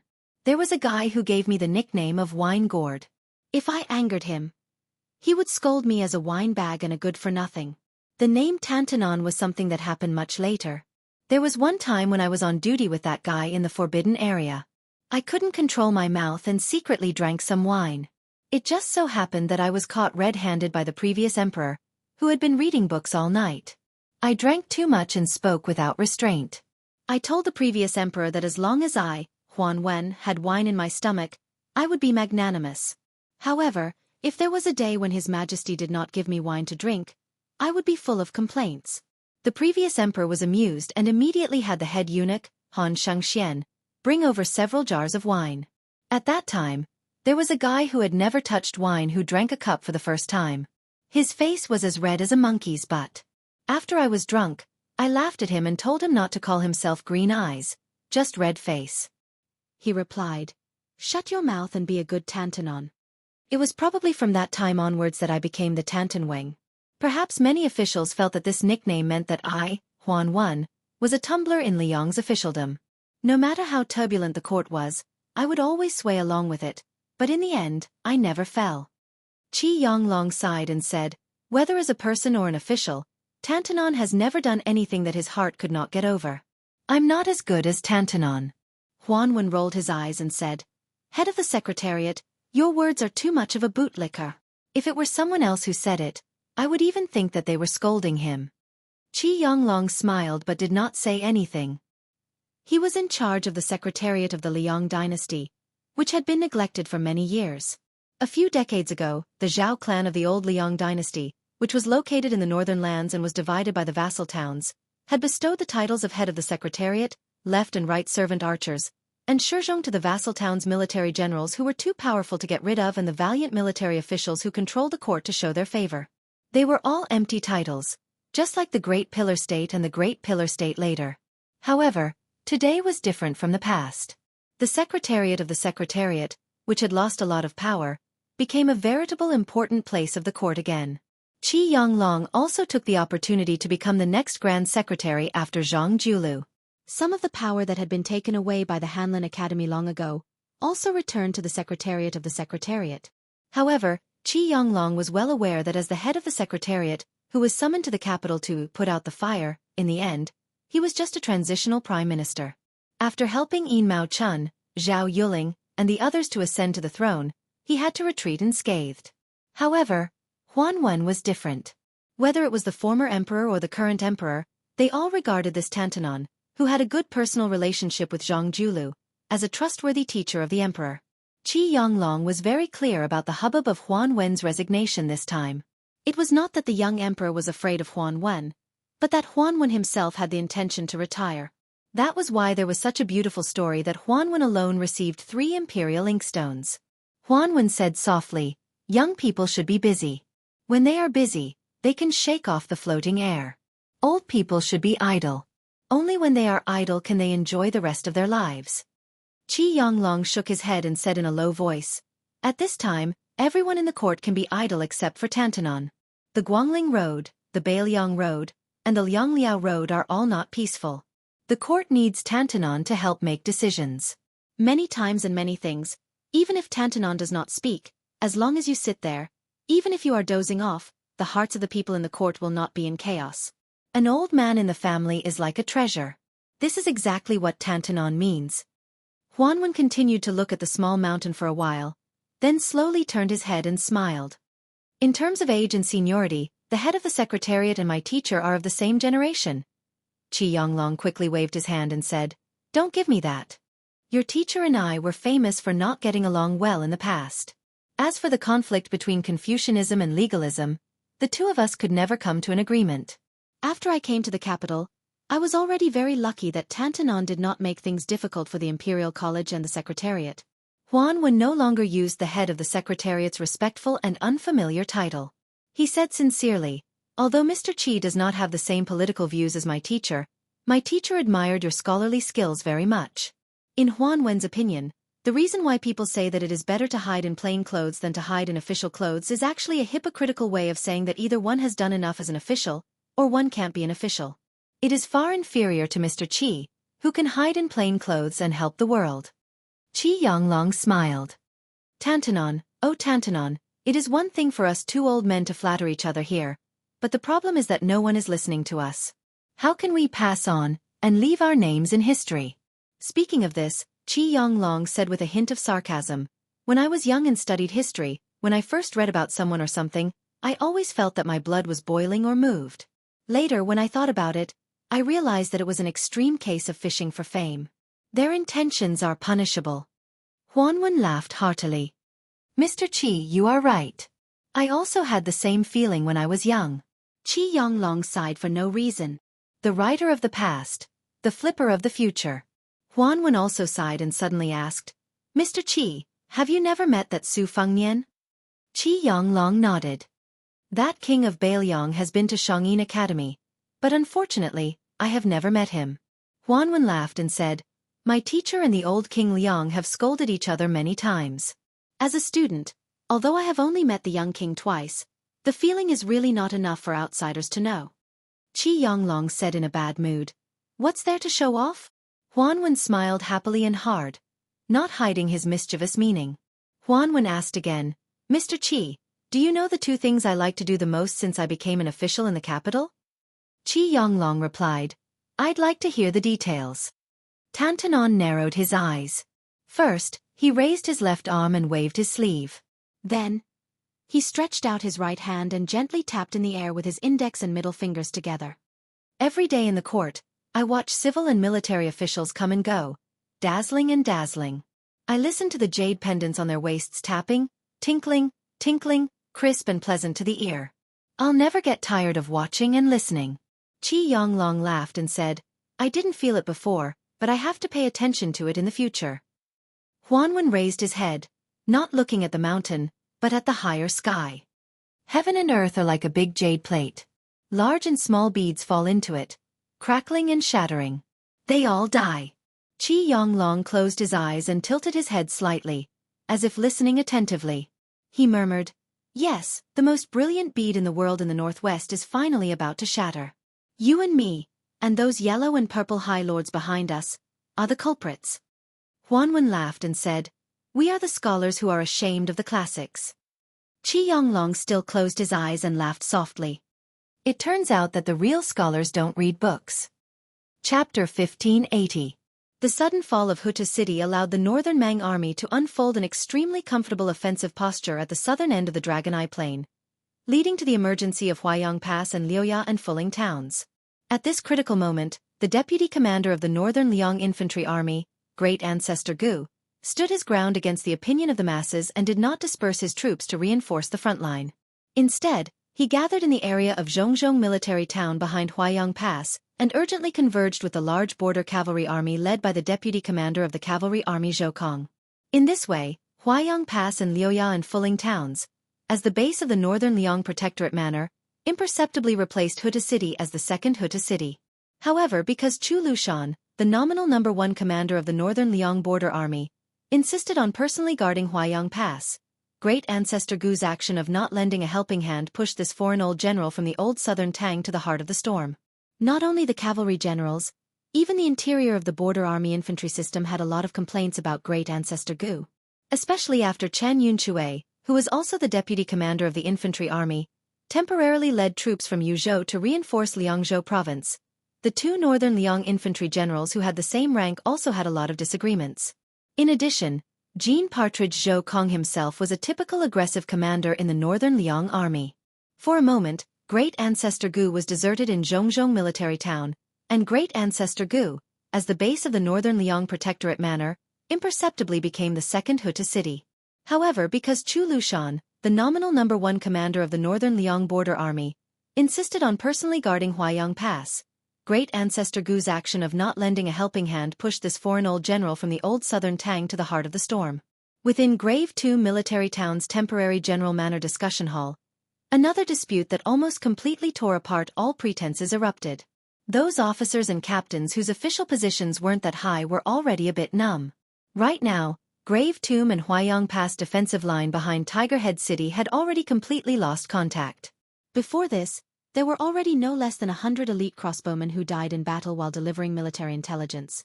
In reality, Huayang Pass and Liuya Fuling towns could already be considered isolated outside the pass, submerged under Northern Mang Great Army's armored cavalry. In the meeting hall, there were originally more than 10 chairs. Great Ancestor Gu, Zhou Kong, Chen Yunchue who came from afar, Qi Dangua, the commander of the 6,000 Iron Foot Cavalry, Yuan Nanting, the commander of the White Scale Guards, and the others all had their own seats. However, the day before yesterday, Zhou Kong stood up angrily in front of Great Ancestor Gu, kicked a chair and left the meeting hall. Today, Zhou Kong and Great Ancestor Gu had an irreconcilable dispute about the location of Zhongzhong town. This cavalry general, who had the reputation of Brocade Partridge, stood on one side of the table with a sand table. He punched the table with his left hand and pointed at Great Ancestor Gu with his right hand. He said angrily, "Defend! Do you only know how to hide and defend? Is this all you can do, Great Ancestor Gu? I really don't know why His Highness invited you from the Central Plains to our Bailiang Frontier Army. If it wasn't for the fact that you wrote Collection of Ashes, and if it wasn't for the fact that the great general and Surly praised you endlessly back then, this general would have suspected that you were a spy for the northern Mang barbarians." Hearing this, not to mention the young generals like Ning Mei, the deputy general of the Iron Foot Cavalry, who could only be regarded as a rising star compared to the old generals, even the silent Chen Yunchue's eyelids trembled. Zhou Kang's words were obviously too much. Chen Yunchue glanced at Great Ancestor Gu from the corner of his eyes. Great Ancestor Gu was still indifferent. However, Zhou Kong didn't show any sign of mercy. He pointed his finger at Great Ancestor Gu even more fiercely. Huayang Pass can't be defended if you can't even defend Huta Town? Liuya and Fuling Town rely on the flexibility of the cavalry to actively seek opportunities. Can they defend it? Great Ancestor Gu, you are the commander of the infantry, but I am the deputy commander of the Bailiang cavalry. I can't bear to see the tens of thousands of cavalry in Liuya and Fuling Town have to dismount and fight on foot because of your opinion. In the end, they can only die on the city wall. I can't bear to see the tens of thousands of cavalry under my command crowding around the heavy tomb every day, watching their comrades die in the front line every day, but they can't fight. In the end, Zhou Kang's eyes were almost burning with anger. He reprimanded, "Great Ancestor Gu, it's fine if you are afraid of death. I don't care if your infantry likes to be cowards. But why do you want our cavalry to wait for death here?" Great Ancestor Gu said indifferently, "Because without the support of Commander Zhou's cavalry, the heavy tomb can't be defended. The city is dead. Without the restraint of the cavalry, there is no city in the world that can't be broken. Similarly, without the cooperation of a stable city, the cavalry is like water without a source. It's not hard to win a few battles, but it's unrealistic to win the entire battle." Zhou Kong sneered, "Then your infantry should just obediently wait in the heavy tomb. It's enough as long as you cooperate with our cavalry and watch us kill the enemy. This request isn't too much, is it? Right now, Dongzhu's army has yet to truly gain a foothold, but our cavalry can roam through our own defensive line with our eyes closed. Not to mention charging and attacking, even if it's a night battle, we can fight cleanly and efficiently. The disadvantage in numbers can be made up for by our familiarity with the geography. Great Ancestor Gu, you keep saying that you want to wait for news from the two battlefields of Qingcang City and Xiaoguang City in Yuzhou, and that it's best to delay until the new city on the border of Liangzhou is built. But for better or for worse, you are someone who has led troops in battle. How can you not know the principle of fleeting opportunities on the battlefield? What, you can't be thinking that after Protector General Chu dies at Huaiyang Pass, you can go to that new city and become the next Protector General, right? Great Ancestor Gu's expression did not change. He only stared at this Bailiang's third-in-command who spoke without thinking. He slowly said, "Zhou Kong, there is no joking in the army. There are some words that I can tolerate, but there are some words that can't be treated as a fart." Zhou Kong narrowed his eyes and laughed sinisterly. "You finally can't tolerate it anymore? There are 30,000 Bailiang's right army outside the city. Do you still dare to kill me in the heavy tomb?" Then, Zhou Kong laughed and pretended to look around. In the romance novels, there's an interesting joke about throwing a cup as a signal. It's said that as long as a wine cup is thrown, several hundred executioners will rush out and chop the person into mincemeat. It's just that you, Great Ancestor Gu, don't have a wine cup in your hands. These generals and lieutenants in the room don't seem to listen to your orders, do they? Great Ancestor Gu smiled. You and I both know that in the military town of Heavy Tomb, you, Commander Zhou, put me under house arrest. Now, all the generals here more or less don't like me. The veteran General Chen Yunchue, who was afraid of adding fuel to the fire, sighed. How did things come to this point? It would be good if Chu Lushan was here. Otherwise, Yan Wenluan or Yuan Zuozong would be fine too. This was the result of a group of dragons without a leader. If they were not facing a major event that could affect the trend of Bailiang and even the entire world, Great Ancestor Gu, Zhou Kong, and even the young Bailiang military talents like Ning Amei of Qidong could take charge alone and decide the outcome of a state war. They would not have such a headache. Thinking of this, Chen Yunchue suddenly felt sad. He remembered the military years when he was young. At that time, there were so many fierce generals and strategists gathered together. Li Yishan, Zhao Chongling, Yan Wenluan, Wu Yong, Su Pu, Wei Taizhan, Lu Yuanji, Zhong Honggu, Chen Jibao, Yuan Zuozong, Chu Lushan. But at that time, there would be someone who would make the final decision. There would never be such an unfamiliar situation that was close to internal strife. Unfortunately, the prince had to go to Liuzhou in person to put out the fire. And Chu Lushan, the #1 person of the border army who guarded Huaiyang Pass, for some reason, did not make any decisions about the complicated military affairs of Heavy Tomb behind him. Chen Yunchue knew that if he did not act as a peacemaker, there might be a big fight in the conference hall today. While Chen Yunchue was more inclined towards Zhou Kong taking the initiative to attack, Great Ancestor Gu was the leading figure of the infantry in Liangzhou. Chen Yunchue could not help but feel some sympathy towards Jean Partridge's unbridled humiliation and suppression. In the end, this was not a conflict between Zhou and Gu, but a natural conflict between Bailiang cavalry and infantry. Even Yan Wenluan could not change this conflict. Bailiang had more infantry, but in the war with Bei Mang, the main characters were always the cavalry. In the end, it was also the cavalry that decided victory. Just like when Bailiang was changing between the old and the new, the Longxiang army and the Great Snow Dragon cavalry had each attacked Bei Mang and shone brilliantly. Later on, in Yuzhou, which was known as the main camp of Bailiang infantry, it was the 10,000-strong cavalry led by the young General Yul Wandao that shook the world. Chen Yunchue took a few steps closer to the table and pressed his hands lightly on the table. He said softly, "The situation in Liangzhou is not good. Liuzhou is the same. Even Wang Yi has to go there personally to face Lu Gui's army. Maybe he will also face that Tuoba Bodhisattva. Let's not make trouble for Wang Yi. If you have something to say, say it. If you are angry, don't say it." Chapter 1581. Chen Yunchue paused for a moment and glanced at Zhou Kong and Great Ancestor Gu, who were standing opposite each other. "Everyone, allow me to remind you that this is the Border Military Conference Hall, which is second only to the Northern Liang Protectorate. This is not the Liang Temple where civil officials talk and military officials run errands. We are also not those civil officials who stay out of the affairs and glorify themselves as strategists. You and I are both leading troops to war. Perhaps someone will personally go to the battlefield tomorrow. Perhaps today will be the last time Chen Yunchue, will see you. I believe in General Gu's cautiousness, and I also believe in General Zhou's decisiveness. Whether the heavy tomb cavalry will fight or defend, from the looks of it, there are pros and cons. General Gu and General Zhou have already discussed a lot. Right now we can't get in touch with Huaiyang Pass. Commander Yuan is not in Liangzhou, and Prince has also gone to Liuzhou where the situation is urgent. Can we attack and defend at the same time? For example, if General Gu thinks that General Zhou's 30,000 left cavalry, General Qi's 6,000 iron stupas and General Yuan's white feather guards are too radical, then. Great Ancestor Gu hesitated for a second and said firmly, Commander Chen, to be honest, we not only have to defend the heavy tomb cavalry, but also have to leave enough cavalry for Beiliang. This is not a question of radical or conservative, but we can't fight this battle in the first place. At the very least, even if the heavy tomb cavalry can kill more than 100,000 enemies, even if we lose more than 30,000 of our own, the left cavalry can't form an absolute fighting force within a year. In that case, Beiliang has already lost. What's more, facing Dongzhu's well-prepared cavalry and Dongzhu's well-prepared left cavalry and General Qi's and General Yuan's two elite cavalry armies, can we really guarantee a complete victory without any losses? Great Ancestor Gu picked up the special bamboo pole and drew a big circle south of the heavy tomb cavalry and north of the border of Liangzhou.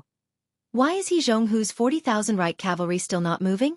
He didn't hear the bad news about Huta City, so he went north to the heavy tomb cavalry? The reason is very simple.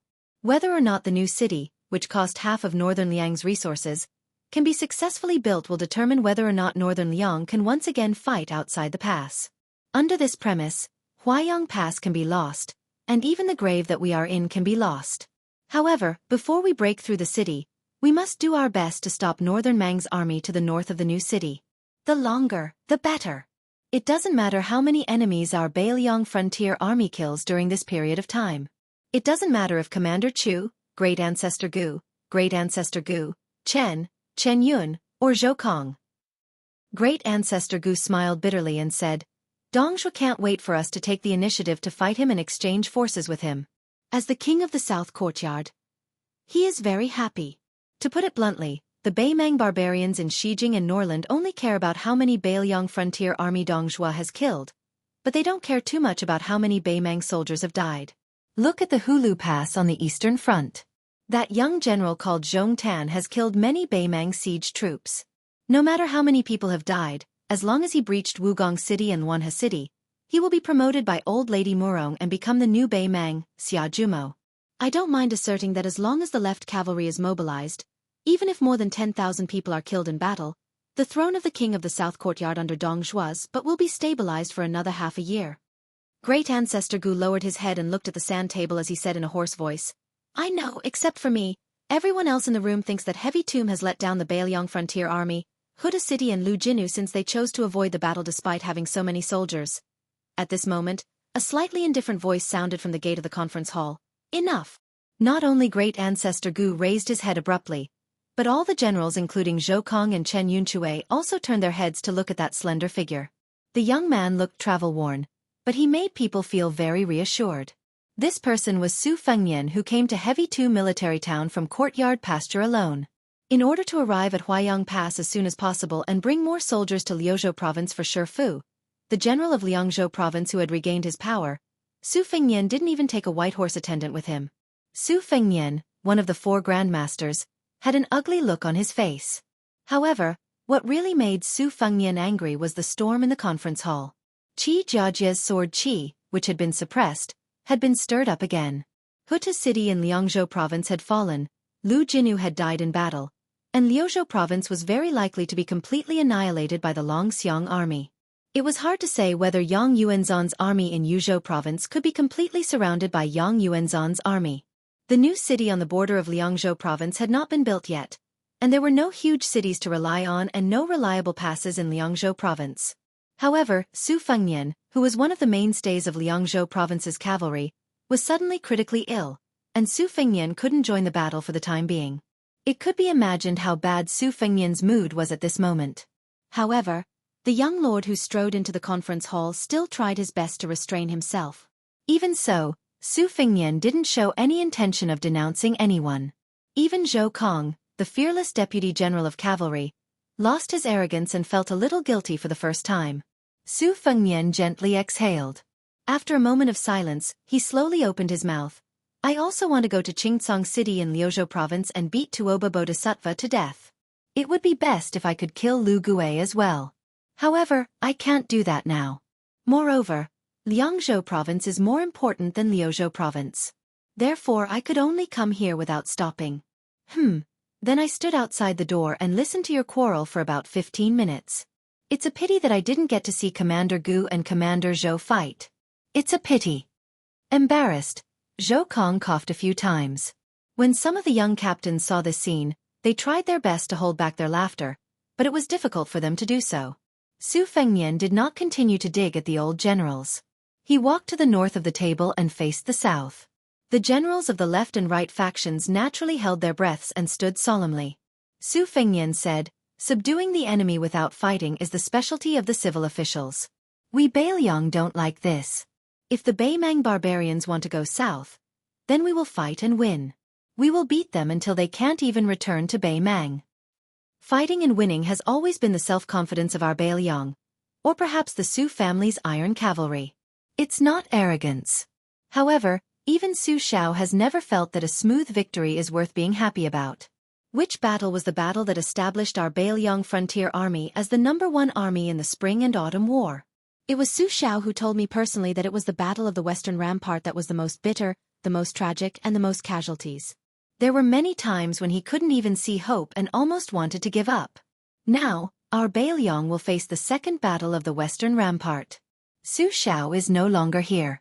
Li Yishan, Zhao Chongling, Chen Jibao, Wu Qi, Su Pu, Zhong Honggu, and others have either left or died. But now by my side, there are you, Chen Yunchui, Zhou Kong, Yuan Nanting, Qi Dangua, Ningamei, and great ancestor Gu who just entered Beiliang. To the north, there are Chu Lushan at Huayang Pass. To the east, there are Yan Wenluan's infantry and Yul Wandao's cavalry in Yuzhou. There are also Hu Kuei and Huang Fujin. In the mouth of the gourd, there are 2 heavy cavalry troops led by Yuan Zuozong. To the west, there are Su Longxiang, Li Mofen, and Wang Lingbao's Longxiang army, and Yang Guangdou and Chen Shiliang's Liuzhou provincial governor's office. To the south there are even more. Not to mention Beiliang's local civil and military officials, there are even thousands of foreign scholars. The retired Wei Taizhan, Lu Yuanji, and the others, including the old soldier Lin Dofang, have all made it clear that they want to come back and return to the Beiliang frontier army. Su Fengnian suddenly smiled and said, "Whether there will be such a story about Beiliang fighting against a country in the history books in the future is the civil and military officials of Liang. It's none of our business. They can write whatever they want. But at least I think that after a few years, everyone here should strive to survive and tell their descendants and juniors about their military life. It's always good. Probably just like what Su Xiao nagged me about all those years ago. If by any chance someone here were to die in battle, he wouldn't have the fortune to show off to the young people." At this point, Su Fengnian looked at Zhou Kong. "For example, if you, Zhou Kong, were to die in battle, I believe that in the future, there would be an old man surnamed Gu. If he met a young man surnamed Zhou, he might sit down and casually chat for a bit. While drinking wine, he would say that old man Zhou Kong from your family back then. His words were always unpleasant, but he was a hero who was willing to die for Beiliang." Su Fengnian's expression became absent-minded for a moment. Then he smiled and said, "If I were to die in battle and any of you survived, then please tell your descendants that Beiliang lost in a battle to the death, not without a fight." Chapter 1582. Unlike Liuya and Fuling, Zhongzhong military town, which was located behind Huayang Pass, was mostly guarded by infantry. However, compared to Huayang Pass, which had a natural barrier to rely on, Zhongzhong military town seemed to be less confident. In fact, on this line of defense, the general of Zhongzhong military town could not stand up straight when facing 3 colleagues of the same rank, and his voice was never loud. The 2 towns of Luya and Fuling had always been garrisoned with a considerable number of cavalry troops at the border. The 2 generals of the 2 towns were related to the 2 current deputy generals of the cavalry. Zhongzhong was an awkward character that was neither loved nor loved by his grandmother. Although it belonged to the northern Liang cavalry, it had more infantrymen. However, it had nothing to do with great ancestor Gu and could not rely on anyone. When Huayang Pass became the location of the protectorate manor, Zhong, who was raised by his stepmother, became more and more inconspicuous. Su Fengnian lived in a courtyard that had just been cleaned up. The courtyard was not big, but it was elegant and quiet. It was not easy to find a courtyard like this in a military town that was filled with influential officials at the border of Liangzhou. After Su Fengnian lived in the courtyard, he sent a signal to Zhong that was worth chewing.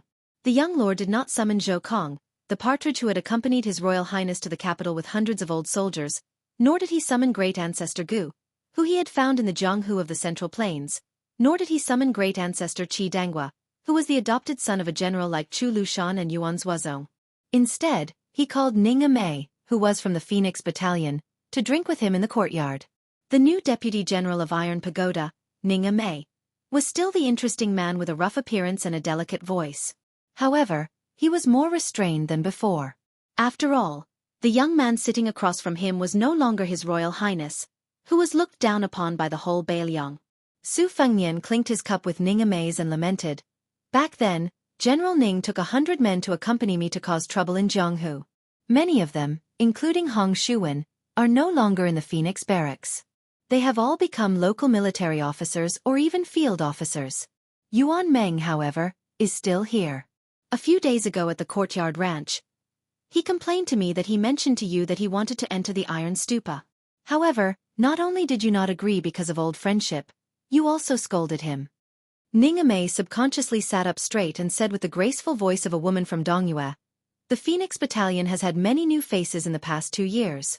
I feel that with an old man like Captain Yuan in the battalion, I can be at ease."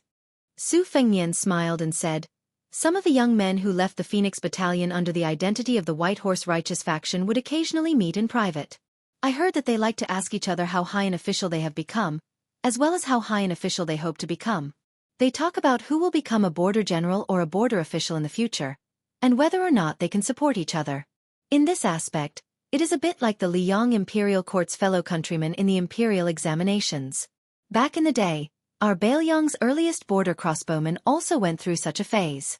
When they first met again, they were all talking about who had died on the battlefield. Moreover, they were all speaking in a very envious tone. After a few years or 10 years it was different.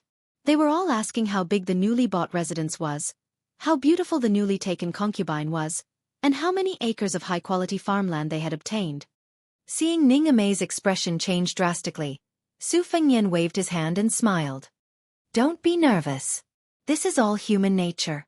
Situations like the Phoenix battalions are rare for the time being. When the water is too clear, there will be no fish. I understand this principle." Besides, Su Xiao also said something similar. In his eyes, the world we live in now is too different from decades ago. At that time, almost everyone was thinking about how to survive. Everyone's head was tied to their waistbands. The only difference was that the commoners' heads were tied to straw ropes, while the scholars' heads were tied to the more valuable jade waistbands. In reality, everyone was in precarious situations. But now, everyone is thinking about how to live better.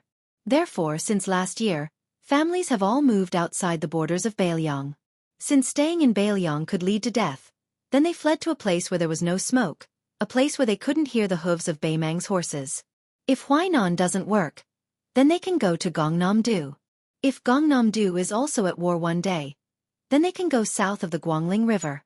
If that doesn't work, then they can go to Nanjiang. As long as they have money, they can escape all the way south. In the end they can survive." Su Fengnian's fingers twirled the white porcelain wine cup that didn't lose out to the exquisite ones used by the aristocratic families of Jiangnan. He raised it slightly. "I am one of the few extravagant people in the world. I know the market price of this small wine cup. In the rich places of the Central Plains, it probably sells for 2 or 3 taels of silver. After painstakingly moving to our Beiliang, the price will more than double. Of course, if we really want to talk about it, the valuable items in Mount Qingliang are innumerable. The scholars of the Central Plains say that Beiliang made millions poor, but one family rich. In fact, they aren't wrong. Just in Wutangan alone, there are more than 300 precious calligraphy and paintings with the word fake on my handprint. However, compared to people like Zhong Hongguo, I, Su Fengnian, have long been known for being a prodigal son. I'm not quite the same as those misers." Chapter 1583. Su Fengnian smiled and said, "When I was young, Su Xiao would always bring priceless antiques to Wutongan. He didn't understand what was so good about them, and he didn't understand how they could be sold for such a high price just by writing a few words or smearing some ink on them. He could only tell me that they were worth a lot of money, and then he would add how many Beiliang horses and how many Beiliang swords could be bought with them. In these years, I had Administrator Li Gongda, Lingzhou Provincial Governor Su Beiji, and Song Dongming help me secretly sell antiques, and paintings. I watched box after box of things being moved out of Mount Qingliang. General Ning, do you know what I was thinking?" Ning Mei shook his head with all his might. Su Fengnian joked, "I just wanted to complain to Su Xiao that you made a loss back then." Ning Mei laughed involuntarily. Su Fengnian restrained his smile. "Let's not talk about the distant past. Bai Yu had only been at Mount Qingliang for a few days, but he was already dissatisfied with Song Dongming. How could I let Zhou Kong and great ancestor Gu get along? One was one of the few Beiliang old soldiers who was willing to look up to me. The other was an outsider I invited with great difficulty. One was in the cavalry, the other was in the infantry. Today, it was wrong for me to speak up for either in the discussion hall. Family matters, national matters, and the world matters. Let's talk about family matters." Wang Linquan, who had vaguely become Beiliang's god of fortune, and Lu Dongjiang, who was depressed and unable to achieve his goals, were two fathers-in-law and two in-laws. Logically speaking, I should help the Lu family, who was not acclimatized. But can the Lu family really be supported? Among these, I just didn't want to delve too deeply into Wang Linquan's schemes against the Lu family's descendants. One was too shrewd, the other too stupid. They hit it off immediately. Ning Mei sighed, speechless. He didn't dare to say anything, nor did he know what he could say. Su Fengnian looked at Ning Mei and joked, "Do you think it's not easy for me to become the head of the household?" Ning Mei, whose thoughts had been seen through, nodded. Perhaps he was worried that he would be seen as a bootlicker, so he said in a deep voice, "This general really thinks so?" Su Fengnian said, "I'm just complaining, that's all. I can drink a little wine with you. It's actually very easy. The truly difficult ones are Lu Jinu and the others who carved their names on the stone steels on Mount Qingliang." Su Fengnian put down his wine cup. "But the ones who have it even harder are you, Ning Mei, Zhou Kong, and Grand Ancestor Gu. It's all of you." Su Fengnian exhaled heavily and stood up. "Maybe there are places like Beiliang in the whole of Liang.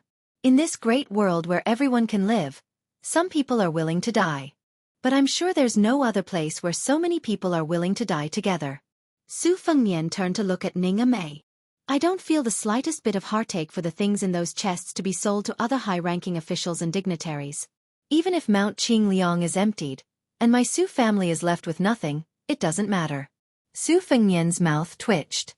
It was unclear whether it was because of the sword qi in his body or because of some other reason, but he seemed to be gnashing his teeth. He said fiercely, "But the real assets that Su Xiao left to me, such as the 300,000 steel cavalry, after I succeeded to the position of king of Beiliang, I would feel heartache if even one of them died. Another example is the morale of my Su family's army. I would feel guilty if even a fraction of it was lost in my hands." Ning Mei suddenly thought of a saying. "Those who think too much will tire their hearts. Those who think too much will suffer." Su Fengnian suddenly laughed and said softly, "Do you know what the old generals Wei Taizhan, Lu Yuanji, and Lu Yuanji were thinking when I passed by the right cavalry commander He Zhonghu's mansion and saw them visiting the sick? Among them, Lu Yuanji told me a few words from the bottom of his heart. The old man said that in a short 20 years, the young Lieutenant Zhong Honggu, who would always lead the troops in a battle to the death, would become the Huaihua great general who held great power but only knew how to eliminate dissidents in the army. Lu Yuanji told me that we must cherish the Beiliang cavalry now. In another 20 or 30 years, we might not be able to see them again. Therefore, he and Wei Taizhan wanted to take advantage of the fact that they were still able to ride horses and raise their swords to die a quick death before they could see the Beiliang cavalry again." Ning Mei took a sip of wine and murmured softly, "Born in Beiliang and dying in Beiliang, how delightful." After muttering to himself, Ning Mei, who paid great attention to details, carefully put down the wine cup in his hand. As if he felt that he had placed it in a wrong position, he even moved it a little. Only then did he stand up and ask, "Your Highness, I've always had a question in my heart, but I didn't dare to ask. Since I've drunk wine today, Perhaps the wine has given me courage to ask? Su Fengnian froze for a moment, then smiled and said, "Ask away." Ningame grinned and asked, "I just want to know, if there comes a day when all 300,000 Bailiang cavalry are gone, will you regret it, Your Highness?" Su Fengnian said without hesitation, "Nonsense. I'll definitely regret it to death, to the extent that my intestines turn green." Ningame scratched his head. There didn't seem to be any disappointment on his face. Instead, he chuckled and said, "As expected. Your Highness is good at doing business, but when it comes to buying people's hearts, you're still a lousy layman." Su Fengnian laughed loudly. Ningame said seriously, "But I know that even if you know that you'll lose all 300,000 cavalry and have to start all over again, Your Highness will still make the same choice." Su Fengnian grunted in agreement.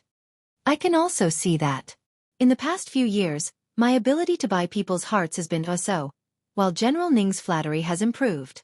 Ningame smiled calmly and said, "If old General Liu is right, dying on the spot is perfect." Chapter 1584.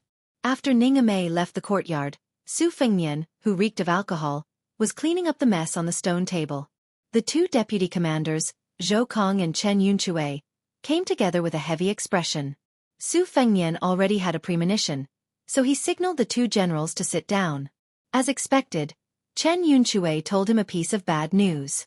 Tian Heng, the commander of the Yuzhou cavalry, split his troops into two groups.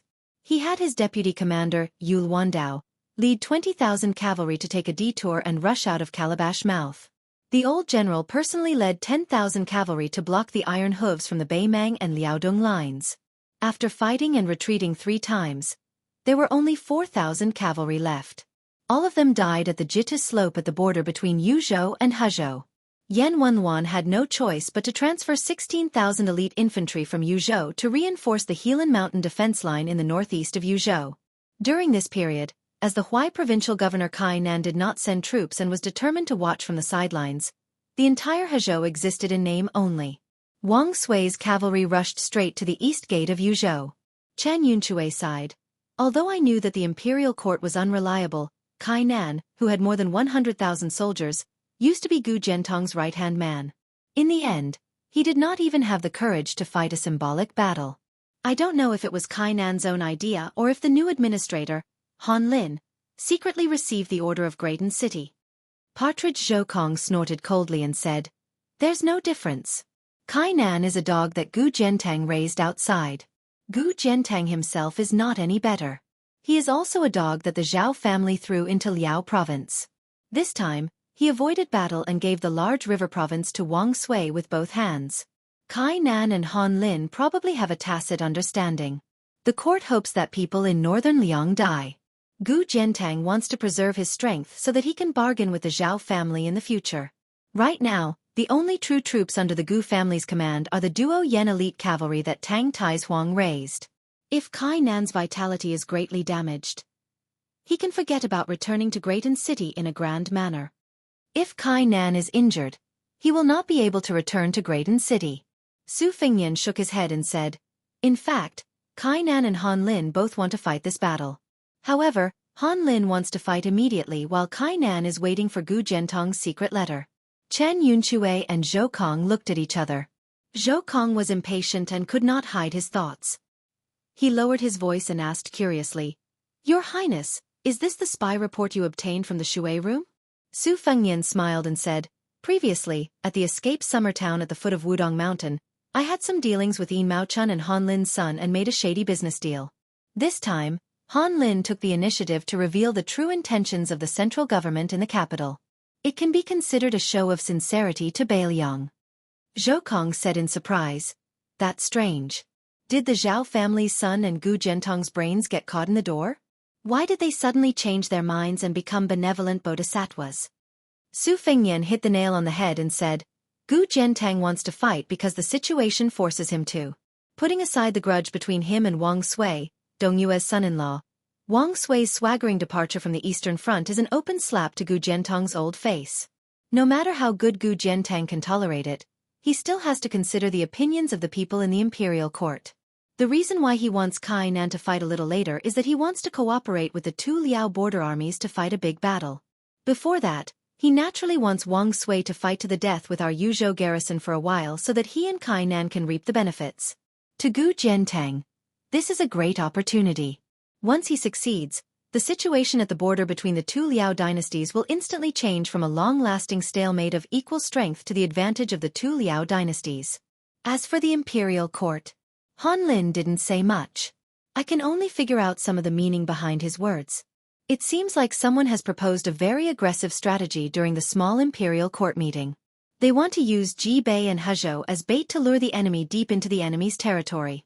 In order to complete the deployment, not only Kainan, but also Yuan Tingshan's remaining private army of Lijian Castle and the newly risen deputy general of Ji Province, Han Feng, will become involuntary pawns. Zhou Kong clicked his tongue and said, "This is a rare big move in Graydon City. Your Highness, those old fellows who do nothing like Zhao Yao and Yang Shenxing, I don't think they have this kind of courage, do they?" Su Fengnian hesitated for a moment, his face dark and gloomy. Menxia Province's left scattered cavalry officer Chen Wang, Sun Yin who just got fired from the Imperial College, and Lu Su, the hermit who just got a new master from King of Jing and Zhao Sun. This must be the plan of one of these three people. However, after this plan was proposed, without Qi Yonglong and Huan Wen's approval, without Zhao Yuling and Yin Maochuan's agreement, it is destined that it will not be able to leave the capital and pass it to Han Lin. Zhou Kong said with a strange expression, "Why does it sound like our Beiliang owes them a great favor?" Su Fengnian joked, "You can't say that. Graydon City is a stubborn and willful brat. One day, he suddenly knows how to consider the big picture. While in the end, it is to protect his own interests, it will still surprise the officials beside him." After laughing, Chen Yunchue said worriedly, "Will Wang Sui's army affect the battle at the Calabash Gate?" Su Fengnian nodded and said, "Of course it will, but Wang Sui still can't change the big picture." Perhaps Wang Sui never had this thought in the first place. Yang Yuanzhan, Lu Gue, and Huang Songpu, who has returned, are all obstacles to Wang Sui taking control of Beimang's military power. It is already reasonable for the old woman and the Taiping commandery to have the foresight to come to Yozhou's aid. Just wait and see. As long as the eastern front of Beimang is dragged into a quagmire by Gu Jiantang and Yang Yuanzhan's army is destroyed, Wang Sui will be able to stand out immediately. He will go from being the commander of a single front to a person of power no less than Dong Zhuo. When that day comes, Wang Sui will truly show his abilities. Chen Yunchue sighed emotionally. Huta City was lost at the wrong time, but there is nothing we can do about it. Lu Jinu has already done enough. Now that the war has reached this stage, we can only see who can endure longer. In the established strategy of the senior Beiliang advisors and military leaders such as Li Yishan and Yan Wenwan, although they had long foreseen that Beimang would attack Beiliang from the south with all its strength, they did not know which place to break through. Apart from Lingzhou, Liuzhou and Yuzhou were obviously more logical than Liangzhou, which was at its peak. However, Dong Zhuo had made two unexpected moves. First, he pressed the border on three fronts, minimizing the advantage of a single Beiliang cavalry in one of the battlefields. Secondly, the Beiliang frontier army had the tactical intention of moving around through their own well-developed posthouse routes. Then, he personally oversaw the army on the central front, sparing no effort to attack Huta City without any regard for losses. Moreover, at the crucial moment when the main force of the cavalry outside Liangzhou Pass was quietly rushing to the mouth of the Calabash, he, coincidentally, captured Huta City, which was originally expected to be defended to the death for another 2 to 3 months. Su Fengnian calmly said, "In this war between Beiliang and Beimang, there were actually two turning points. The first was when the Fuling cavalry general Wei Liang rashly attacked. Both sides set up their own ambushes.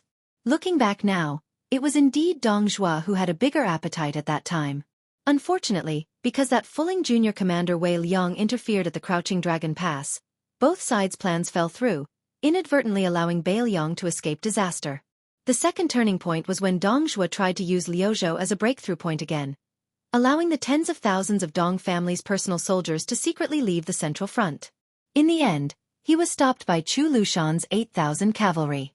I originally thought that the mouth of the Calabash would be the third turning point for Beiliang to seize the initiative." Chapter 1585. Su Fengnian laughed self-deprecatingly.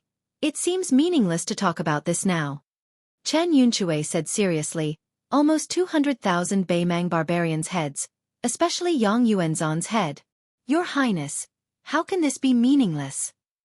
Su Fengnian was silent for a moment, then said slowly, "Earlier in the meeting hall, I only said some empty words to boost morale. Since you, Zhou Kong, have taken the initiative to come to me, then I'll be frank." Zhou Kong said resentfully, "If you want to beat or scold me, do as you please. I'm already very satisfied that I'm able to walk into this courtyard today without being refused the door." Su Fengnian waved his hand and said, "In terms of cavalry, you, Zhou Kong, have gathered 30,000 left cavalry, Qidong's Iron Stupa, Yuan Nanting's White Feather Guard, and He Zhonghu's scattered 40,000 right cavalry. In total there are more than 80,000. It can be said that the majority of Bailiang's cavalry is here. As for infantry, apart from the troops that have entered Huaiyang Pass and Liuya and Fuling towns, Great Ancestor Gu still has 30,000. Old General Chen also brought some Yuzhou infantry with him. It's not wrong that you, Zhou Kong, don't want to hide in the grave area. But Great Ancestor Gu is worried that the 30,000 left cavalry will be used in the exchange of troops." Great Ancestor Gu's words hit the nail on the head. Now, anyone and any soldier outside Liangzhou Pass can die. As long as the new city can be built smoothly before the autumn of the third year of Xiangfu, then it can be considered a worthy death. Then, from now on, with Huaiyang Pass and Grave as the center of attack and defense, all the troops and attacks must be carried out around this principle. Su Fengnian poured a full cup of wine, dipped his finger in the cup, and quickly pointed on the stone table. The first complete line of defense outside Liangzhou Pass is with Huta Town as the core. The cavalry of Liuya and Fuling towns on the two flanks will act as a distraction. Huaiyang Pass, which is located in a dangerous area, and Grave Site and Qingyuan towns, which are more inclined to defense, will act as the second small line of defense under this framework. Even if Huta Town falls, we won't lose everything. Now that we don't have Huta Town, this thorn in our flesh, Beimang's army has spread out on all fronts. Now, excluding Gravesite, not only Huaiyang Pass, but also Liuya, Fuling Town, and Qingyuan Town are facing Beimang's infantry siege. In my opinion, Fuling and Luyang Pass can be lost, but Qingyuan Town cannot fall. If we lose Qingyuan Town, which controls the west gate of Liangzhou Pass, not only will He Zhong's 40,000 cavalry be forced to withdraw, it will also allow Dong Zhuo to attack Liuzhou however he wants. Therefore, Zhou Kong, you need to reinforce Qingyuan Town and intercept Dong Zhuo's cavalry. Not only do you need to stop them from moving south too smoothly, you also need to try to take down this 40,000 cavalry in one go. For this reason, I will ask Yuan Nanting to transfer half of the White Feather Guards to cooperate with you, so that we can form an advantage in the battlefield around Qingyuan Town. Zhou Kong frowned and said, "If that's the case, then Gravesite's Gu." Zhou Kong suddenly noticed Su Fengnian's strange look and quickly changed his words. "Won't Commander Gu be under too much pressure? With only 6,000 iron stupas and half of the White Feather Guards, Gravesite will completely lose the initiative in the battle." Su Fengnian glanced at the partridge and said in a low voice, "Therefore, Great Ancestor Gu is paying the price of Gravesite's infantry being beaten like a tortoise, so that you, Zhou Kong, can gallop on the battlefield in Qingyuan." Zhou Kong didn't say anything. Su Fengnian reminded him, "Bailiang cares a lot about the gains and losses in Qingyuan, and Dong Zhuo can probably see that whether Qingyuan will become a trap for Beimang to besiege the city and attack the reinforcements will be up to your left cavalry to judge on the battlefield. At that time, I hope that you can resist the military merits of thousands or even tens of thousands of people. Once you fall into the blockade of Beimang's main cavalry, you should know that no one has the ability to make soldiers out of beans, so there's no way to make 30,000 cavalry soldiers for you to send into the Qingyuan battlefield. What's more, after the left cavalry and half of the White Feather Guards are surrounded by Beimang, let alone Qingyuan, Gravesite, Great Ancestor Gu, and old General Chen can only retreat to He Zhonghu's army in one breath, and there's only a newly built city behind us." Zhou Kong suddenly asked in a low voice, "In the Battle of Qingyuan, both sides' intentions are still not hidden. I believe that with Dong Zhuo's insight, Beimang's barbarians are very likely to besiege the city and attack the reinforcements. At most, they didn't expect that not only would my 30,000 left cavalry be mobilized, but even the White Feather Guards would cooperate with them. In that case, Your Highness, why don't we just directly target Beimang's ambush? I have confidence in our crossbowmen. In our own territory, we can definitely accurately find out the Beimang's backup plan. Moreover, even if we meet on a narrow path and have to fight in pairs, Dong Zhuo's crow pen won't be enough. Your Highness, don't worry. I, Zhou Kong, guarantee that I won't act according to my whims. We'll listen to Great Ancestor Gu." All the battles of the left cavalry are to preserve our strength. Su Fengnian shook his head without hesitation and said, fighting this battle in Qingyuan is only to do our best to prevent Bei Mang from being too passive. It's not that I don't want to take risks, it's not that I don't want to gamble with Dong Zhuo on the sand table. It's just that I can't. Bei Mang can afford to gamble, and they can afford to lose. At the very least, they can afford to lose again. But we can't squander even a single opportunity. At this point, Su Fengnian asked with a smile, General Zhou, the toad wants its life and the snake wants its fill. Do you feel very sullen? Zhou Kong chuckled and said, I do feel a little cowardly. But I'm an old soldier who has followed the great general for many years. I know what's important and what's not. But to be honest, after arriving in Beiliang, everything has been smooth sailing for so many years. This time, if your highness hadn't come to the grave, great ancestor Gu might not have been able to stop me. Chen Yunxue, who had been quiet all this time, said thoughtfully, we do need to reflect on ourselves. Your highness, you've seen and heard with your own eyes what happened in the meeting hall today. Other than Commander Gu, I'm afraid that even I can't stand this. Yes, for the past 20 years, our Beiliang frontier army has been competing with the Bei Mang barbarians. Not to mention a battle with a few hundred people, we've never lost a battle with more than 10,000 people. So this time, we've suddenly lost Huta City, which greatly reduced the battle results we were about to obtain at Heluku. We seem to be a little stunned. If we can't turn this around, we might suffer a big loss this time. Your Highness, it's not that I, Chen Yunxue, want to flatter you, but you've come at the right time. When Su Fengnian sent Zhou Kong and Chen Yunxue to the door of the small courtyard, he said to Zhou Kong without reason, if Dong Zhuo has set up 2 or more large-scale ambushes in Qingyuan, your left cavalry should consider retreating to the west. If that doesn't work, you can take a detour and return to the grave. Zhou Kong was stunned. The west. Your Highness, if we go further west, we'll be at the border with Liuzhou. Su Fengnian didn't say anything. Zhou Kang's eyes suddenly lit up. He asked carefully, Your Highness, are you saying that we can win the battle at Liuzhou?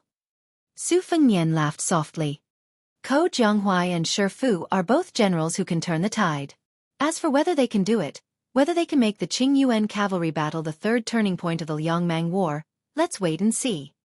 Chapter 1586. In the past, Ningame was able to jump from a lower-class 6th-rank general in the Phoenix Battalion to a lower-class 3rd-rank Iron Buddha deputy general with real power. This was clearly because he was close to Su Fengnian. This time, he was able to be the first to meet the young king. Although it was unexpected, it was within reason. After all, Ningame represented all the young generals that Su Fengnian had promoted in the Beiliang army in recent years. Su Fengnian was especially fond of Ningame. In the eyes of others, it was naturally intentional. Chen Yunxue and Zhou Kong, the 2 highest-ranking deputy generals of the border army in the military town of Sirius Tomb, followed closely behind and appeared to follow the rules. Following this, Su Fengnian met with Qi Danghua, Yuan Nanting, and the others. In the end, he summoned the generals who were stationed in the military town of Sirius Tomb all year round. Su Fengnian was always lukewarm in these closely linked meetings. The generals of Sirius Tomb were not familiar with the temperament of the young king. During this period, there were people who wanted to use bold words to express their loyalty and determination to Su Fengnian. In the end, Su Fengnian just laughed it off and casually changed the topic. This made these people, who had left the traditional officialdom of Beiliang for many years, still feel uneasy when they stood up and left their chairs. They were afraid that their flattery had hit the wrong horse. Fortunately, Su Fengnian personally sent them to the entrance of the courtyard, which made them feel much more at ease. They could not be blamed for thinking too much. Ever since Su Fengnian came to power, there had been a saying in the upper echelons of the border army that the new King Liang was ruthless and generous. And the target of his ruthlessness was precisely them, the generals of the border army. For example, the Huaihua general Zhong Hongwu, who treated Lingzhou as his own back garden, did not even have the chance to die of old age. As for the general Yan Wenwan, who was entrenched in Yuzhou, it was said that a lot of his sharpness had been suppressed. Su Fengnian took over the Tiger Pounce camp and supported Yul Wandao. It was obvious that he wanted him to replace Tian Heng as the general of the Yuzhou cavalry. And before this, he transferred away the provincial governor Tian Peifong, who was obedient to Yan Wenwan, and replaced him with Hu Kuei, who was not heavily factionalized and whose faction was unclear. In addition, Su Fengnian's trusted aide, Huang Fuxiong, was placed in Yozhou's military. And the relationship between great ancestor Gu and Zhou Kong and Chen Yunque, who were deeply rooted in the border army, was so strained. Was there really no incitement from the young king? Otherwise, how could an outsider who had just entered the border army for a few years speak so boldly in the meeting hall of the grave? It was said that now that Wei Tai's Han, Lu Yuanji, Lin Dofeng, and the other elders had returned to the border army, it would undoubtedly weaken the military power of Zhou Kong, Chen Yunque, and the others to a certain extent. But no matter what, with and without Su Fengnian in charge of the grave, it was like the difference between heaven and earth. Regardless of whether or not this shrewd King Liang would take the opportunity to purge the left and right cavalry armies of Liangzhou, as long as he sat in that small courtyard, even if he did not give any specific orders, then the following big battle could be fought. Among the many guests in the small courtyard, only great ancestor Gu was missing. In the end, Su Fengnian did not wait for the deputy commander of the infantry army to take the initiative to visit. After weighing the pros and cons, he gave up the idea of summoning great ancestor Gu. Su Fengnian felt somewhat regretful. Regardless of victory or defeat, in the future, the relationship between great ancestor Gu and Zhou Kong and the other local generals was destined to be difficult to return to how it was before. This kind of parting was not the same as the struggle for benefits between the factions of officials in the imperial court. On the contrary, it was more similar to the apparent unity caused by conflicting political views. The more it was like this, the harder it was to mend it. It was just like how Huan Wen and Zhang Julu, at the last moment of Liang, had gone against each other. It was impossible to determine who was right and who was wrong. Su Fengnian slowly paced back and forth in the small courtyard that had returned to silence. Wang Sui led Beimang's elite cavalry on the eastern front to suddenly advance to the west, causing Beiliang to be in a rather awkward situation. This was probably what it meant when the heavens did not fulfill one's wishes. Yan Wenwan had no choice but to split up troops to guard the eastern gate of Yuzhou, where the troops were currently leaning to the north, in order to prevent a fire in the backyard. She was afraid that the entire Lingzhou would be engulfed in smoke. In this way, a few big fish would definitely slip through the gourd's mouth. Perhaps it would be Zhong Tan's private army, or perhaps it would be the Ruren cavalry of Hong Jingyan, or even Yang Yuanzhan himself. However, judging from the current situation, even if Dong Zhuo had realized that the situation at the gourd's mouth was not good and hurriedly sent troops to the gourd's mouth to coordinate with Yang Yuanzhan's troops, it would not change the outcome of the destruction of Liang Meng's main force on the eastern front. Yang Yuanzhan would definitely suffer the consequences of his radical actions of demolishing Huagong and Luanhe cities and burning all the forts and fences. Without these defensive forts that could be used as temporary strongholds of Beimang, the pincer attack from Beiliang cavalry and Yuzhou infantry was enough to be fatal. The situation at the gourd's mouth was already set. The key was how many Beimang fish Yuan Zuozong and Yul Wandao could catch in the end. One could foresee that Gu Jiantang would take the initiative to attack, and the Kainan and Heji border armies would also block Wang Sui's path back to the east. Everyone could see that this was an opportunity that Beiliang had created for the entire northern front of Liang. However, while Great Peace City was singing the praises of the emperor and Gu Jiantang, they would pretend to be blind and only focus on the fall of Huta City in Liangzhou. Previously, the new Huai administrator Han Lin had vaguely reminded Su Fengnian that the imperial court was pushing to set up Jidushi in the territory of the dynasty. Although they only added one deputy Jidushi to the territories of the various vassal kings to restrict the vassal kings who had always been Jidushi, the person who had the chance to become the new deputy Jidushi was very likely to be Yang Shenxing, who was covered in dirt at Guangling Road. Su Fengnian muttered Yang Shenxing's name a few times. Yang Shenxing was one of the 8 great generals of Liang and was once the local emperor of Jizhou. In the second year of Xiangfu, he lived with his tail between his legs. This time, he risked his life to become the deputy Jidushi of Beiliang. He wanted to atone for his crimes with the young emperor and the Liang imperial court. He also wanted to help his eldest son, Yang Huchen, as the new deputy Jizhou general. Northern Liang, as well as Yang Shenxing herself, the 3 parties were well aware that if they went to northern Liangdao to be a Jidushi, regardless of whether they had the title of deputy or not, their real power would not be comparable to a duwei with the size of a sesame seed mung bean. Maybe Yang Shenxing's request to be demoted to the northwest was because he was prepared to die. Chapter 1587. Because of Yang Shenxing, Su Fengnian thought of the entangled Jizhou, and then he thought of the complicated situation in the Tuliao and Beiliang. He could not help but sigh at the invisible shadows of swords and blades outside the imperial court. These were the real killers. The small Jizhou involved Kai Nan, the nominal head of the military of the Lianghuai Dao. Although he had lost power, he still controlled nearly 10,000 elite cavalry of the Li family of Yanbao. Han Feng, who was personally roped in by the Emperor of Liang, and Yang Huchen, who represented the return of his family's power to the old land. There was also the new king of Han, who did not bat an eyelid, and the interests of the group of civil officials behind Han Lin. As for the two Liao, whose territory was even larger, other than Gu Jiantang, who led the government on the surface, there was also Su Gong, who replaced the emperor as the assistant minister of the Ministry of War to patrol the borders. There was also Zhao Sui, who had been rooted for a long time, and the traditional power of the northern scholars led by the Pang family. There were 4 heroes. If one were to take them out and look at them individually, it would seem that each of them was well respected, but in reality, no one had a choice. Su Fengnian unconsciously stood at the foot of the wall of the small courtyard. He stretched out his palm and placed it on the wall, looking up at the top of the wall. The great building was about to collapse.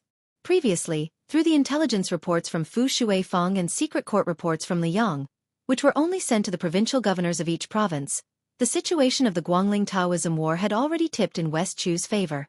After Cao Chongqing led the navy to defeat Zhao Yi's navy, on the second battlefield west of West Chu's capital, the 3 young men of West Chu once again shone brilliantly. Pei Sui, who had previously presided over the clamorous government affairs, assisted Xie Shibian, who had returned from the Western Front to preside over the defensive line. Together, they successfully blocked the river-crossing army led by Wu Zhongshuan, the #1 general of the southern frontier path. In addition, Su Yunxia, who had led 20,000 light cavalry to fight to the death against Yan Zhenchuan's army, crossed the river and attacked the rear of the southern frontier army, cutting off 2 main supply routes. Not only did this slow down the pressure on West Chu's western front, it was also equivalent to breaking the plan of Li Yang's 4 fronts to encircle the capital. For West Chu, they had opened up a large and valuable strategic depth in the vast area south of the Guangling River. In order to coordinate with the southern frontier army on the western front, Zhao Yi's army, which had chosen to quickly advance westward, suddenly fell into a situation where they were alone and deep in the enemy's territory. The 30,000 elite soldiers under Zhao Yi's command, who were skilled in mountainous warfare, were defeated by Cao Chongqing's 10,000 infantry and 2 groups of 3,000 light cavalry each. In just half a day, Zhao Yi's army had been completely annihilated. Were it not for the fact that the commander-in-chief of the southern expedition, Lu Xianxia, had taken an unexpected move and led 5,000 cavalry into the southeastern battlefield, and then his 8,000 infantry had successively defeated the 2 cities of Yinma and Yongying, with the vanguard cavalry only 50 li away from the main force of West Chu, forcing West Chu to have no choice but to give up on advancing east in one spurt of energy. Perhaps Zhao Yi would have become the second Liyang great feudal lord to die on the battlefield after the Duke of Huainan. It seemed that West Chu had won successive victories on the various battlefields like a hot knife through butter, ushering in the most prosperous state since the restoration of the country. However, Su Fengnian knew very well that this was just a scene of adding oil to the fire and flowers blooming. Capturing Lu Shengxiang at Yinma and Yongying was just a small test. When this general, who had resigned from his position as assistant minister of the Ministry of War, completely grasped the military power of the southern expedition, unless it was Cao Chongqing personally overseeing Guangling and Jiangbei, no one would be able to stop Lu Shengxiang's march to the south. His previous inaction was not as simple as Lu Shengxiang being hindered from all sides on the surface. It was because he needed to cooperate with the imperial court to weaken the military power of Zhao Yi, Zhao Ying, and the other feudal lords. In return, the Liyang imperial court had tacitly approved of Lu Shengxiang's actions of waiting for the right price. As for Wu Zhongshuan falling into the mud of the Jiangbei battlefield, wasn't this a situation that Zhao Bing, who was watching the fire from the other side of the river, was happy to see? The true enemy that West Chu Su Yunxia was going to face next would be the southern border elites under the King of Yan's valiant general, Wang Tongshan. Otherwise, the King of Yan's Royal Highness, who had killed the barbarian tribes of Nanjiang Path when he was young, would not have been unable to even put up a fight against Su Yunxia's sneak attack, no matter how muddle-headed and incompetent he was, and how unaccustomed he was to the environment in Guangling Path. Su Fengnian suddenly laughed with schadenfreude. Little beggar, you are not feeling well right now.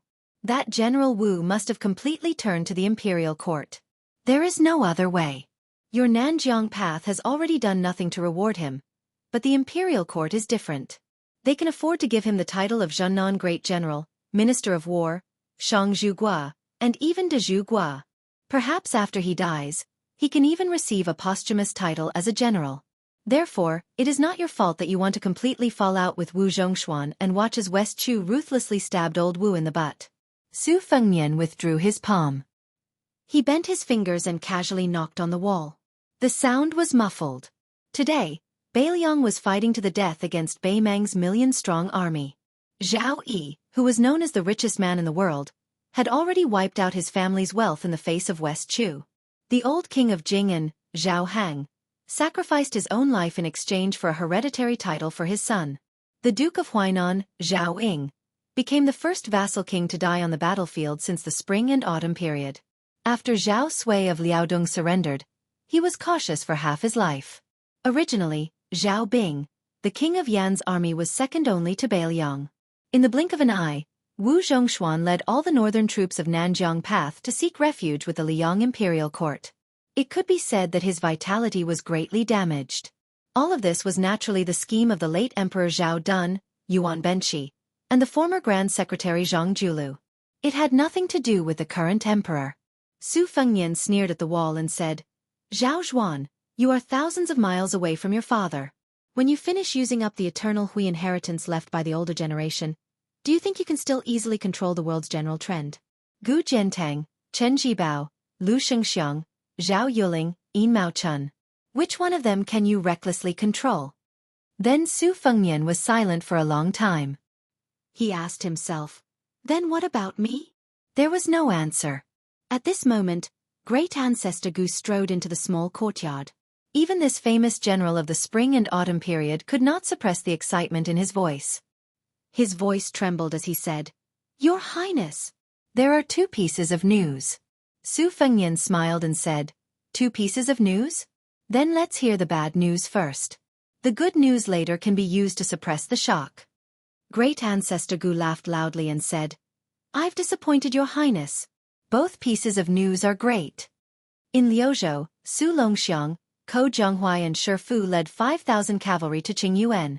In Yuzhou, apart from the vanguard General Zhong Tan and Hong Jingyan, a portion of the Ruren cavalry escaped from the Gourd. Including the General Yang Yuanzan, there were 46 Beimang generals. All of them died in battle. A total of 16 huge temples were built in the Gourd. In the second year of Xiangfu, Bai Liang was at an absolute disadvantage in terms of military strength. Especially when Liangzhou's Huta city was in danger of falling, their 3 prefectures' border army lost more than 100,000 men in battle. They defeated Bai Mang with 350,000 men. Bai Liang cavalry was the best in the world. Chapter 1588. The first 10 days of autumn were yellow. After the second year of Xiangfu entered autumn, a shocking piece of news quickly spread throughout the Yangtze River. It was rumored that West Chu's Jiangxi was about to ascend the throne. This meant that this princess, who had been exiled for many years, would become the second female emperor after Bai Mang's Murong empress. She would also be the first female emperor in the history of the Central Plains. In response to this, almost all of the West Chu civil and military officials, other than Su Yunxia, who guarded the Zhongbei stronghold, and Pei Sui, who was in charge of confronting Wu Zhongshuan's army in the south, including Chao Chongqing and Xie Shibian, all of the West Chu civil and military officials gathered in the capital. In comparison, the Liang imperial court's edict to confer Wu Zhongshuan the title of Southern Conquering General and at the same time promoting General Hangjiang Songli to General Zhennan, one of the deputy Jidushi of Guangling Path, and returning to Guangling Path to assist the Guangling king Zhao Yi in leading the army, seemed much more lackluster. As for the 2 young officials who secretly followed Song Li and temporarily held the position of Guanzhong of the Ministry of Works, in this changing situation, they became more and more inconspicuous. In just 2 short years, Yuan Gua, who had been the Minister of Rights and Revenue, was the favorite student of the old Zhang Lu, who was jokingly called the fire-relieving minister. He was not like his colleague Han Lin, who the young emperor had placed high hopes on, and was not like Wang Xiongui, who had been demoted to the war-torn Guangling Path as expected by the great in officialdom. He was not like Wang Xiongui, who had been demoted to the war-torn Guangling Path as a deputy Jidushi. Instead, he used the nondescript transitional identity of an imperial decree minister. After meeting Lu Shengxiang, he split up with Song Li and the others. Yuan Gua went to see Wu Zhongshuan, while Song Li led the 2 minor 7th-level officials from the Ministry of Works to the manor of the vassal state Zhao Yi was in. As Yuan Gua, the son of heaven's envoy, came closer, the The atmosphere on the western front of Guangling, which was at a disadvantage in the battle situation, seemed to be unusual. Logically speaking, as the target of the conferment, Wu Zhongshuan should have been the most active. Not to mention bringing a few Nanjiang generals out of the city to welcome him. At the very least, he should have prepared a welcoming feast for Yuan Gua. Not to mention whether or not Yuan Gua had a chance to make a comeback and return to the center of power. Even with the reputation Yuan Gua had accumulated in the Greaten officialdom over the years, Wu Zhongshuan, who was about to formally step into the Liang officialdom, could not be neglected. In the end, it was King of Jing and Zhao Sun, who led the Qingzhou Navy General Wei Dong to welcome Yuan Gua. Wu Zhongshuan only attended a banquet held on a ship. Tang He and Li Chunyu, the two direct generals, did not appear. There was only an unfamiliar young man with the surname Jiang beside them. Before the banquet began, Yuan Gua expressionlessly announced the edict. The old general Wu Zhongshuan, who was wearing armor that did not suit the occasion, also expressionlessly received the edict. Among the large group of civil and military officials who had taken off their official robes, the clanging of armor on Wu Zhongshuan's body as he knelt and stood was particularly ear-piercing. This caused the table of delicacies and fine wine in the banquet that followed to taste like wax. It was extremely bland, and there was no joy to speak of. In the night, on the surface of the river some distance away from the Yellow Dragon ship, a Qingzhou warship that was responsible for patrolling the river tonight was motionless. Looking from here, one could only see the lanterns and colored banners on the ship and blurry figures. A young man in casual clothing was lying quietly on the railing with a cold smile on his lips. To the left of the young man stood Wang Xianji's second disciple, Gong Bonk, third disciple, Linya, and a tall woman with a hat on her head. The four people to the right were all in the prime of their lives. Without exception, they were all filled with a murderous aura. They were the Nanjiang infantry generals Zhang Dingyuan and Gu Ying, the Yuanzhou general Yi Xiufeng, and the Hazhou general Liang Yu. All of the generals that the king of Yanqi Zhaobing could rely on were present. Among them, Wang Tongshan had once been the strongest general under the king of Yanqi's command. But many years ago, he had entered the northern border of Nanjiang. This time, Wu Zhongshuan had been recruited by the court. Wang Tongshan, who was supposed to keep Wu Zhongshuan in check, showed signs of wanting to make a move. Zhao Zhu did not raise his head. He said with a slight smile, "Sister Lin, that person is Jiang Fuding of your martial emperor city?" The fist grandmaster Linya had a complicated expression as he nodded. Zhao Zhu rubbed his chin. "I'm puzzled. How did this person help Wu Zhongshuan get in touch with Great P City? This matchmaker is not something that any normal person can be." Linya wanted to speak but stopped. Zhao Zhu turned to look at the female martial grandmaster who had made a comment. He said with a smile, "Sister Lin, do not worry. Even if Wu Zhongshuan does not have Jiang Fuding as a matchmaker, he will still make eye contact with Great P City. It is just a matter of time. Even if I don't look at the monk, I will still look at the Buddha. I will not compete with the Jiang person." Haha, to be honest, this time, our old General Wu really can't bring himself to be happy. Didn't we agree on being conferred the title of Marquis and General? He did become the Southern Expedition Grand General, but he wasn't conferred the title of Marquis. Don't even mention being conferred the title of the first king of a dynasty with a different surname during the auspicious Talisman era. How is this different from being the #1 great general in our southern border? 100,000 elite soldiers of Nanjiang, just to get a general of one of the four conquerors, it is a great loss. His Majesty the Emperor is not very generous in his actions this time. The tall female of mysterious identity said coldly, "It is not that the court is unwilling to make Wu Zhongshuan a marquis. The reason that they did not keep their promise is that the Guangling Road War is not going well. If they start to make generals now, when the dust settles, what will they be rewarded? I believe that Yuan Darren from Jing will meet with Wu Zhongshuan in private and make things clear." Zhao Zhu made a sound of acknowledgement. Those who are not in charge do not know the cost of daily necessities. Maybe if it was me sitting on the dragon throne, I would do the same. I would first trick Wu Zhongshuan onto the pirate ship before anything else.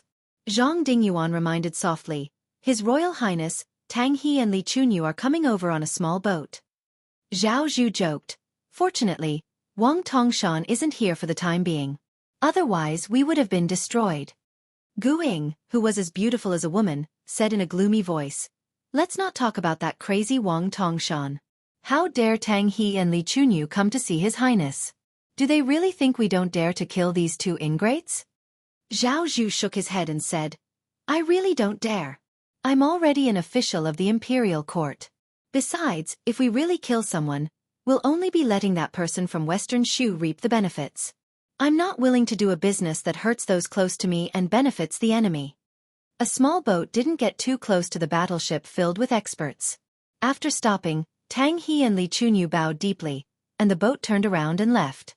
The fierce general of Nanjiang, Liang Yu, snorted coldly, his 5 fingers gripping the railing of the boat. Zhao Zhu said indifferently, a woman leaves her home when she is of age.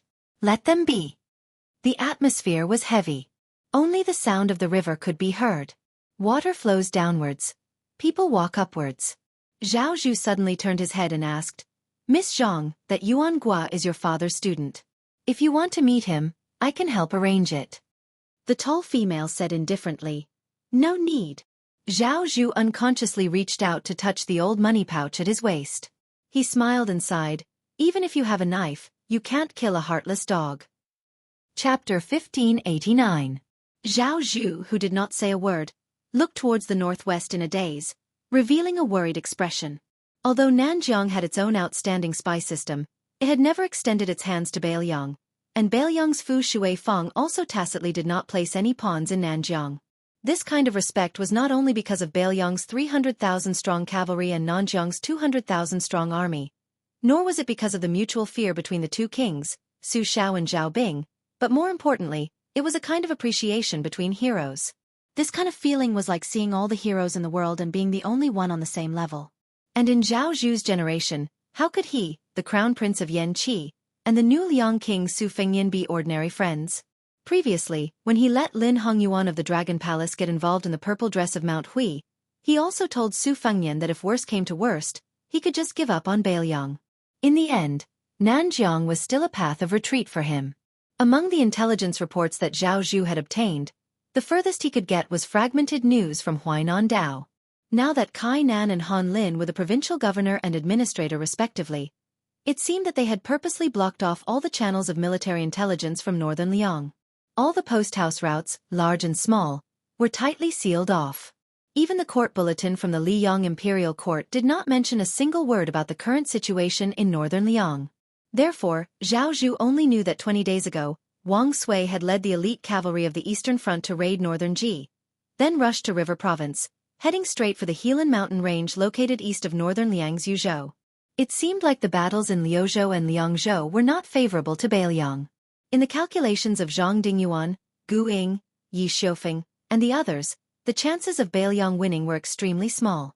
Unless they won on all 3 fronts, whether it was losing the mobile cavalry of Liuzhou, causing the west gate of Liangzhou to be wide open, or Yang Yuanzhan's army breaking through Shaoguang City and meeting up with Yang Yuanzhan's cavalry in Yuzhou, the Beiliang frontier army trapped in Liangzhou could only die in battle or wait for death. As for losing the central front of Liangzhou, there was no need to mention it.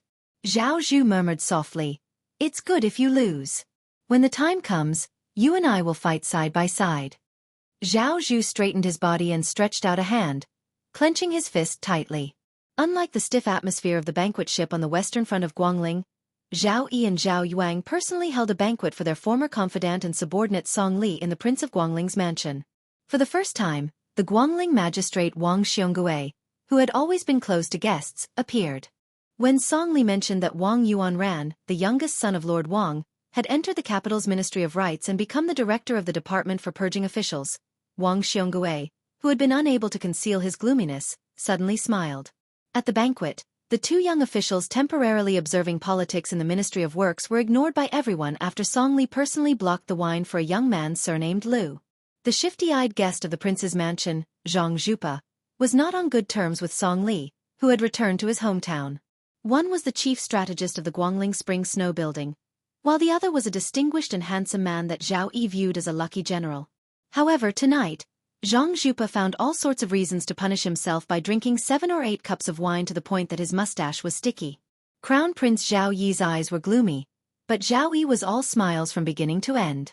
The night after the banquet ended, 2 officials from the Ministry of Works, who had come to inspect the rivers and canals of Guangling, met in a side courtyard of the prince's mansion to drink wine. The man surnamed Lu was actually blind. The young man surnamed Sun, who had been dead drunk at the banquet, was not drunk at all. He leaned lazily on a graceful chair made of red sandalwood and poured a cup of wine for the blind young man across from him. He smiled and said, "Song Li did not have good intentions. He purposely blocked the wine for you." He was clearly reminding Zhao Yi to tell the Guangling prince's mansion that you, a minor official of the Ministry of Works, actually have a more special status than me, Sun Yin.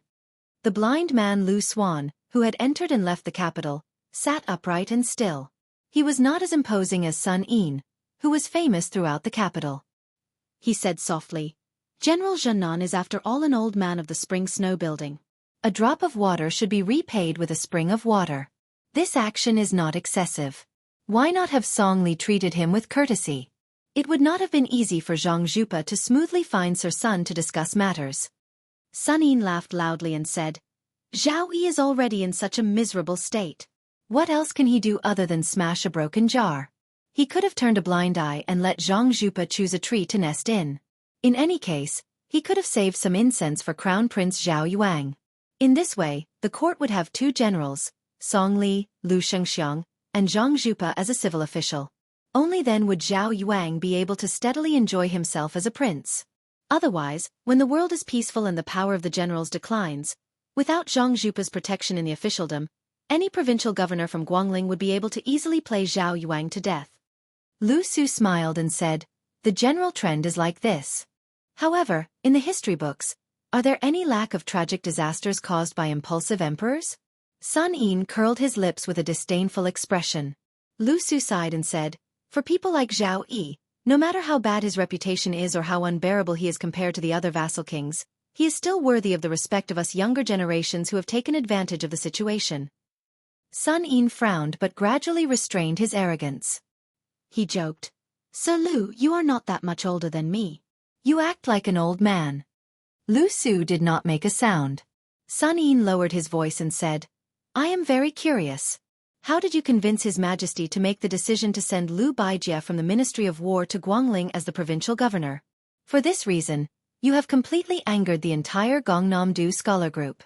You have to know that Yu Jiankong and the other old men all hope that Tangxi Sword Immortal can temporarily stay away from trouble. They would rather be like Su Gong and be hidden by the court in the two Liao provinces and have his official career delayed for 2 or 3 years. That would be better than being the first bird to make a name for himself. Therefore, many people say that you have attached yourself to the Peng family of Liaodong in the north in Great Pea City. That is why you are causing trouble for the 4 major families of Gongnam-do." Lu Su raised his head and closed his eyes, looking at Sun Yin. Sun Yin smiled embarrassedly. He was clearly embarrassed. There was no point in playing tricks in front of a smart person like Lu Su. Sun Yin was being unkind. Lu Su went straight to the point and said, "Qi Yonglong and Tantanon did not want Lu Baijie to come to Guangling. On the one hand they valued his talent. On the other hand, they could not speak of it. After all, the Lu family and the Su family of Beiliang are in-laws. If history is a mirror, the so-called loyalty of the world is, in the end, the loyalty of the scholars. The loyalty of the people is nothing more than gaining the recognition of the scholars. The Lu family of Qingzhou entering Beiliang is already a warning. After that, there were scholars who went to Liangzhou and Wudong to debate Buddhism. At this time, Lu Baijie should not have come to Guangling, which is adjacent to Gongnam-do. However, if one does not have long-term considerations, one will have short-term worries. Once one has long-term considerations, most of them will have short-term worries. Sir Sun asked me how I convinced His Majesty. It was very simple. It was just one sentence. Let the current matter be. There is no need to worry about the short-term worries, and there is no need to worry about the future. Sun Yin grimaced. These words are a little overbearing. Lu Su raised his head and drank the wine in his cup. He laughed self-deprecatingly. Of course, before leaving the capital, I had a long talk with the emperor. For this sentence, I said thousands of sentences. Lu Su put down his wine cup. Compared to fighting on the battlefield, everyone is going to die. I, Lu Su, am just moving my lips. It is 100 times useless. Sun Yin shook his head and laughed. 100 times useless, scholar? Zhang Zhupa, Song Li, Zhao Yi, Zhao Yuang and his son, Lu Baijie, Yuan Gua, your old master Zhao Sun, Wu Zhongshuan, Lu Shengxiang, and the entire Guangling. Such a big chessboard. You and I, two small minister counselors of the Ministry of Works, can maneuver freely here.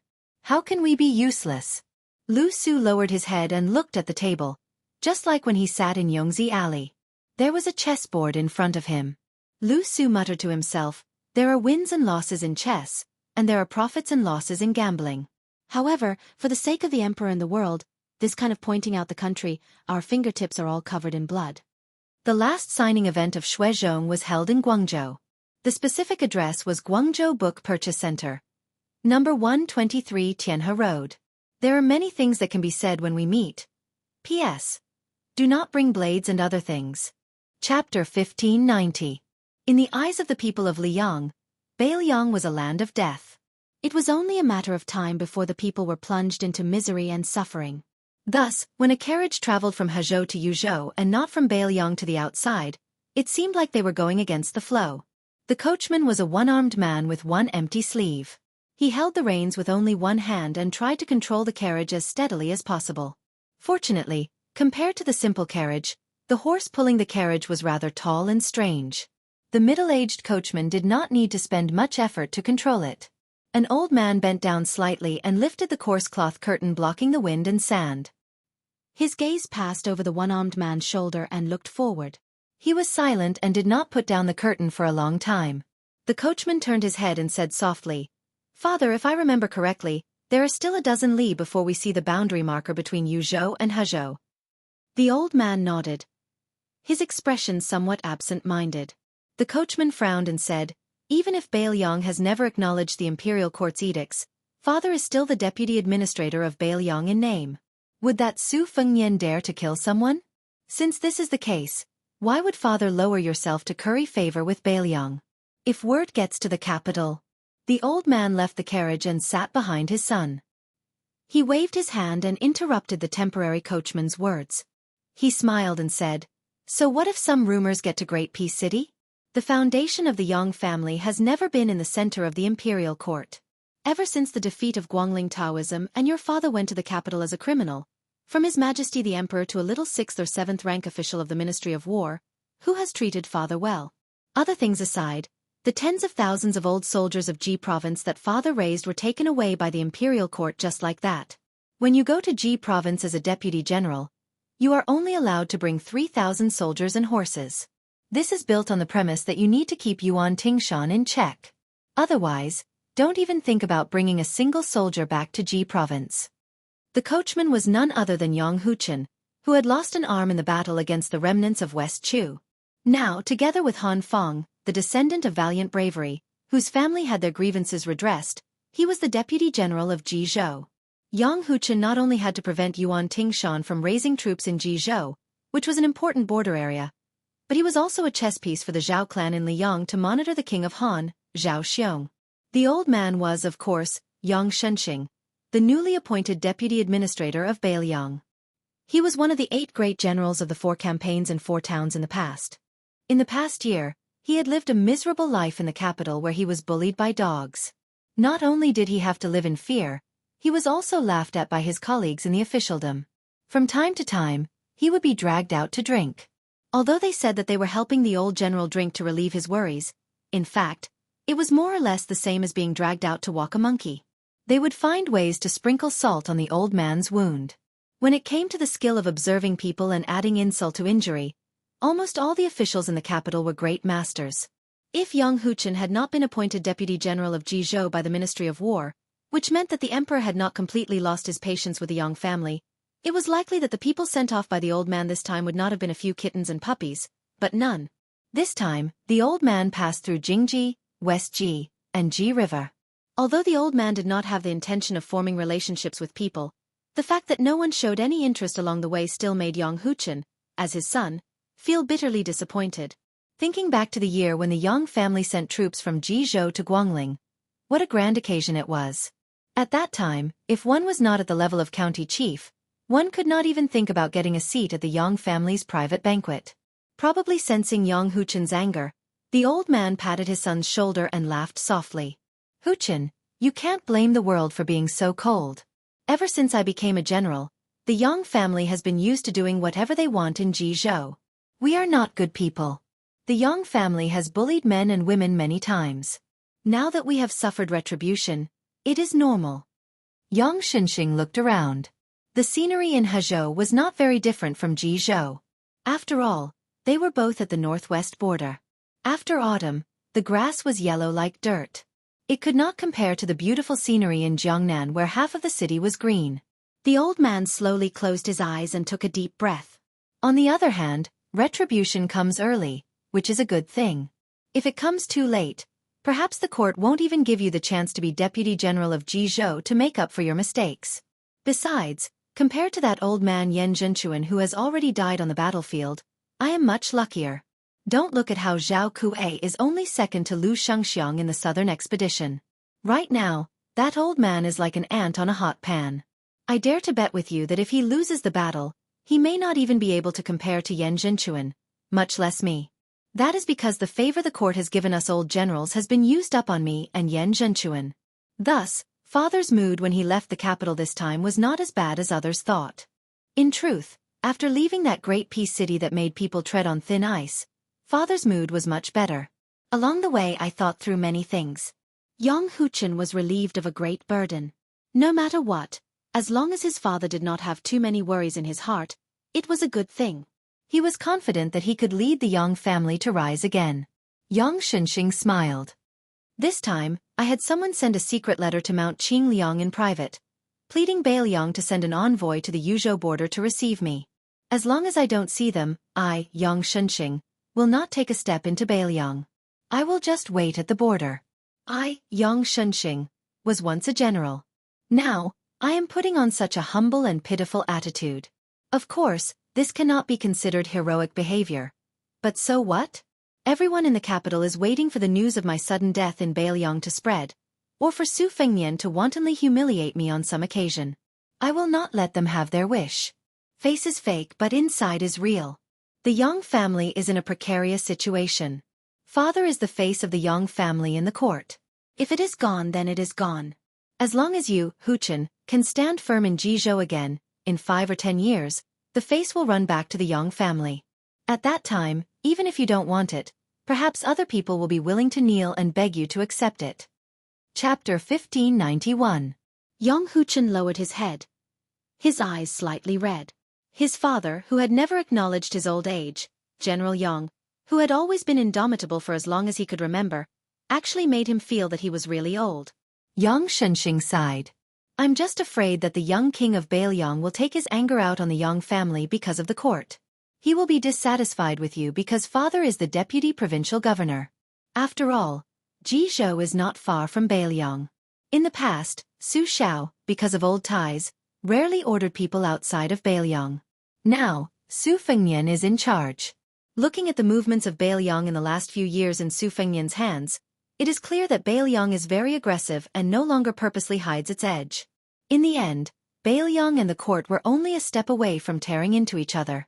Father's death this time is a risk, but also an opportunity. Huchen, focus on being the deputy general of Jizhou. Father has his own plans in Beiliang. From now on, remember a few things. First, do not entertain any of the old local generals of Jizhou. Second, control the distance between you and Han Feng. Finally, get close to the new administrator Han Lin. You must act as his lackey. In the future, Han Lin will be crucial for the Yang family to have a place in Great Peace City. Han Lin is not like other students of Zhao Yuling. On the surface, he is not as good as Zhao Yuling, Yin Mao Chun, or even Yuan Gua and Wang Xiongui. But in the eyes of the current emperor, Han Lin is the most important person. The reason is very simple. The three of them were all first-class officials promoted by the previous emperor, almost to the point where they could not be titled. Yuan Gua and Han Lin were people who had been placed in important positions by the emperor after he ascended the throne. Unfortunately, Yuan Gua's performance was not good and he has been completely abandoned. In this way, the emperor will place all his hopes on Han Lin. This is the greatest advantage for Han Lin. Han Lin seems to be the one with the least sharp edges in the Jianghu back in the day, but it is precisely this kind of mediocrity that is not the same as mediocrity that is the greatest reliance in the officialdom. The longer it lasts, the more powerful it becomes. Yuan Gua is a counterexample. For some reason, the more Yang Huchen listened, the heavier his heart became. Yang Shenxing smiled lightly. Does it sound like I'm giving you my last words? Huchen, you are mistaken. Father just said that on this trip to Beiyang, Father does not have the slightest thought of dying, and will not stand up for the face of the court. Yang Huchen was slightly embarrassed. Yang Shenxing said earnestly, ever since the nomads of the Great Qin dynasty turned into deep-rooted influential clans, the martial artists of our generation who carried the sabers in their hands have never had a glorious record in the history books. Those important figures who left their names behind were always associated with the 4 words of feudal towns.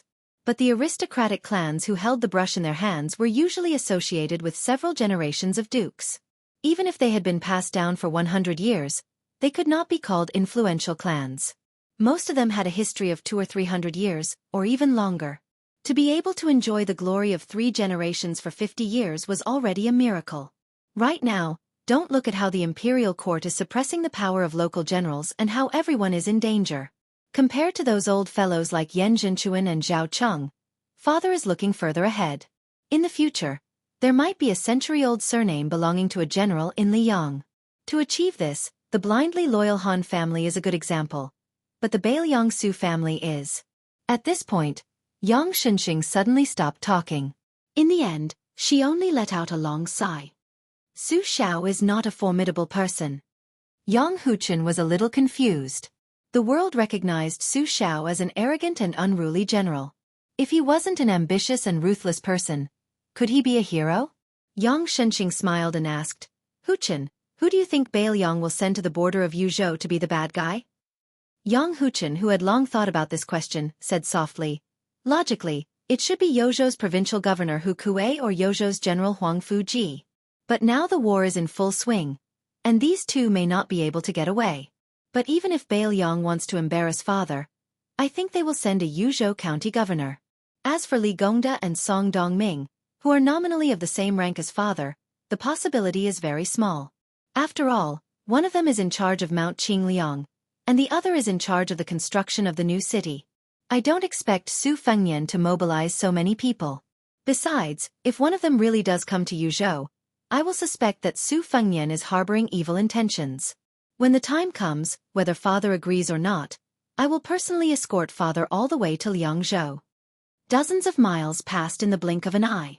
When Yang Huchen saw the boundary steel by the roadside, he also saw 4 or 5 riders quietly waiting by the roadside.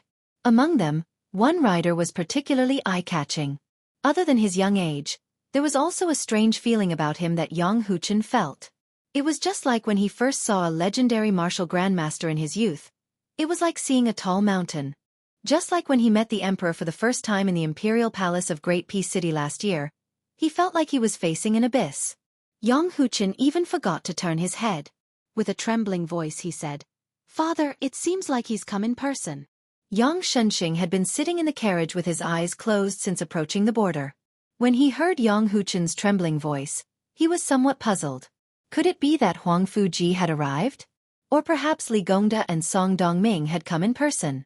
Otherwise, given his son's temperament, there was no way he would be so flustered. The heavy-hearted Yang Shenxing lifted the curtain. It was noon, and for a moment, the sunlight above his head was rather dazzling. The old man squinted his eyes and looked over. When he clearly saw that rider, Yang Shenxing froze on the spot. Suddenly, this old man, who had not lost his fighting spirit even after entering the tiger's den of Beiliang, truly felt for the first time that he was indeed old. Without waiting for Yang Shenxing to get off the carriage, that rider galloped over first. He glanced at Yang Huchen, the fierce general of Liang who was acting as the coachman, and then said to Yang Shenxing with a smile, Lord Yang has a good son. Yang Huchen was speechless when he heard the young man's comment. The old man who was not addressed as Great General Yang laughed out loud. He was not angry at all and said loudly, In this regard, Yang Shenxing is far inferior to the Great General. Yang Shenxing, who had once been a great general, respectfully addressed him as Great General. In the Liang dynasty, there was only Su Xiao. Chapter 1592. Su Fengnian leaped off the horse, and Yang Shenxing followed suit. They walked side by side, while Su Fengnian introduced the group of people to the newly appointed deputy military governor. It turned out they were the local officials led by the county chief of Tongshan County. They were brought here purely to broaden their horizons.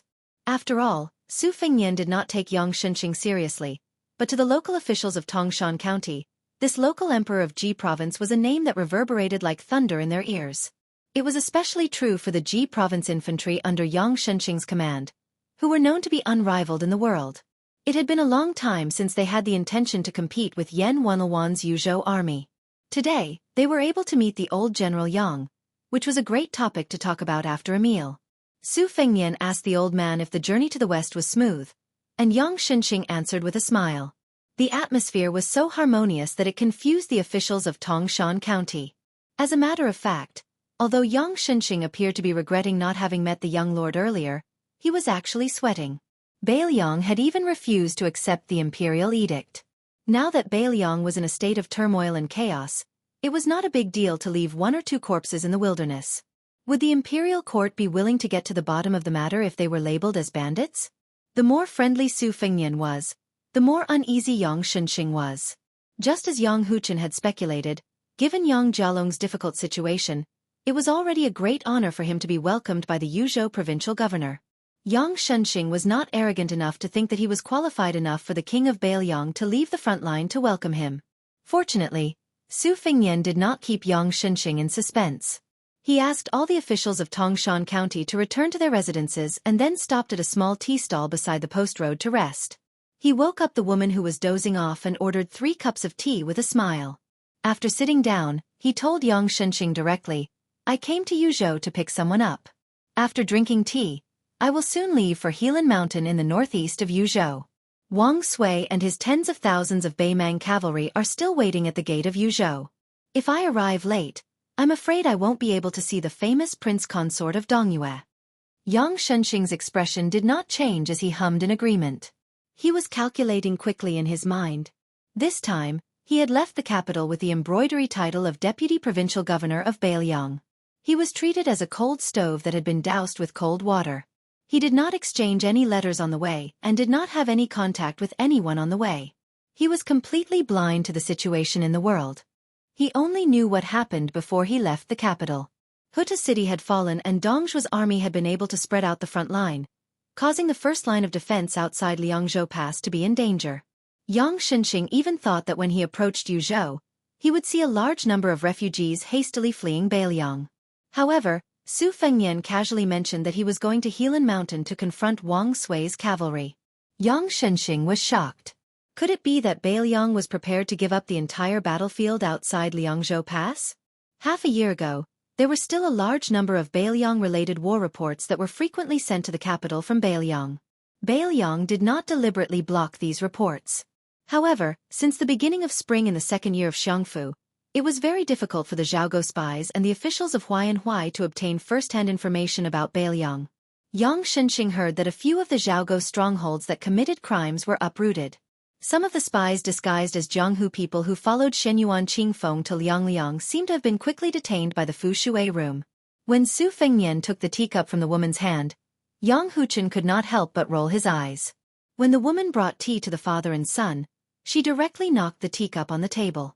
However, when she gave the young vassal king tea, she held the teacup with both hands and walked to the table. Her thick waist was also swaying like a big water snake. She was not in a hurry to put the teacup on the table. When Su Fengnian reached out to take the teacup, she naturally touched him lightly. The woman took advantage of him but did not stop immediately. She laughed and teased him. "Handsome young man, do you have a wife? If not, there is a beautiful girl in our village. Auntie will be your matchmaker." This shocked Yang Huchen to the core. Were all women in Bailiang so fierce? What was even more strange was that Su Fengnian did not get angry. Instead, he smiled and teased him a few times. His skin was as thin as the skin of a scoundrel in the marketplace. However, his words made the woman embarrassed for the first time. Yang Huchen suddenly felt a little unhappy. As a first-class general who had been on the battlefield for a long time, Yang Huchen did not have a good impression of this new Prince Liang. Now that he saw Su Fengnian's frivolous words and actions with his own eyes, Yang Huchen frowned even more. But for some reason, Yang Huchen saw the smile on his father's face from the corner of his eyes. It did not seem to be fake. It was quite like a veteran who saw a rising star. Yang Huchen was a little confused. Su Fengnian took a sip of tea. His next words scared Jianghu so much that he almost dropped the bowl. On the central front, Dongzhuo's army has been attacking Huaiyang Pass for a long time without success and has retreated. The situation at Liuzhou is the most tragic. Less than a tenth of the 30,000 Longxiang army survived. Lu Gui led the remnants of his army and fled to Longyao province. As for outside gourd mouth of Yuzhou, Yang Yuanzan is dead. Zhong Tan and Hong Jingyan have disappeared without a trace. Yang Shenxing lowered his head to drink the tea. His expression could not be seen clearly, but the ripples on the surface of the teacup continued to ripple. Yang Huchen subconsciously blurted out, "That's impossible." Yang Shenxing suddenly raised his head and angrily said, "Huchen, do not be impudent." Yang Shenxing put down the teacup and turned to Su Fengnian and said apologetically, "Your Highness, Huchen has been extremely rude. Please forgive me." Su Fengnian said playfully, "Forgive what? I, Su Fengnian, am not the Emperor of Liang. How can I punish a Deputy General of Ji Province?" Yang Shenxing's forehead was covered with sweat. Yang Huchen clenched his fist and pressed it against his knee under the table. He did not care about being scolded by the old man. He stared into Su Fengnian's eyes and asked, "Beiliang really defeated Beimang's 1 million iron cavalry?" Su Fengnian did not answer the question and slowly said, "Beiliang has lost a lot of people." Yang Shenxing said sternly, "Yang Huchen, you shut up." After meeting the emperor, Yang Huchen received a wonderful evaluation of loyalty and filial piety. At this time, the veins on his neck were bulging. He turned a deaf ear to the old man's reproach and stared with his eyes wide open. It was as if he was willing to risk his life to compete with the young king. Su Fengnian smiled and said, "Whether it is you, Yang Huchen, or your father, is it worth lying to me?" The one-track-minded Yang Huchen asked, "Dare I ask Wang Yi, how did Beiliang win 3 battles at the same time?" Without waiting for Su Fengnian to speak, Yang Shenxing stood up and slapped his son's head. "Bastard, no one will think you are mute if you don't speak." The man, who was the deputy general of Jizhou, was hit by his own father until his hair was disheveled, but he still did not give up. He gritted his teeth and asked, "Wang Yi, Beiliang really defeated the Beimang barbarians?" Su Fengnian nodded and said, "They won." Yang Shenxing almost sent this bastard flying with a kick. Su Fengnian waved his hand at the old man. "Official Yang, it's fine." Yang Shenxing stomped his foot and said bitterly, "Wang Yi, it's not that I'm boasting, but if it wasn't for Huchen's stubbornness, with his ability to lead troops, he would have been able to go to Great Peace City and become one of the 4 generals with real power. I really don't trust him to deal with the officials of Great Peace City. Wang Yi, look at him, when his bad temper comes up, he doesn't even know what's important in front of you. If he went to Jing, it would be terrible. Don't talk about losing his position, he might even lose his head." Su Fengnian smiled and said, "General Yang is only suitable to lead troops in a local area. If he became an official at the foot of the emperor, he wouldn't be as good as those people who have already become shrewd. Even if General Yang became one of the 4 generals, he wouldn't be happy." Chapter 1593. Yang Shenxing sighed. "That's right. That's why Huchen volunteered to go back to Jizhou. I didn't stop him. I couldn't have stopped him anyway." Yang Huchen muttered in a daze. "Won? Really won?" Su Fengnian joked. "What? General Yang doesn't want Beiliang to win? Aren't you afraid that your father will come all the way to Beiliang only to find the road filled with Beimang cavalry?"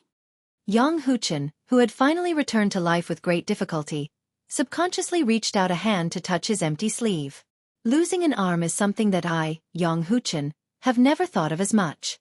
It is just that in the end, it is still a bit regretful that it was cut down by our own people on the battlefield, and not outside the Great Wall, lost under the blades of the northern Mang barbarians." Yang Huchen grinned and suddenly stood up, scaring the old man to the point that he trembled. Yang Shenxing was afraid that this guy would contradict Su Fengnian again.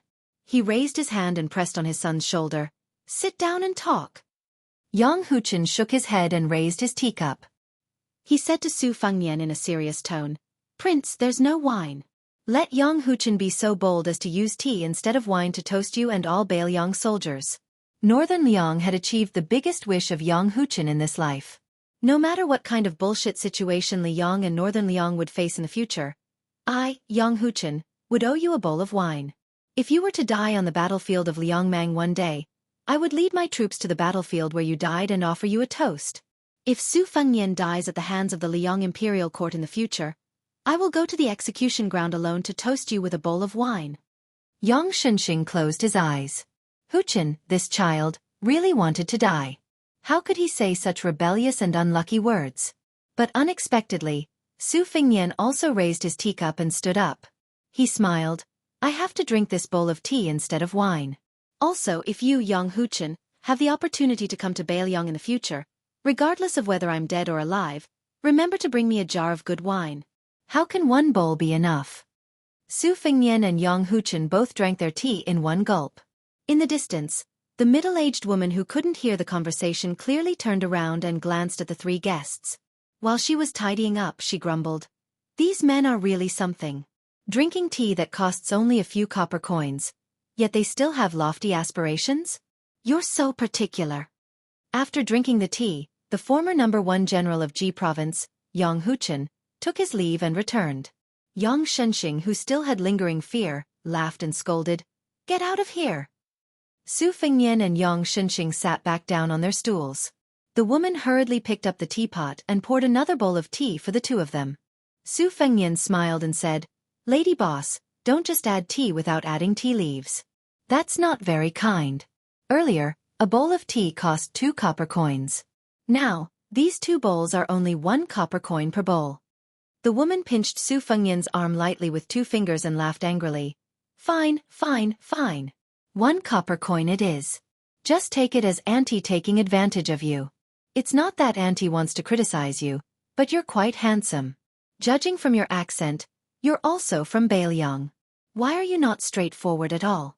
Auntie may think you're pleasing to the eye, but if I really have to choose a man to spend my days with, I'd still choose that rough man from my family." Su Fengnian smiled evilly and said, "Yes, yes, yes. You have a strong body and strength." The woman blushed and glared at him and said, "Little guy, you have a glib tongue. You look like a scholar, and a dabbler who can't even pass the exams."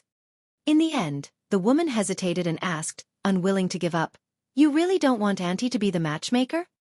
Su Fengnian laughed loudly and shook his head. "I already have a wife." At this moment, Yang Shunxing sighed. Beiliang was indeed not the same as Liang. Su Fengnian restrained his smile and said softly, "People in poor places have a hard life. But while many people suffer, they don't accept their fate." Yang Shunxing nodded and said, "The elite soldiers of the world are from Liaodong and Lianglong. The ancient saying is not without reason." Su Fengnian asked, "Official Yang, there are 2 paths. One is to be a deputy provincial governor, who has nothing to do and spend the rest of your life in Mount Qingliang." Without waiting for Su Fengnian to say the second path, Yang Shunxing said lightly, "Prince, I'll choose this path. I'm old and can't afford to be tossed around. Moreover, even if I leave the capital, I'm still in Jizhou." Su Fengnian smiled and said, "Fine. Our Beiliang isn't big and the scenery can't be compared to the Central Plains. But in any case, Mount Wudong can avoid the summer heat. Outside the Great Wall, Lingzhou is also a good place to spend the winter. Whenever you feel bored in Mount Qingliang, you can walk around." Yang Shunxing wanted to say something but stopped. The old man didn't dare to believe that Su Fengnian would be so magnanimous. To be able to tolerate Yang Huchen's offense and even allow Yang Shunxing to enjoy life in Beiliang. If it were someone else who came to Beiliang to be a deputy provincial governor, they wouldn't be able to enter Yuzhou. Su Fengnian looked into the distance and said softly, "Yang Huchen has a father who makes him willing to be a driver. I, Su Fengnian, didn't jump out of a stone. Of course I have my own reasons. My father, Su Xiao, has old debts in this life. Some of the debts he owes him have been repaid. Some of them have not been repaid. There are also those he owes others, some of which he has repaid, some of which he is destined to never be able to repay." Su Fengnian glanced at the old man who had clearly forgotten a certain part of the past and smiled.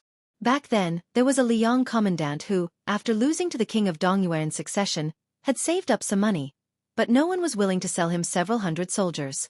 At the time, there was only one general called Yang Shunxing. Although he was also unwilling to sell his men, he was the only one who didn't make sarcastic remarks. One time, on the way to the Ministry of War's Yamen, he even took the initiative to chat with him.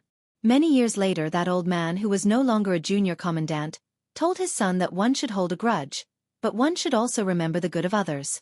Among them, he mentioned a general called Xianxia who led soldiers into battle. He wasn't good, but he was passable as a person.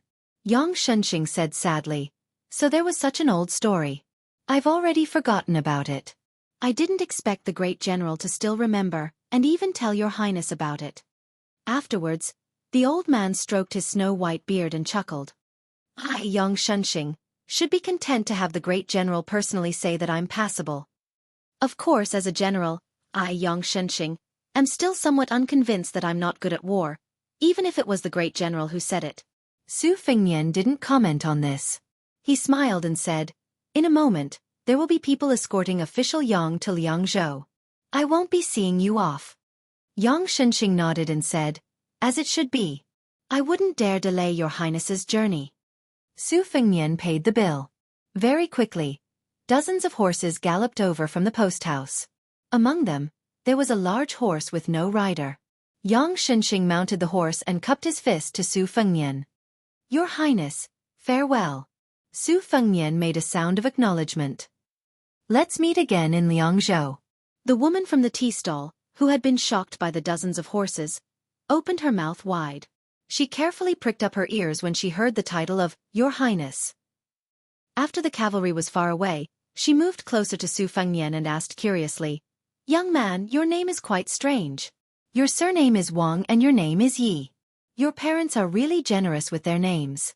However, from the looks of it, your father is a general of Beiliang, right? How about you take the money for the tea back?" Su Fengnian, who was actually going to Lingzhou and not the Helan Mountains, shook his head and said with a smile, "If in another 2 years, proprietress, you can still sell tea here peacefully and I happen to come here to drink tea, can you give me a discount? How about it?" The woman smiled and said, "Sure, it's just a few copper coins. At most, I'll just scold my husband for being a wastrel. Sigh, it's a pity that when the time comes, I won't dare to touch you anymore." Su Fengnian said helplessly, "You're still the one with a big heart." Strands of sunlight shone through the shade of the trees and fell on the small table, benches, and teacups. It was quiet and peaceful. Xianxia, who was on horseback, looked back and vaguely saw the scene. For some reason, the old man in Beiliang had a thought. It was the Central Plains.